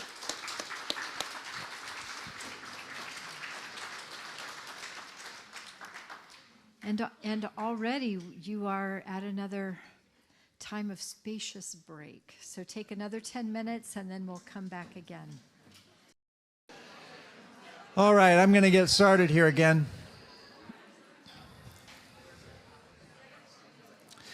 Thank you for those of you who participated in our fishbowl. There was one thing that came up, there were a bunch of things that came up that I wish we just could have talked about for a long time. One thing, in the book, we have 8 chapters, and we only chose 5 of them to cover today because our time's limited, even though right now it's feeling like it's unlimited, like 6 hours takes forever, right? I remember being in your spot. I think sitting 6 hours is way harder than talking for 6 hours, so I'm feeling empathy for you. But one of the first chapter in the book is actually called Slow to Speak, An Invitation to Quiet. And this came up, I think it was with Andy, one of his comments he made in our fishbowl here, but I thought it would be just worth mentioning this. That would have been an obvious topic for us to talk about today, because as therapists, that's one of the first things you have to learn is to be slow to speak. Invitation to quiet. I had a supervisor during my internship at OHSU. I had a supervisor who did research on beginning therapists, and one of the things he found is he would record sessions, and then he would look through the session and find the longest silence in the session for a beginning therapist. The average for a beginning therapist, the average longest silence was half a second. So, and some of you are smiling. That means you're further in the program. You know that you actually, silence is a gift. And sometimes in therapy, you need to sit silently for a time. So, and we're just assuming that in your classes and your coursework, you're going to get lots on that. So we didn't choose that one for today. This next section is going to be mostly me. We're going to hear from Lisa a little bit at the end, but it's going to be our slow to judge, an invitation to humility.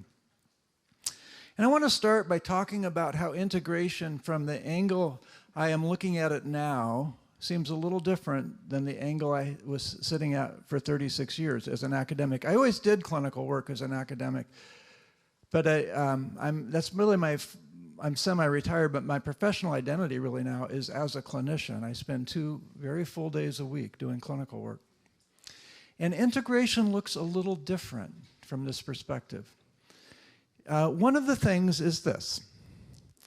People are more wary than eager when addressing religious issues. Now, this surprised me because in academic papers, those of us in the integration tradition, the way we start our papers, probably 50% of the papers in the integration literature start this way. It goes like this. The general public is more religious than the profession of psychology. Therefore, we need to train psychologists to be more attuned to religious issues because that's what the public wants and needs. That's the way we start our papers. That's not been my experience. Now, I realize I practice in Oregon, which is not the same thing as Alabama, but it's not been my experience. If anything, people will Google me and they'll be worried about how religious I am. When we start therapy, it's like they're cautious, they're concerned. That's been a surprise to me. This is slow to judge, an invitation to humility. One of my hypotheses, and I'm only a few years into this semi-retired clinical practice thing, but one of my initial hypotheses is it's because they associate religion with judgment. And that might be one of the reasons there's a cautiousness there. The second thing is who I am in the room is more important than what I know. You know how much time you spend perfecting all the theoretical knowledge in in whatever model you use, and you get really good at it, and that's good. It's actually important. But that's not what I think the most important thing is when you sit in the room with suffering people. It has to do with who you are. That's why AI is never going to really replace us, right? That's been, and I think that might have to do with judgment also. The person of the psychotherapist and how prone are we to being judgmental. The third thing I'm finding is that creating this non-judgmental, grace-filled space is essential to the work.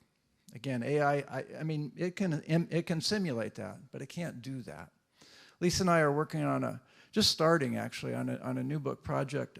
Probably will be our last book. We're just at an age where we probably need to be done. But it's looking at grace. The tentative title is Grace Upon Grace, and we're looking at both of our clinical work, her as a spiritual director and me as a psychologist. We also have 150 interviews from Templeton grant that I was part of near the end of my academic career, where we're looking at how Christians of various denominations experience grace.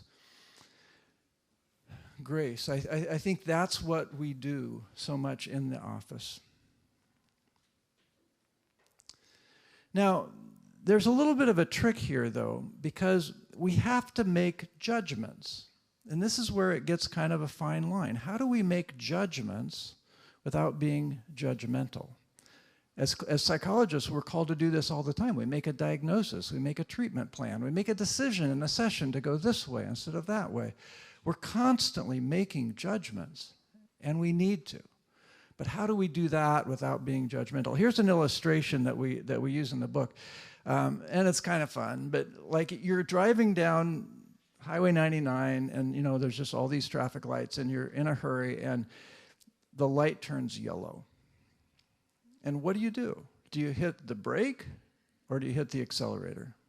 And it's going to be different in different circumstances, right? But that's a judgment you have to make. Now, Lisa and I have somewhat different personalities in this regard. So the thing that we talk about in the book is how the person in the passenger seat is maybe prone to being judgmental at that moment. Like, oh, I wouldn't have done it that way. I would have done it this way instead of that way.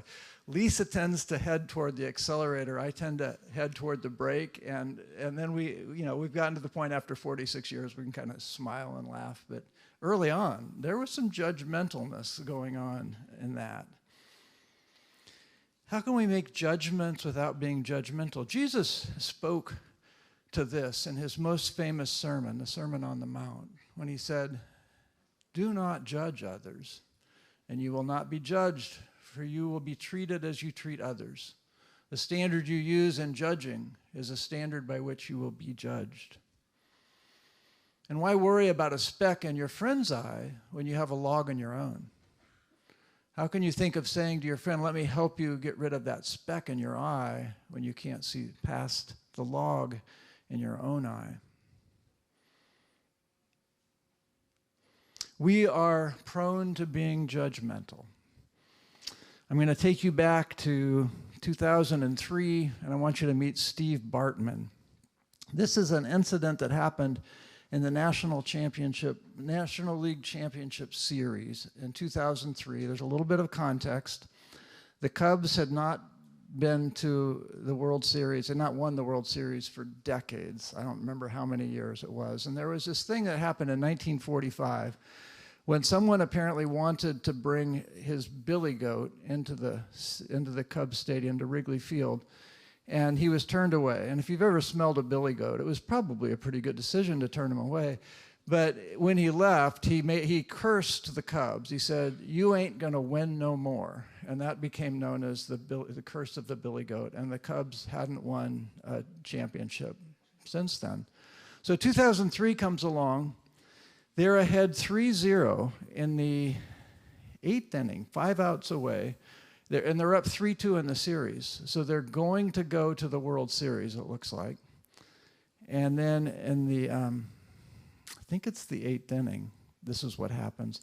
By the way, something similar, sort of similar, happened in the World Series last year, but this is not that. This is not someone taking the ball out of a glove. But watch what happens here.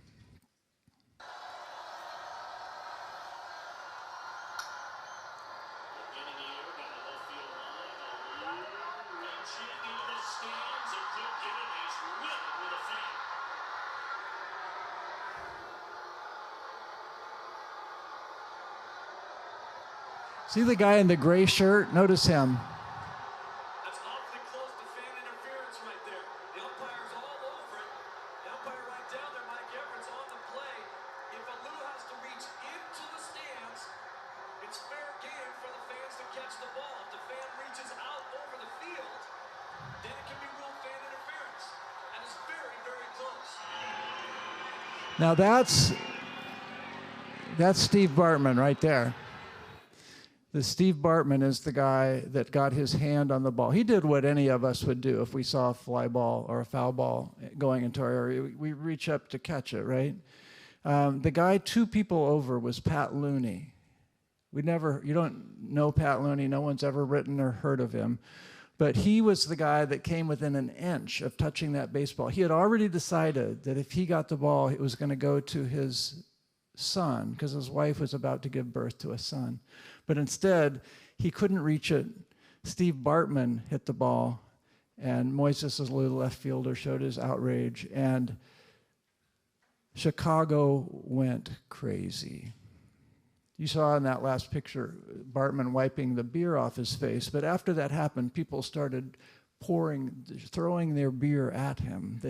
They made him leave the stadium. Someone posted his home address on the internet, and people started sending hate mail, and they came, and he had to have police protection. The governor, perhaps jokingly, said he should go into witness protection.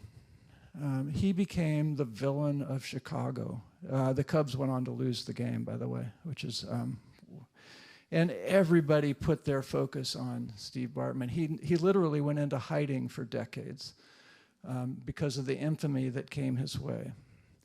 Now, that was a year before Facebook, 3 years before Twitter, and thank goodness for that, because it would have been even worse.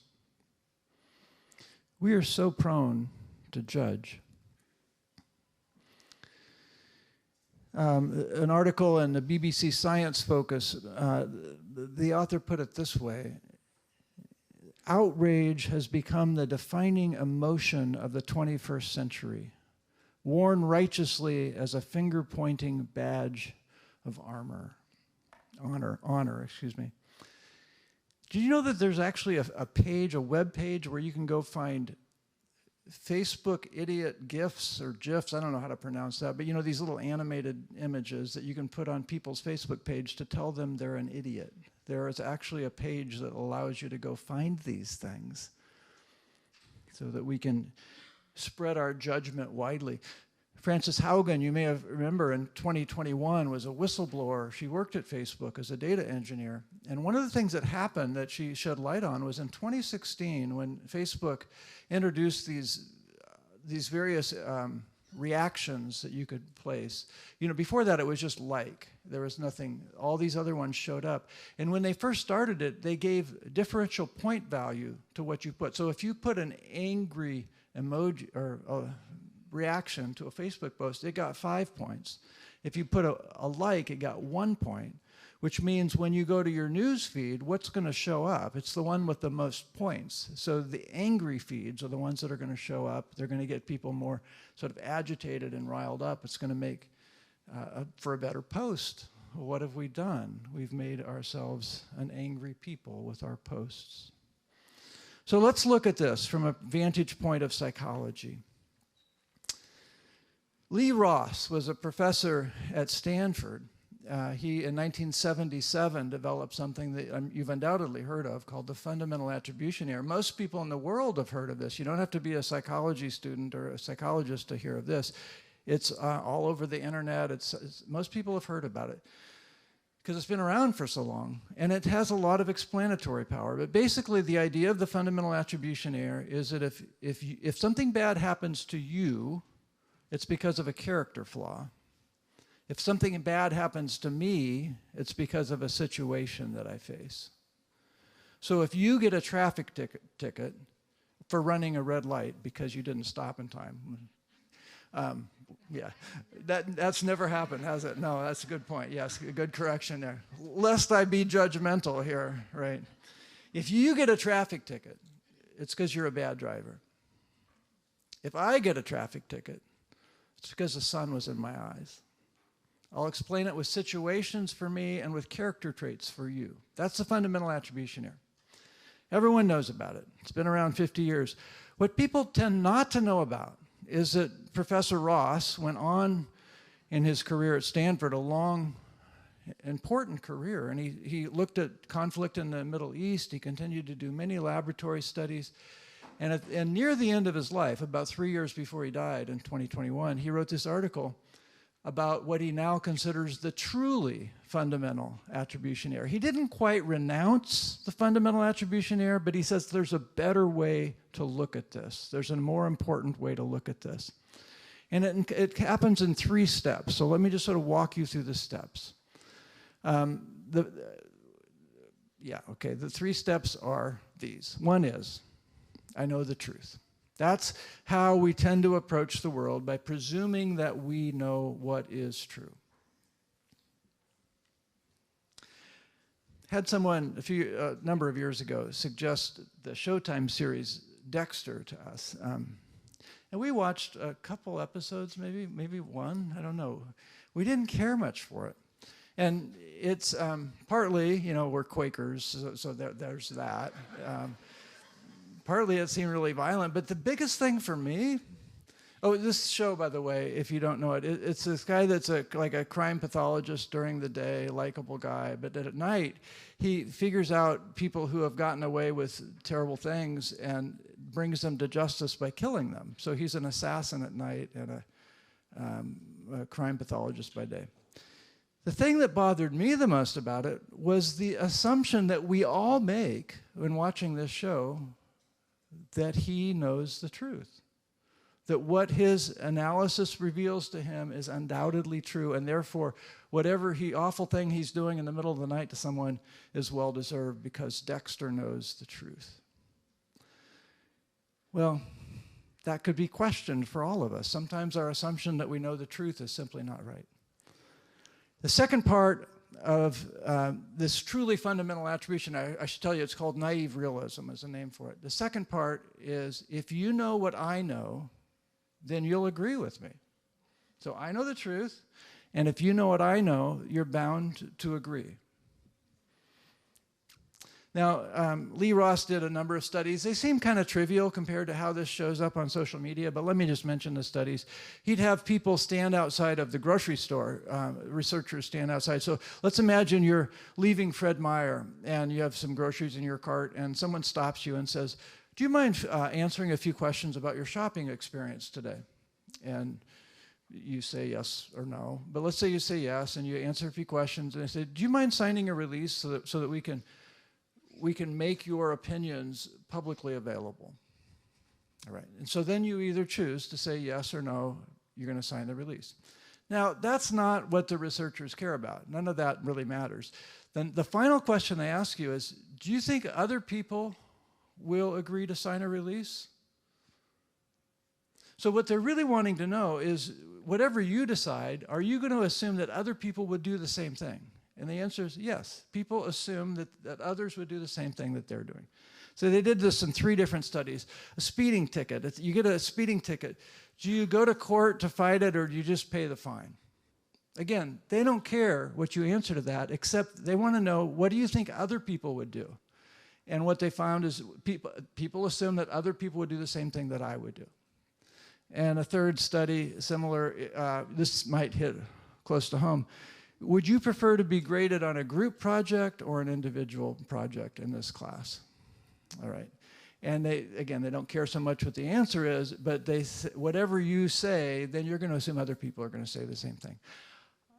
If you know what I know, you'll agree. And then the third part of naive realism is, if you still don't agree, then you're an idiot. Or worse, fill in the expletive, whatever you want to say. If you still don't agree with me, I can just write you off. By the way, I noticed some people sort of taking notes. Feel free to do that, but there's also a QR code. I forgot to mention this, that if you want any of these slides, you can get those from the QR code. I ask that you do that later in the handout, I appreciate your respect for that. All right, so here's naive realism. I know the truth. If you know what I know, you'll agree with me, and if you still don't agree, then you're an idiot. That's what Professor Ross says is the truly fundamental attribution error.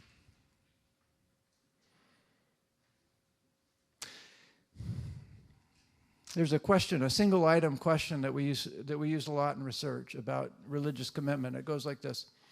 How important is your religion to you? And there's five answers, and they range from 1, not at all important, I don't have a religion, to 5, extremely important. Extremely important, it's at the center of my life. That single item does as well as a lot of scales on religious commitment. I have always been a 5. It's always been, from the earliest time I can remember, faith has always been right at the center of my identity in my life. And I want to say that because I'm about to say something critical about faith, and I want to be clear that I'm coming from inside of this tradition when saying this, but I think one of the great failings of Christian communities has been naive realism.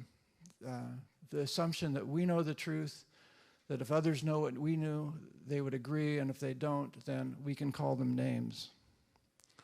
Ross looked at this also. He had people, Christians, on various issues say what they believed and what they thought Jesus would say about it. And sure enough, his one's on taxation of the wealthy, and you see liberals believe that wealthy people should be taxed more, and they think Jesus would say that. And conservatives say wealthy people should be taxed less, and they think Jesus would say that. And it turns out that that's true in a number of other issues with regard to access to abortion, treatment of undocumented residents, and so forth. David French, who is a Christian and a columnist for the New York Times, I think put this so well just about 6 weeks ago, maybe slightly more. Let's see, it was December 22nd, so it was a couple months ago now. He wrote this, I'm just excerpting part of this, but the title of his column is, "Why Are So Many Christians So Cruel?" And here's what he wrote. He said, "Most of us have sound enough moral instincts to reject the notion that might makes right. Power alone is not a sufficient marker of righteousness. But the idea that right deserves might is different and may even be more destructive. It appeals to our ambition through our virtue, which is what makes it especially treacherous. It masks its darkness. It's remarkable how often ambition becomes cruelty. In our self-delusion, we persuade ourselves that we're not just right, but that we're so clearly right that opposition has to be rooted in arrogance and evil. We lash out. We seek to silence and destroy our enemies. But it's all for the public good, so we sleep well at night. We become one of the most dangerous kinds of people, a cruel person with a clean conscience. Well, so that's the bad news, right? Naive realism. We are prone to judgment. We do it in our faith communities. We do it outside our faith communities. Social media has made this so much worse. But let's look and see if there might be an invitation here too. So the invitation is to humility. And so point by point, I think we can take each of these steps of naive realism and suggest there's another, a more humble way to approach this, to look at this. I know some of the truth, though there's so much I don't know. I'm curious to understand your perspective. We won't necessarily agree, but I respect you as one valued and loved by God. So Benjamin Franklin was a flawed person, not a perfect man in any way, but I'm going to talk about some sort of positive dimensions of his character that I think are helpful here. Franklin stopped going to church as a young man because he didn't like his Presbyterian preacher very much. So he was not a churchgoer, but he was a printer by trade, and he developed and he printed some little booklets that look kind of like a modern day spreadsheet. Because what he wanted to do is he wanted to become a perfect person. That was his goal, is to sort of become a highly virtuous person with no more flaws. And so he had this plan that he followed for 55 years, where he had 12 virtues that he wanted to develop. And that's what, they're not all listed here. Oh yeah, they are. They're the column, the rows here. Temperance, silence, order, resolution, frugality, industry, sincerity, justice, moderation, cleanliness, tranquility, and chastity. And then early on in this, he had a Quaker friend who convinced him that he should add another one, humility, because he wasn't very humble. And so he agreed to add humility to the list. So he had 13 virtues, which actually speaks to some humility that he was willing to add that to the list. So he had 13 virtues, and then each week for 55 years, he would focus on a particular virtue. And so this particular week, he did this. He had a spreadsheet for each week, and this particular week was temperance. So you can see the little marks on the spreadsheet were times that he felt like he fell short that particular day on one of the virtues that he was trying to practice. So he would practice. He would go through the day at the end of the day, which is an invitation we're going to make to you at the end. Lisa will talk about the daily examine, and make some observations about his day and where he fell short in these virtues. Near the end of his life, in his autobiography, he talks about the humility, the virtue of humility, which is really, really hard to develop.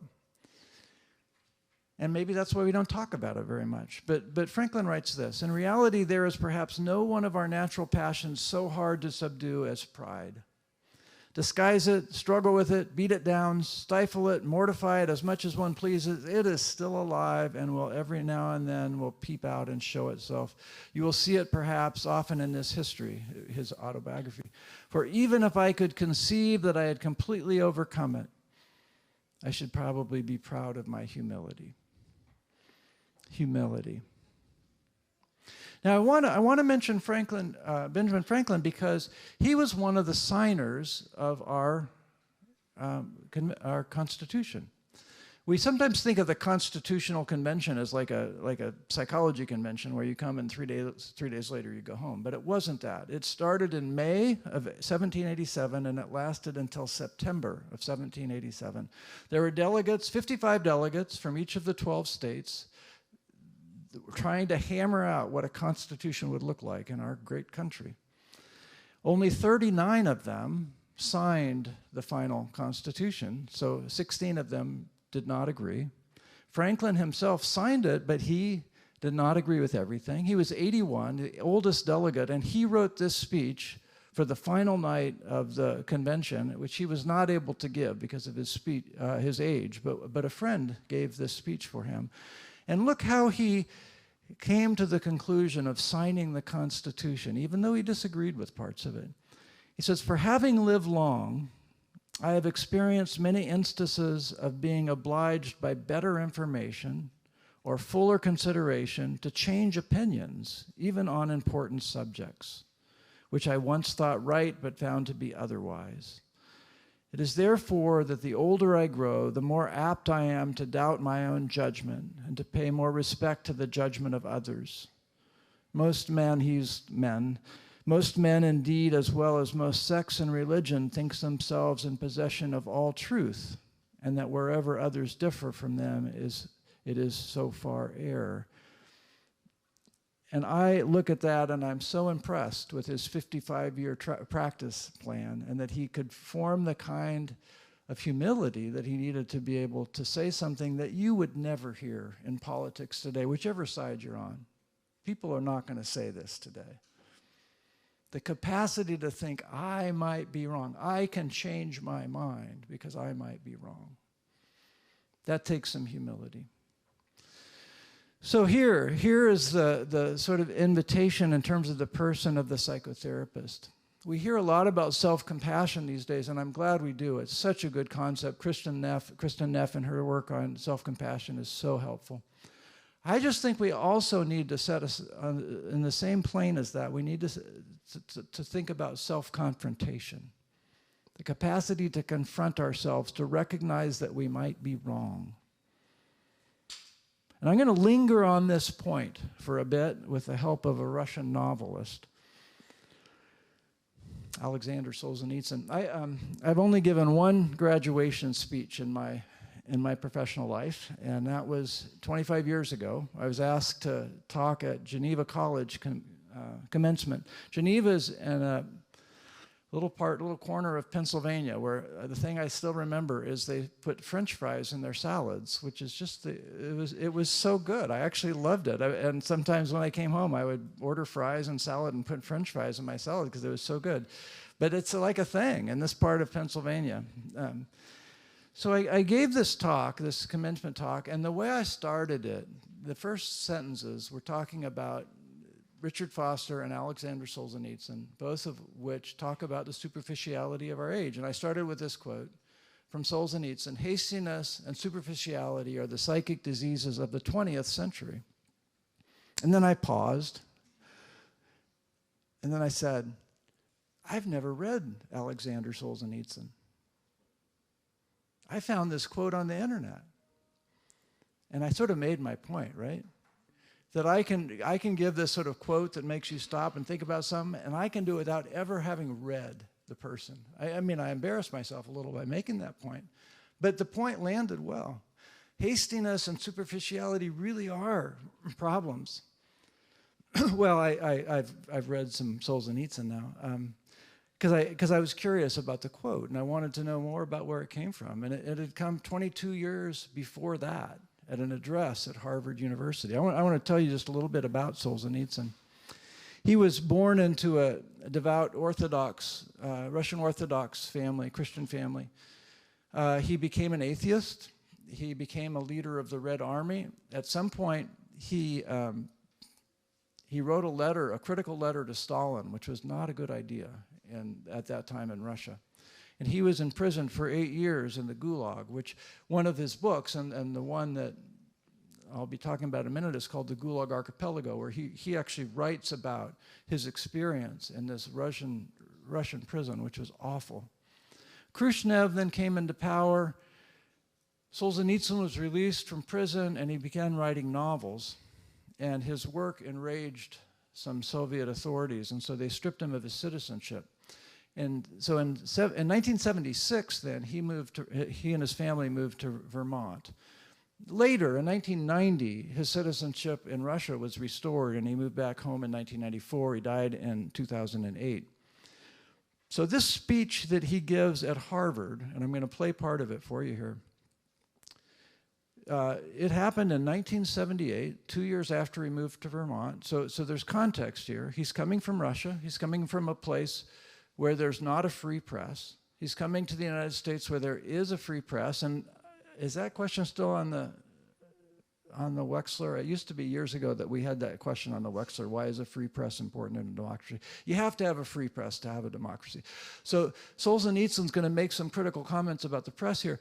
But listen for that phrase that I started that graduation talk with. Hastiness and superficiality are the psychic diseases of the 20th century. Listen for that phrase in this few minutes I'm going to play. I hope you'll get the sound on this, from Solzhenitsyn's Harvard address.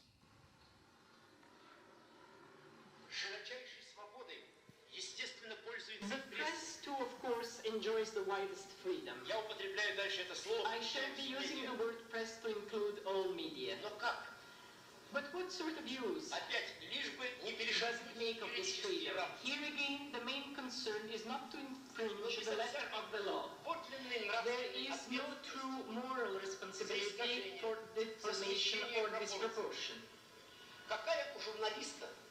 What sort of responsibility does a journalist or a newspaper have to his readers or to his history? If they have misled public opinion, or the government by inaccurate information or wrong conclusions, do we know of any cases of public recognition and rectification of such mistakes by the same journalist or the same newspaper? It hardly ever happens because it would damage sales. A nation may be the victim of such a mistake, but the journalist usually always gets away with it. One may safely assume that he will start writing the opposite with renewed self-assurance. Because instant and credible information has to be given, it becomes necessary to resort to guesswork, rumors, and suppositions to fill in the voids, and none of them will ever be rectified. They will stay on in the reader's memory. How many hasty, immature, superficial, and misleading judgments are expressed every day, confusing readers without any verification. The press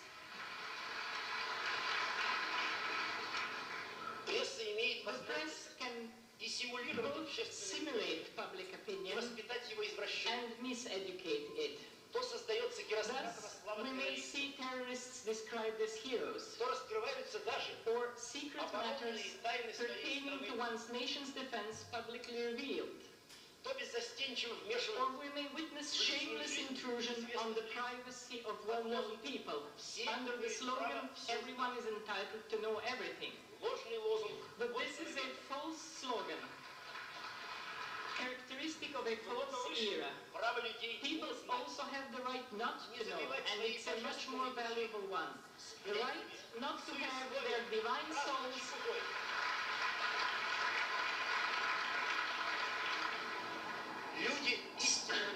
a person who works and leads a meaningful life does not need this excessive burdening flow of information. Hastiness and superficiality are the psychic disease of the 20th century. And more than anywhere else, this disease is reflected in the press. Such as it is, however, the press has become the greatest power within the Western countries, more powerful than the legislative power, the executive, and the judiciary. And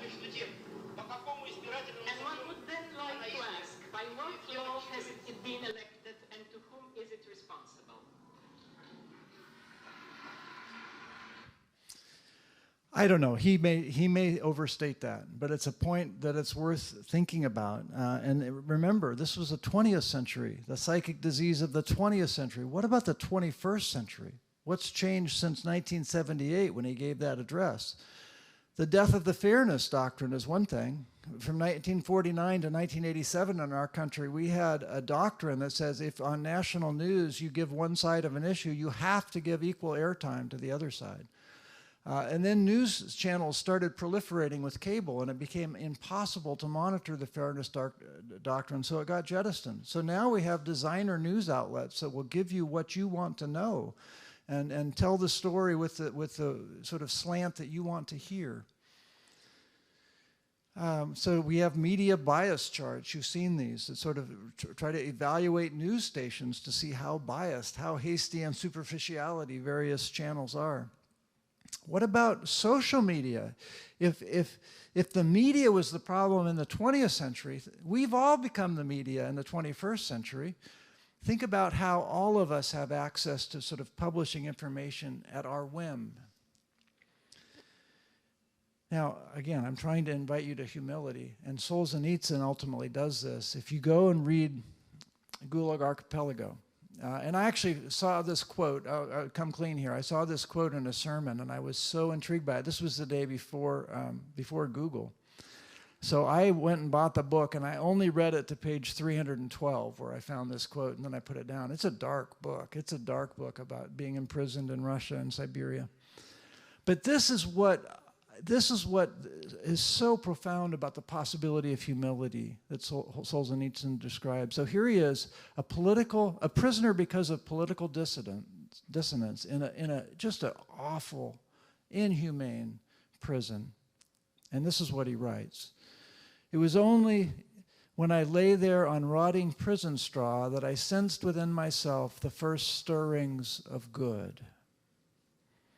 In the intoxication of youthful successes, I had felt myself to be infallible, and I was therefore cruel. In my most evil moments, I was convinced that I was doing good, but gradually it was disclosed to me that the line separating good and evil passes not through states, nor between classes, nor between political parties, but right through every human heart and through all human hearts. And that's why I look back upon the years of imprisonment and say, sometimes to the astonishment of those about me, bless you, prison. I nourished my soul there. And I say without hesitation, bless you, prison, for having been in my life. Self-confrontation. Sometimes we're wrong.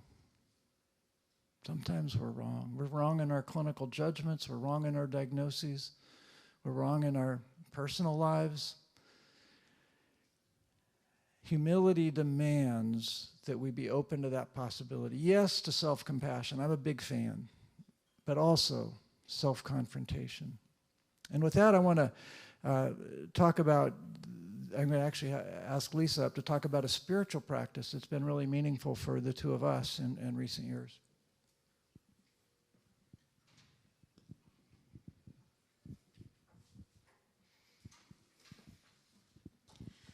Actually, Mark, it's true, it's been meaningful to both of us, but Mark practices it regularly, and I'm humbled by that. So this practice is one of Ignatius of Loyola, the Jesuits. He was the founder of the Jesuits. It's called the Daily Examen, but a bit about Ignatius, first of all. He was born in wealth, became a warrior as people born in wealth did. He was incredibly vain. He had a really good-looking body, and he liked to wear the tights that would show off his legs, as they did. If you look at the pictures of people with wealth in that era, he was a ladies' man. And when he was in battle, he was hit by a cannonball that just destroyed one of his legs. And he went through an incredible... he was the one that said to the physicians of the time, do this to my leg, I want to have it look good in tights again. And this is without the kind of anesthetics that we have. He was very vain. Well, he was recovering from that injury and his subsequent surgery to help him look better. And I should not criticize that when you think today how much we spend on making ourselves look the way we want to. But while he was recovering in a monastery, the only books that were available to him were the spiritual books that were there, and out of boredom, that's what he read. And he became incredibly aware of his vanity in particular, how much he desired renown, how much he wanted fame, how much he wanted to look a certain way. And as he read these books of the saints, he had a true turning, an awakening, as he saw who he had been and now who he wanted to be. And he was very instrumental in establishing this Catholic order, the Society of Jesus, who are the Jesuits. And one of the practices that he developed and he had as part of the daily pattern for the monks that were living with him was this daily examen. You can find this online now, and it will show up in a lot of different varieties, and some of them really take out the self-confrontation element and have it be reflective in ways that don't consider that. And I think that's missing part of what he was really encouraging us to do, which was to be honest with our failings. So it has basically 5 steps, no matter which one you look at. And the first of these, and actually the way that he talked about doing it, the first of these is gratitude. But he said before he ever began this practice, he would take about the amount of time it took to do one of the Our Fathers and just stand in the gaze of God's love. A preliminary to being able to do this is to feel absolutely loved by a God who is not judging you, but loves you and loves you into the fullness of who you could be. So he would begin with that standing in the gaze of God's love, and then a gratitude of thinking through, what am I grateful for? I'm grateful for the chance to be in the PsyD program. I'm grateful for the friends, the people in my cohort. I'm grateful for my partner, my children. What are you grateful for? And just spend a few moments in gratitude. This is a practice that could take 5 minutes. It could take 15 minutes. A second is to ask the Holy Spirit for guidance. As I look through this day, Spirit of God, show me what I need to see today. Where do I need to see? Well, and the third one will be, where do I need to see what he called the consolations? The places that I saw you, God, and I met with you, and we together lived well in this moment. These were the good moments of showing up the way that my fullness, myself, my true self would want to show up. But then also asking for guidance to see the desolations. Where did I miss you, God? Where was I sharp when I didn't need to be sharp? Where was I unkind when kindness? Where did I rush through a yellow light when I really should have stopped? Where are the places that I missed today? And that takes the biggest chunk. And there's different ways you might do this. You might just begin your day and walk through your day. And what rises to the surface then? And while there are many things that might rise to the surface, it's paying attention to what the Spirit is particularly nudging you, both consolations and desolations. And then you spend some time seeking forgiveness, imagining what healing might be, imagining, is there something I need to do to make amends here? Is there an apology I need to make? Was there somebody who really blessed me today and I actually ought to just jot them an email or send them a note to say thank you for the way you showed up for me because that was one of your consolations? So what is it? What is your invitation for what you are being asked to do? And then it is to look toward tomorrow, and that might be part of also, what will I do differently? How do I want to attend so that I'm not in such a rush to get where I need to go that I feel like my only option is to run through that yellow light? What is it that I want to be thinking about? How do I want the Spirit to be forming me? And then again, to end with gratitude. That you begin, he doesn't have that as part of this practice, but to begin and to end it with gratitude. I have found this lovely little book called Reimagining the Daily Examen. There's 30 different ways you might do this, and so it brings great variety to a kind of review that could feel a little bit old and tired over time, although Mark continues to do the standard one. Sometimes it's, imagine this is your last day, and so you review bits of your life as though this was your last day. Or you choose a particular relationship that's hard for you, and you're doing a review of that relationship in your daily examen. It's a practice that very much can be counterintuitive when there is, if you feel like, oh, I really need more self-compassion than this might be. Maybe this isn't a time to do it. But there are ways that you can perhaps pray for that too. God, give me the grace to see what I don't even feel like I have the strength to see in terms of my own self-confrontation. So we leave that with you, and this is kind of a little bit of a shorter time.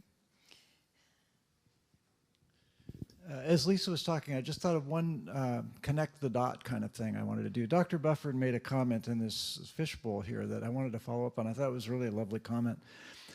Because I do this in the evenings, and because I sometimes, I'm not nearly as consistent, will do an examen in the morning also, it's a lovely way to bring my clients into my awareness as a prayer practice. So in the mornings, on a clinical day, I see clients on Tuesdays and Thursdays. I go through with each person I'm going to see that day and just sort of hold them up in the light. We Quakers talk about holding in the light, like putting someone in the presence of God's mercy. And at the end of the day, I do the same thing. I go back and I think about each of the sessions and sort of how I showed up and how God showed up and what I missed and where I could have done better and where the suffering is that I want to pay attention to. So it becomes a way to sort of prayerfully hold the clinical work that I do. And so when Dr. Bufford mentioned that, I just thought maybe I should connect those dots, that the examen can actually be a nice tool for a sort of integration around the work we do as well. I think what we'll do is go ahead and take a break now. And if you guys get out at 10 minutes early, 15 minutes early at the other end of this, I doubt Ken will complain. So come back again at 2:30 and we'll have our last session at that point.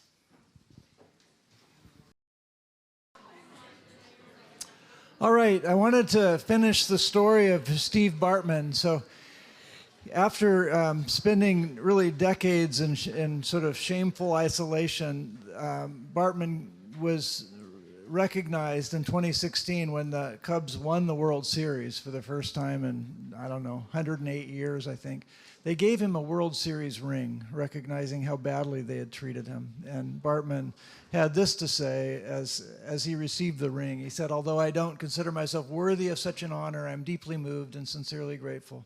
I humbly receive the ring not only as a symbol of one of the most historic achievements in sports, but as an important reminder for how we should treat each other in today's society." And indeed, I think we need these reminders for how we should treat each other in today's society. And that's a nice kind of leading into an invitation to community. And so the title of this sort of home stretch, the final section, is going to be Slow to Isolate, an invitation to community. You probably have heard that the outgoing Surgeon General has declared that we are in a loneliness epidemic in our country. And if you actually download the report, there's some compelling data that shows this. This graph's going to be too small to see the various variables, but these are things such as social isolation going up dramatically since 2003, household social engagement going down, companionship going down, decreased 14 hours per month since 2003 to 2020. Social engagement with friends, look at that striking drop, 20 hours per month. Non-household family social engagement, a decrease of 6.5 hours per month. And other social engagement down 10 hours a month.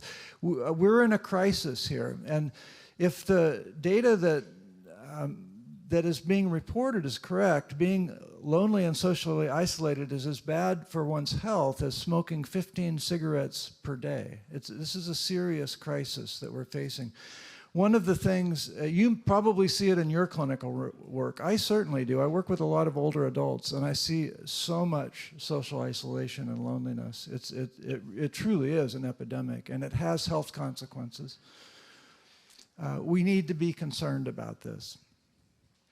It's interesting, in doing the research for this chapter, I came across a book by Faye Bound Alberti, who's a cultural historian at York University.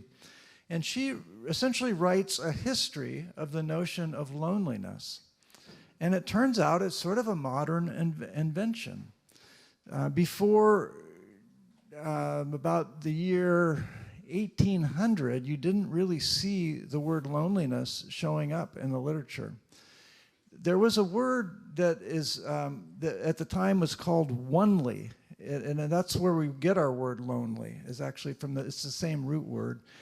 But being onely was not a bad thing. Being onely was actually a sort of spiritual experience where you're a solitude, a sort of experience with God. And so lonely comes from that same word, and it isn't intrinsically meant to be a negative thing. And it wasn't until about 1800, and we start seeing it showing up in the literature. This is what Alberti writes about this cultural evolution of the notion of loneliness. She says, people lived in small communities. They tended to believe in God, which meant they never were really alone, even when they were physically isolated. And there was a philosophical concept of the community as a source of common good. There was no need for a language of loneliness. But then what happens, and really we should have the sociologist talking about this, but here I am. What happens is industrialization, urbanization, people start relocating for jobs, and there's this sort of great fragmentation of society, and the word lonely, with its negative connotations, starts showing up in the literature. And by the time we get to the Victorian era, there is just lots and lots of loneliness as a painful experience that's being described in various literatures. So here we are, 21st century, deeply lonely. Deeply lonely. And it has health consequences. I've combined several studies here. Medical scientists use something called a hazard ratio when they do their research. And essentially, you start with an assumption of 1. 1 means there's no greater risk for something if it's a 1. But every point above 1 is like a percentage point. So the top row of this chart is eating 3 to 6 servings of potato per week. If you do that, over 20 years, you have a 1% increased chance of mortality, of dying. And I use potatoes because that gets a lot of bad press. I don't know if you've noticed this, but eating white potatoes is like a bad thing to do. It's bad for your health. It's not really that bad when you look at the hazard ratio. 1% increase of dying prematurely. Now, if you eat a lot of potatoes, like 7 or more servings per week, it gets a little worse. You have a 1.17 is now your hazard ratio, 17% increased chance of death. And we do have to be careful here with causation and correlation. You know all about that. But look at the data on being socially isolated. This comes from a meta-analysis out of Brigham Young. The data on being socially isolated, which means that you're alone, whether or not you mind it, you're alone. And the data on being lonely, which means you feel alone. You feel the pain of being alone. Look at the data there. Your hazard ratio is 46% higher of mortality in over 20 years if you're socially isolated, 52% higher if you're lonely. This is the crisis, right? I'm going to add one more bar to this graph. Let me tell you why. I didn't have it in here. I just added this one more bar last week. And here's why. I opened up my Apple News, which I like to look at Apple News, and they had an article from The Atlantic showing, and it's a really interesting article. It's showing that people with ADHD live shorter lives than people who don't have it. And for women, it's like, I think it's 9 years shorter for women, 7 years for men. I mean, it's significant, and it's a very important article for people to know about. But I sat there thinking about it and the sadness of that, and I thought, it never gets attention in the Atlantic or on Apple News. Something that we've known for decades now is that people that go to church regularly live 7 years longer than those who don't. That never gets written about. Why don't we write about that too? And so I decided to add this last part, which is a more recent study. It was done with 74,000 female nurses followed over 20 years. It was published in the Journal of the American Medical Association. This was a good study. And what they found is that the hazard ratio for people who attend church regularly is 0.74, 26% less likely mortality rate over 20 years. We don't talk about this very much, do we? Because people don't go to church that much anymore. It's kind of an unpopular topic. But it's fascinating to see. And this is, by the way, after controlling for the obvious lifestyle variables, like how much people smoke and drink. So there is something going on here, the sort of human yearning for community that shows up in our bodies and in our health risks. But it's more than that, right? It's not just graphs and data and hazard ratios. These are real people's stories. The Irish Times, a few years ago, just asked people to send in their stories. And there's some compelling ones. A single man sent out a group text on WhatsApp and didn't get a reply. And it left him to wonder if those on the receiving end were enjoying life without him. They're out doing something, and I'm here at home.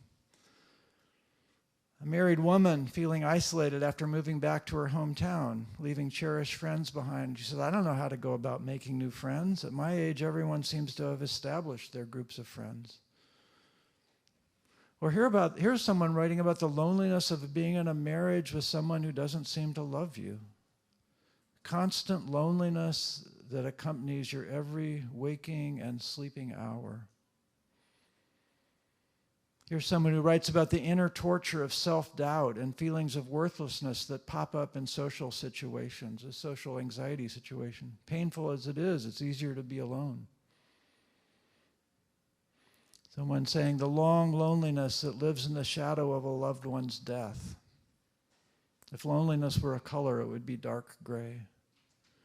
Here's someone saying a young stay-at-home mom described the paradox of being home with 2 children, never alone but desperately lonely. These are the stories. These are the sort of real-life stories that people express. I have a lot of Facebook friends that I never have met. I don't know who they are. You probably have this same thing too. But I have a Facebook friend that posts these things on Facebook. In consecutive, like within a couple hours of each other. He said, how do you learn real contentment without any friends in real life? And then a couple hours later he writes, I am destined to be alone for the rest of my life. I might as well make the best of it. He has 2,300 friends on Facebook and feels so desperately alone. It's an interesting moment in which we live, a cultural moment where we can be so connected and so alone. Well, COVID changed the world in all kinds of ways. We had a loneliness problem, a big loneliness problem before COVID, and then COVID just made it all so much worse. You remember the eerie silence of that? And then it also prompted lots and lots of research. So we've had a lot of research on loneliness, and the Surgeon General's report did too. But let me just go through what we're learning about loneliness, just a few kind of bullet points. One is those in individualistic cultures, United States tend to be lonelier than those in collectivist cultures, such as Guatemala. Not surprising. And I'm sure, I don't know that there's been research on this, but I'm sure that there are pockets of subcultures in the United States where there are more collectivists that tend to be less lonely than more individualist pockets. Men are lonelier than women in adulthood, though in a school-age sample, teenage girls have now surpassed teenage boys in loneliness. Loneliness is highest among the young. Among adolescents, loneliness has increased strikingly since 2012. This is, in one sense, this is completely unrelated, but I was walking last Saturday with a friend who works in the tech industry and in the medical world, and he was talking about some stuff that he had been learning about sort of the history of technology, and he said 2012, and he had not, this was not related, we weren't talking about this stuff. He said 2012 is the year that a lot of people point to as when everything changed in terms of technology in our country. The iPhone came out in 2007, so that wasn't it. Android came out in 2008. But there were some big changes in Amazon Web Services and big data. He knew all the details about it. I didn't know all, but 2012 was a strikingly different year in terms of when technology changed. Look at the graphs. Now, these are really hard to read. This is Jean Twenge's research. She's the one that years ago wrote The Narcissist Epidemic, a really fascinating book about how narcissistic the world's becoming. She went on to do research on loneliness. She worked with Jonathan Haidt, who has just written that book recently on the anxious generation. So this is Jean Twenge's research on loneliness, and or looking at school loneliness, and if the place where it goes radically up is 2012. And you see that girls, which are the purple line, have now kind of surpassed boys, as I mentioned, in terms of loneliness at school. There's another graph that's even harder to read. Just ignore most of the lines. But yeah, it's crazy, right? School loneliness there is the red line that goes up again in 2012. But the light blue line is smartphone access, and the dark blue line is internet use. Now, again, we can't equate causation with correlation, but it's fascinating to see how parallel these lines look in terms of availability. You know, we have so much available to us in terms of information, and we have a lot of loneliness right now. One of the things that Quakers do is ask what are called queries. There's not necessarily right or wrong answers to queries, but they're just intended to make us stop and think about a thing. And so in the book, we suggest 3 queries for how to think about our own use of technology when it comes to loneliness. And so here are the 3. One is, how does my technology use promote and detract from meaningful social interaction? We've all had that experience, right, where you go into a restaurant and everyone around the table is looking at their phone. Now, maybe they're doing something together and they're going to come back together and have a lively time because they've each researched something. Or maybe they're each off in their own world and it's taking away from the real here and now interaction by being in the world of information highway. How does technology affect my capacity for solitude? I have experienced this. You know, I'm a farmer. I like kind of being outside, being alone. But what I find, probably since 2012, I'm checking my phone all the time. The average American now checks email every 4 minutes. That's not solitude anymore. It's like I'm constantly wanting to be connected instead of allowing myself the space for solitude. And I'm challenged by this one. I need to work on this. How does technology contribute to me being authentic or hidden with those in my life? How is my use of technology so private that I don't want anyone else to know about it? Or how does it help me really be authentic with others that I care about? I feel like I've been a little hard on technology. I actually really love technology. One of my little quirky things is I write software. So technology's been a big part of who I am and what I love to do. I hope you got the sense from my opening comments that I'm really interested in AI. I'm finding that my treatment plans are way better if I let AI help me in developing them. And so I'm not an opponent to technology, but I just think we need to be cautious. And there are deeply important ethical issues for psychologists to think about how we use these technologies, because we are ultimately responsible for everything we write about our clients and our patients.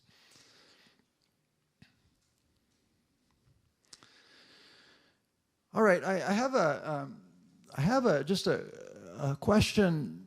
And I'm not going to give you a lot of time because, you know, it's the last part of the day. I know you're kind of ready for the clock to move a little faster, but I want us to take just a little bit of time around the tables, maybe just 5 minutes, to answer this, maybe not answer it, but to ponder this question. How does loneliness show up in clinical work?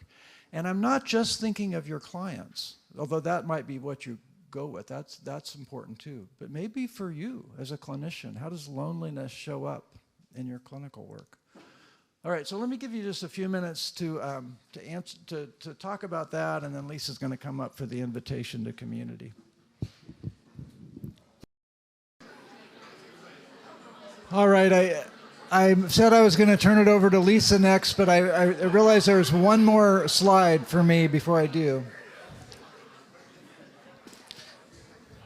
And it's just in keeping with all the other sessions we've had, which is the person of the psychotherapist. I've given you sort of 4 things, and my 5th one is this, to encourage us to move beyond the self-care cliches. I think self-care is a great concept. I think I don't mind the cliches. They're based on good things. You know, go running, eat blueberries, maybe watch more Netflix. I don't know.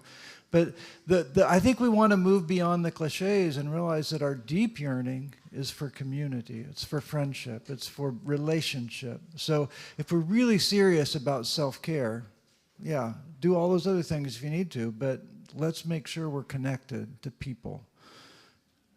All right, and with that, I'm going to turn it over to Lisa.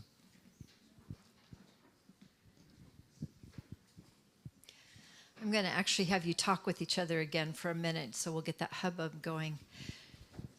Take a moment and recall your best moment in the last month, or maybe a good one if the word best is hard for you. Recall a good moment in the last month, just to yourself for a moment.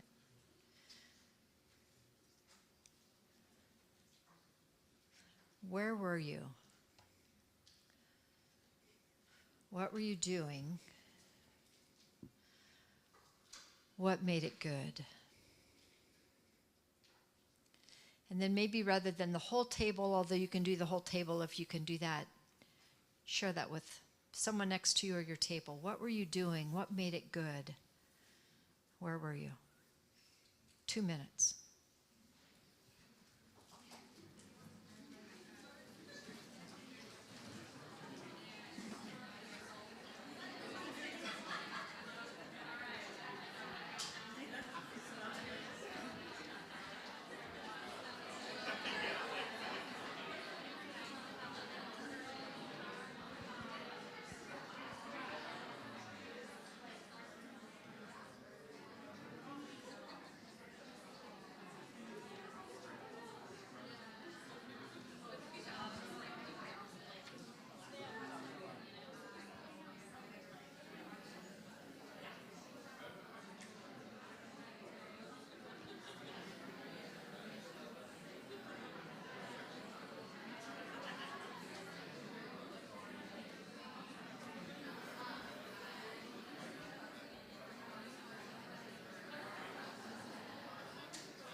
Take just 30 more seconds.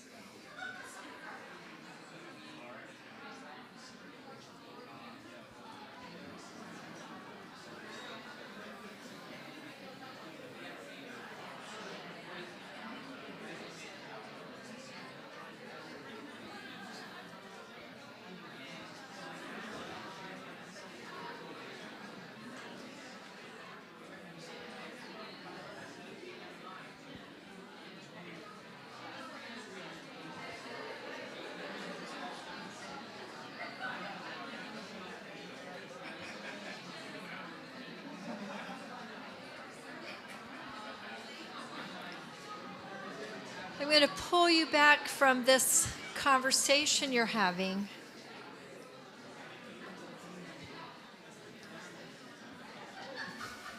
I could ask for a show of hands, but I won't. But my guess is that most of what you have related to each other were relational memories, where you were with someone else in some shared space that touched some mental, spiritual part of you. And the animation of the room, it would have been interesting to note that with some of our other questions. There were pops of laughter. Pops of laughter. I wonder what it was like for you even to be recalling that and to be sharing that laughter, which is another part of a bit we can always access. As good moments we've had are ours, they're always ours. And we can re-access them, remember them, re-feel them, share them, and get some benefit from doing that, even if the moment we're in is not one that has that kind of capacity. Cole Arthur Riley is a writer, a poet, a speaker, the creator and curator of Black Liturgies, which is a space that she hosts and writes in that integrates spiritual practice with Black emotion and Black literature and the Black body. This Here Flesh was her first book, and it became an immediate New York Times bestseller. And she has this to say about solitude. Solitude can be a profound teacher. It can teach us how to hold ourselves, how to affirm ourselves and listen. How much is the sound of your own voice worth? And yet, we were made for belonging. Maybe you've heard it said that you need to learn how to be alone before you can be with someone. I say you have to learn how to be with and part of something in order to know how to be alone.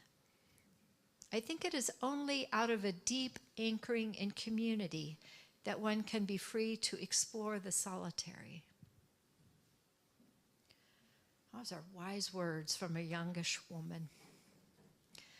From an older voice is Wendell Berry, another poet, essayist, the author of the Port Williams historical fiction. I don't know if he's known more for those or for his powerful essays where he is always poking and prodding with a prophetic kind of spear.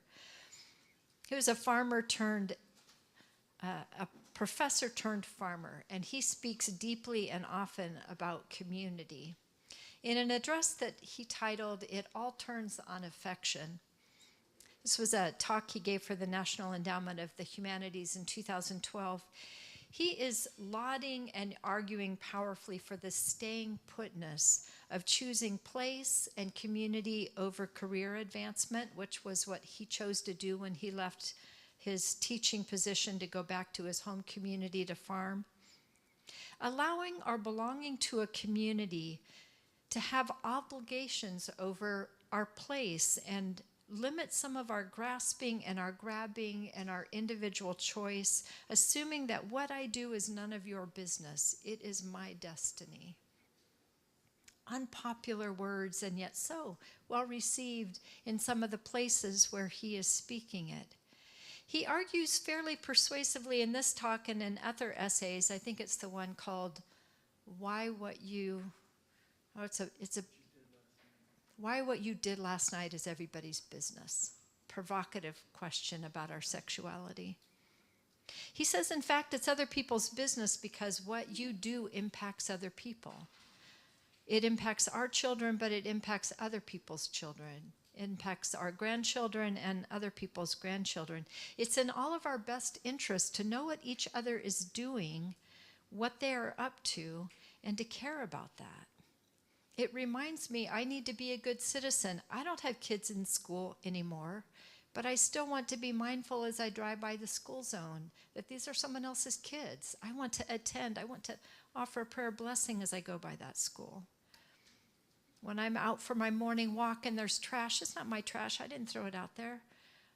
I want to feel like it's mine to pick up. It's mine to take care of. Being a member of a community that I say, what I do is your business, curbs some of my entitlements. It curbs some of my appetites that others might flourish. It's a reminder of Rohr's cosmic egg, to which everything belongs. Another one of his books is called Everything Belongs. But again, it's not a popular message in a time that we herald the individual and our autonomy and our agency and our choice, and a lot of your work is around that. It is around the good pieces of that. How do we again balance that good autonomy with good community, knowing that it costs us something to belong to community? And even if we want to promote my individual choice, we are drawn to something of that kind of community, which is partly maybe why the Port William historical fiction is so popular for us. There is something deeper and richer that gets captured in us together that we don't capture when we are alone. We have another song from Wailing Jennies. We were introduced to this group by our daughter. It's called One Voice. It captures some piece of this.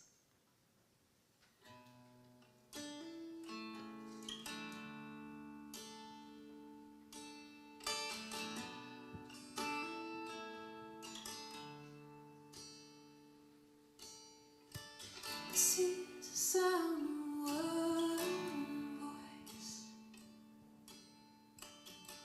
one spirit, one voice, the sound of one who makes a choice. This is the sound of one voice. This is the sound of one voice.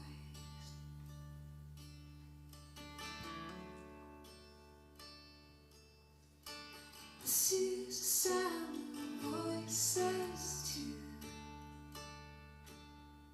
The sound of me singing with you, helping each other make it through. This is the sound of voices too. This is the sound of voices too.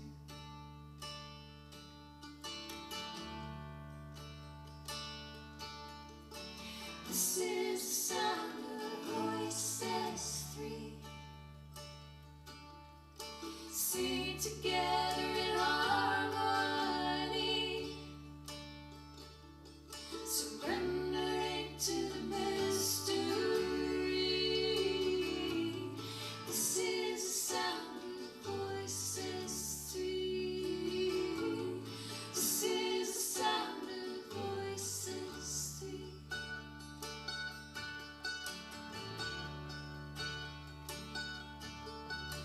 This is the sound of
I am inspired by the beauty of that message.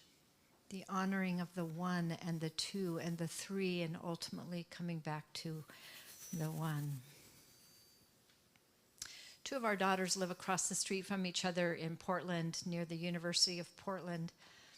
And it is a neighborhood that's characterized by what we all longed for, that we thought maybe existed in the 1950s, which is what drew the second daughter to this neighborhood, where the kids are in and out of each other's homes, and they have in the summer a badminton net that spans 2 of the lawns, and they're having block dinners and progressive dinners. This is a community of people, of neighbors who know each other, who borrow things from each other. It didn't just happen. Someone in that neighborhood approached someone else in that neighborhood and said, why don't we organize a block party?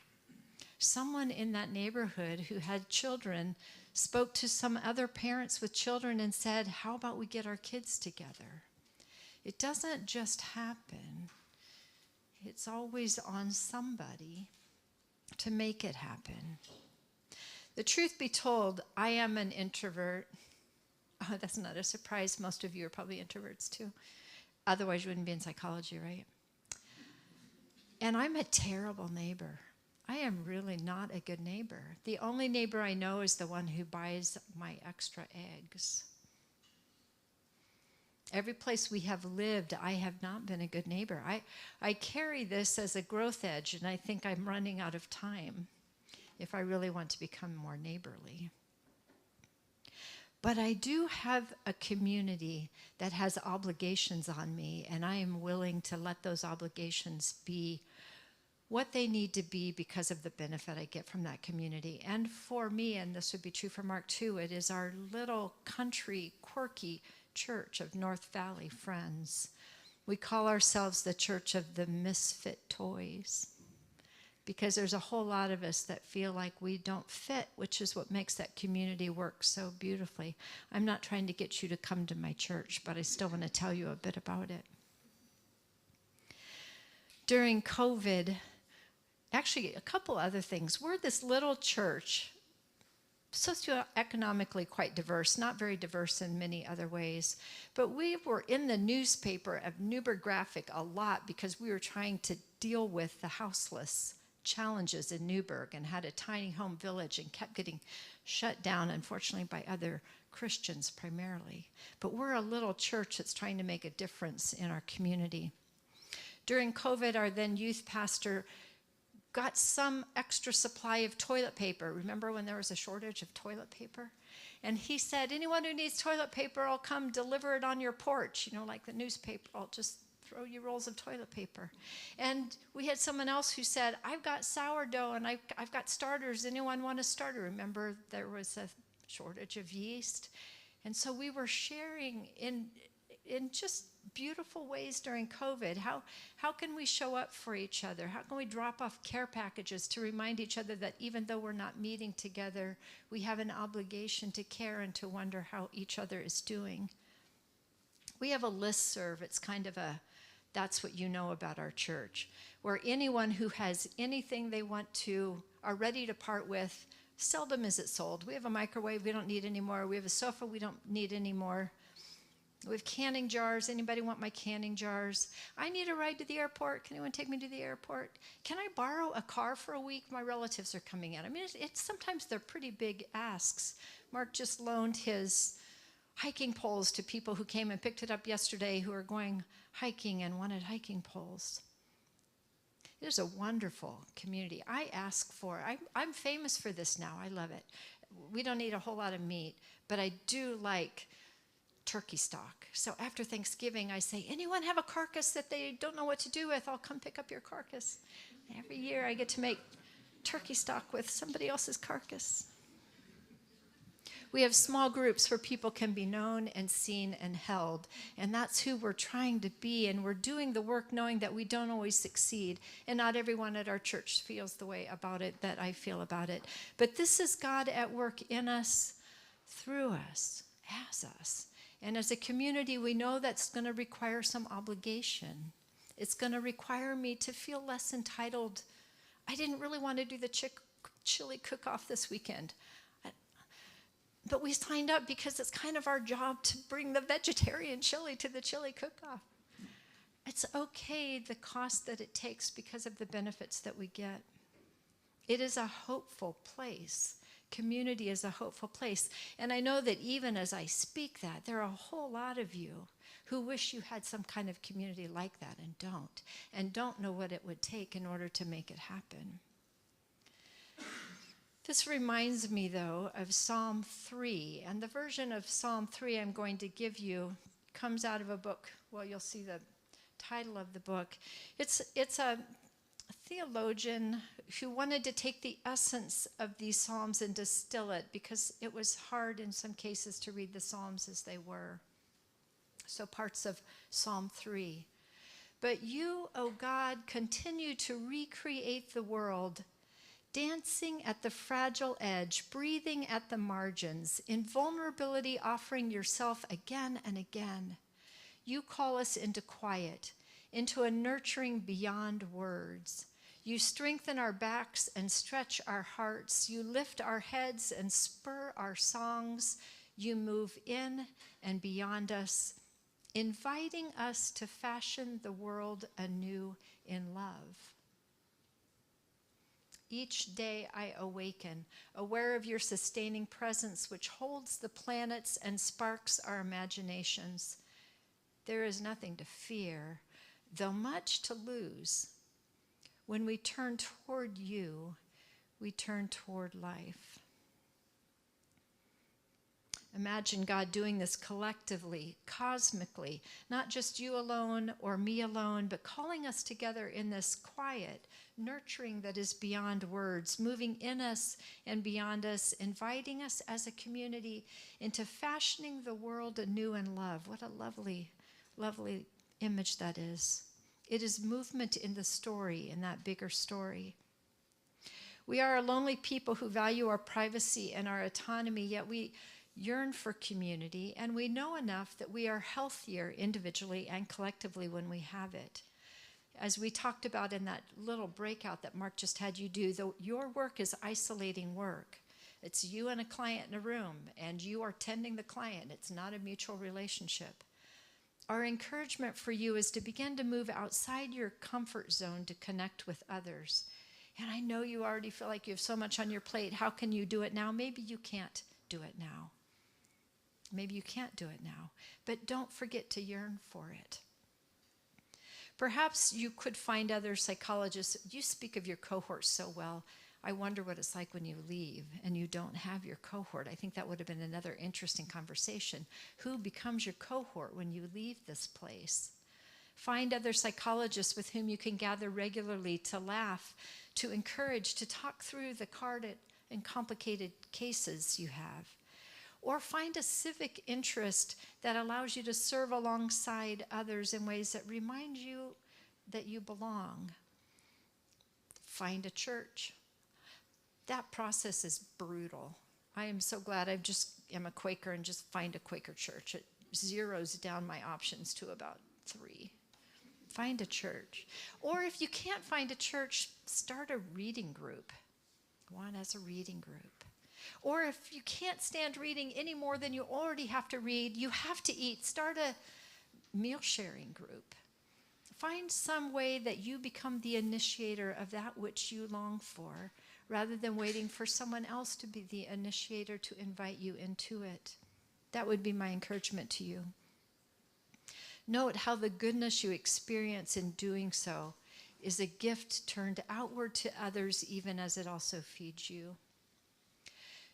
You will feel at times, and I don't want to end this day with you feeling overwhelmed by all the things that you should do in order to be healthy. And I can imagine that.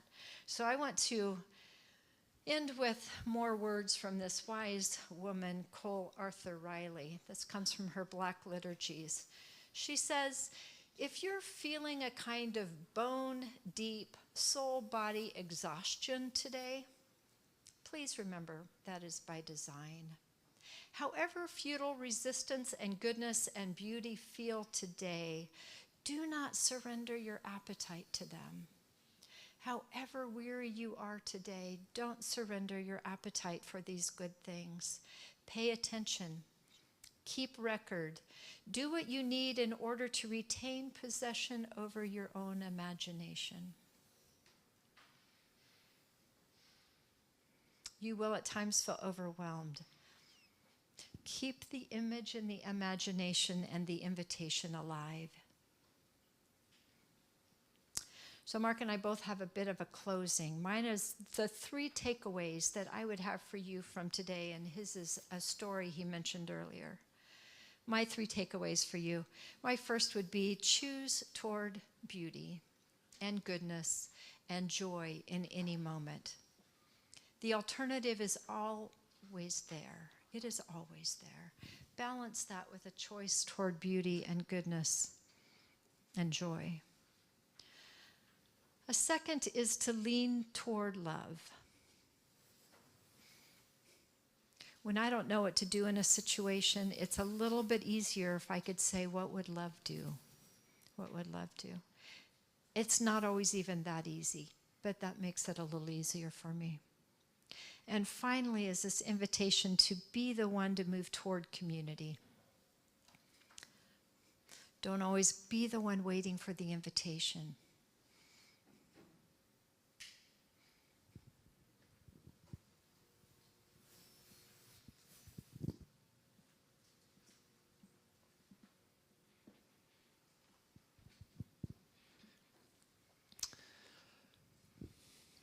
I'm a little choked up here because the second one, lean toward love, Lisa really embodies that. I'm really grateful. Well, all of them, but that one really caught me today. Thank you, Lisa. And speaking of leaning toward love, I want to end with a story about Howard Thurman, whom I introduced earlier, and that quote about finding pauses, that there's a deadly magic in the activity of our days. He wrote an autobiography near the end of his life, and he dedicated the autobiography to the stranger in the railroad station in Daytona Beach who restored my broken dreams 65 years ago. I always think about therapy when I think about this story. So Thurman grew up in Florida, and he, at the time, Jim Crow's laws being what they were, children in Florida were not eligible for public high school. So if you wanted, black children. So if you wanted a high school education and you were black, you had to pay for it yourself. You had to go to a private school. And that was no easy task. And his family worked together to try to get money. He worked incredibly hard himself to try to get money to go to Florida Baptist Academy in Jacksonville to get his high school education. He finally came to the day as a 14-year-old where he was going to the train station with he had to borrow a trunk for his luggage. It didn't have any handles on it. And he got it to the train station. He got to the agent. He had already pre-purchased his train ticket to Jacksonville. And the agent at the station said, "There's no handles on your trunk. And without handles, we can't put the luggage tag on there, and you're going to have to ship the trunk, and that's going to cost you more money." He had $1 in his pocket. And he sat down on the stairs, and he just started weeping. And this is what he writes about in his autobiography. I don't know quite why this is having this impact on me. I've told this story so many times. He writes this in his autobiography. He said, "I opened my eyes and saw before me a large pair of work shoes. My eyes crawled upward until I saw before me the man's face. He was a black man dressed in overalls and a denim cap. As he looked down, he rolled a cigarette and lit it. Then he said, 'What are you crying about?' And I told him. He took me around to the agent and asked, 'How much does it cost to send this trunk to Jacksonville?' Then he took out his rawhide money bag and he counted the money out. And when the agent handed him the receipt, he handed it to me. Then without a word, he turned and he disappeared down the railroad track. I never saw him again."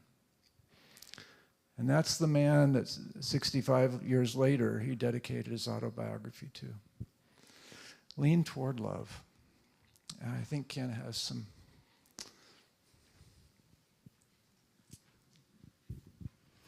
You guys thank Mark and Lisa for joining us today.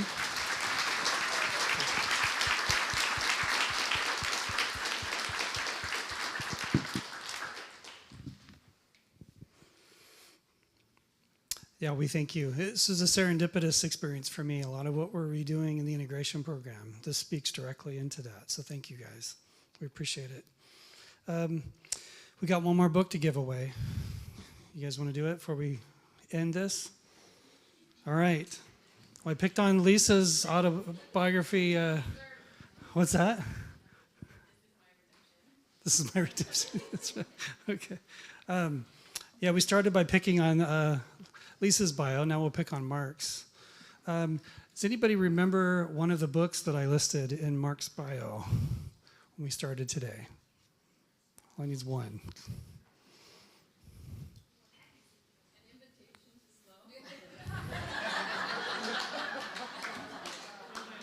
JC.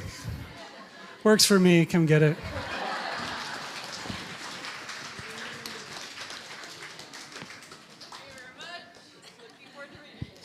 We were actually looking for the science of virtue, or psychology, theology, and spirituality. Okay, all right. That'll work. That's done. Hey, y'all, thanks so much. I hope you enjoyed it. Please, if you need CE, make sure and sign out with the CE evaluation. Students, make sure you sign out with the student evaluation, which, by the way, if you're a student who needs CE, please do both, okay? And if anybody's from the community and you need CE to pay for that, come see me. I'll be up here at the table. Have a great day, everybody.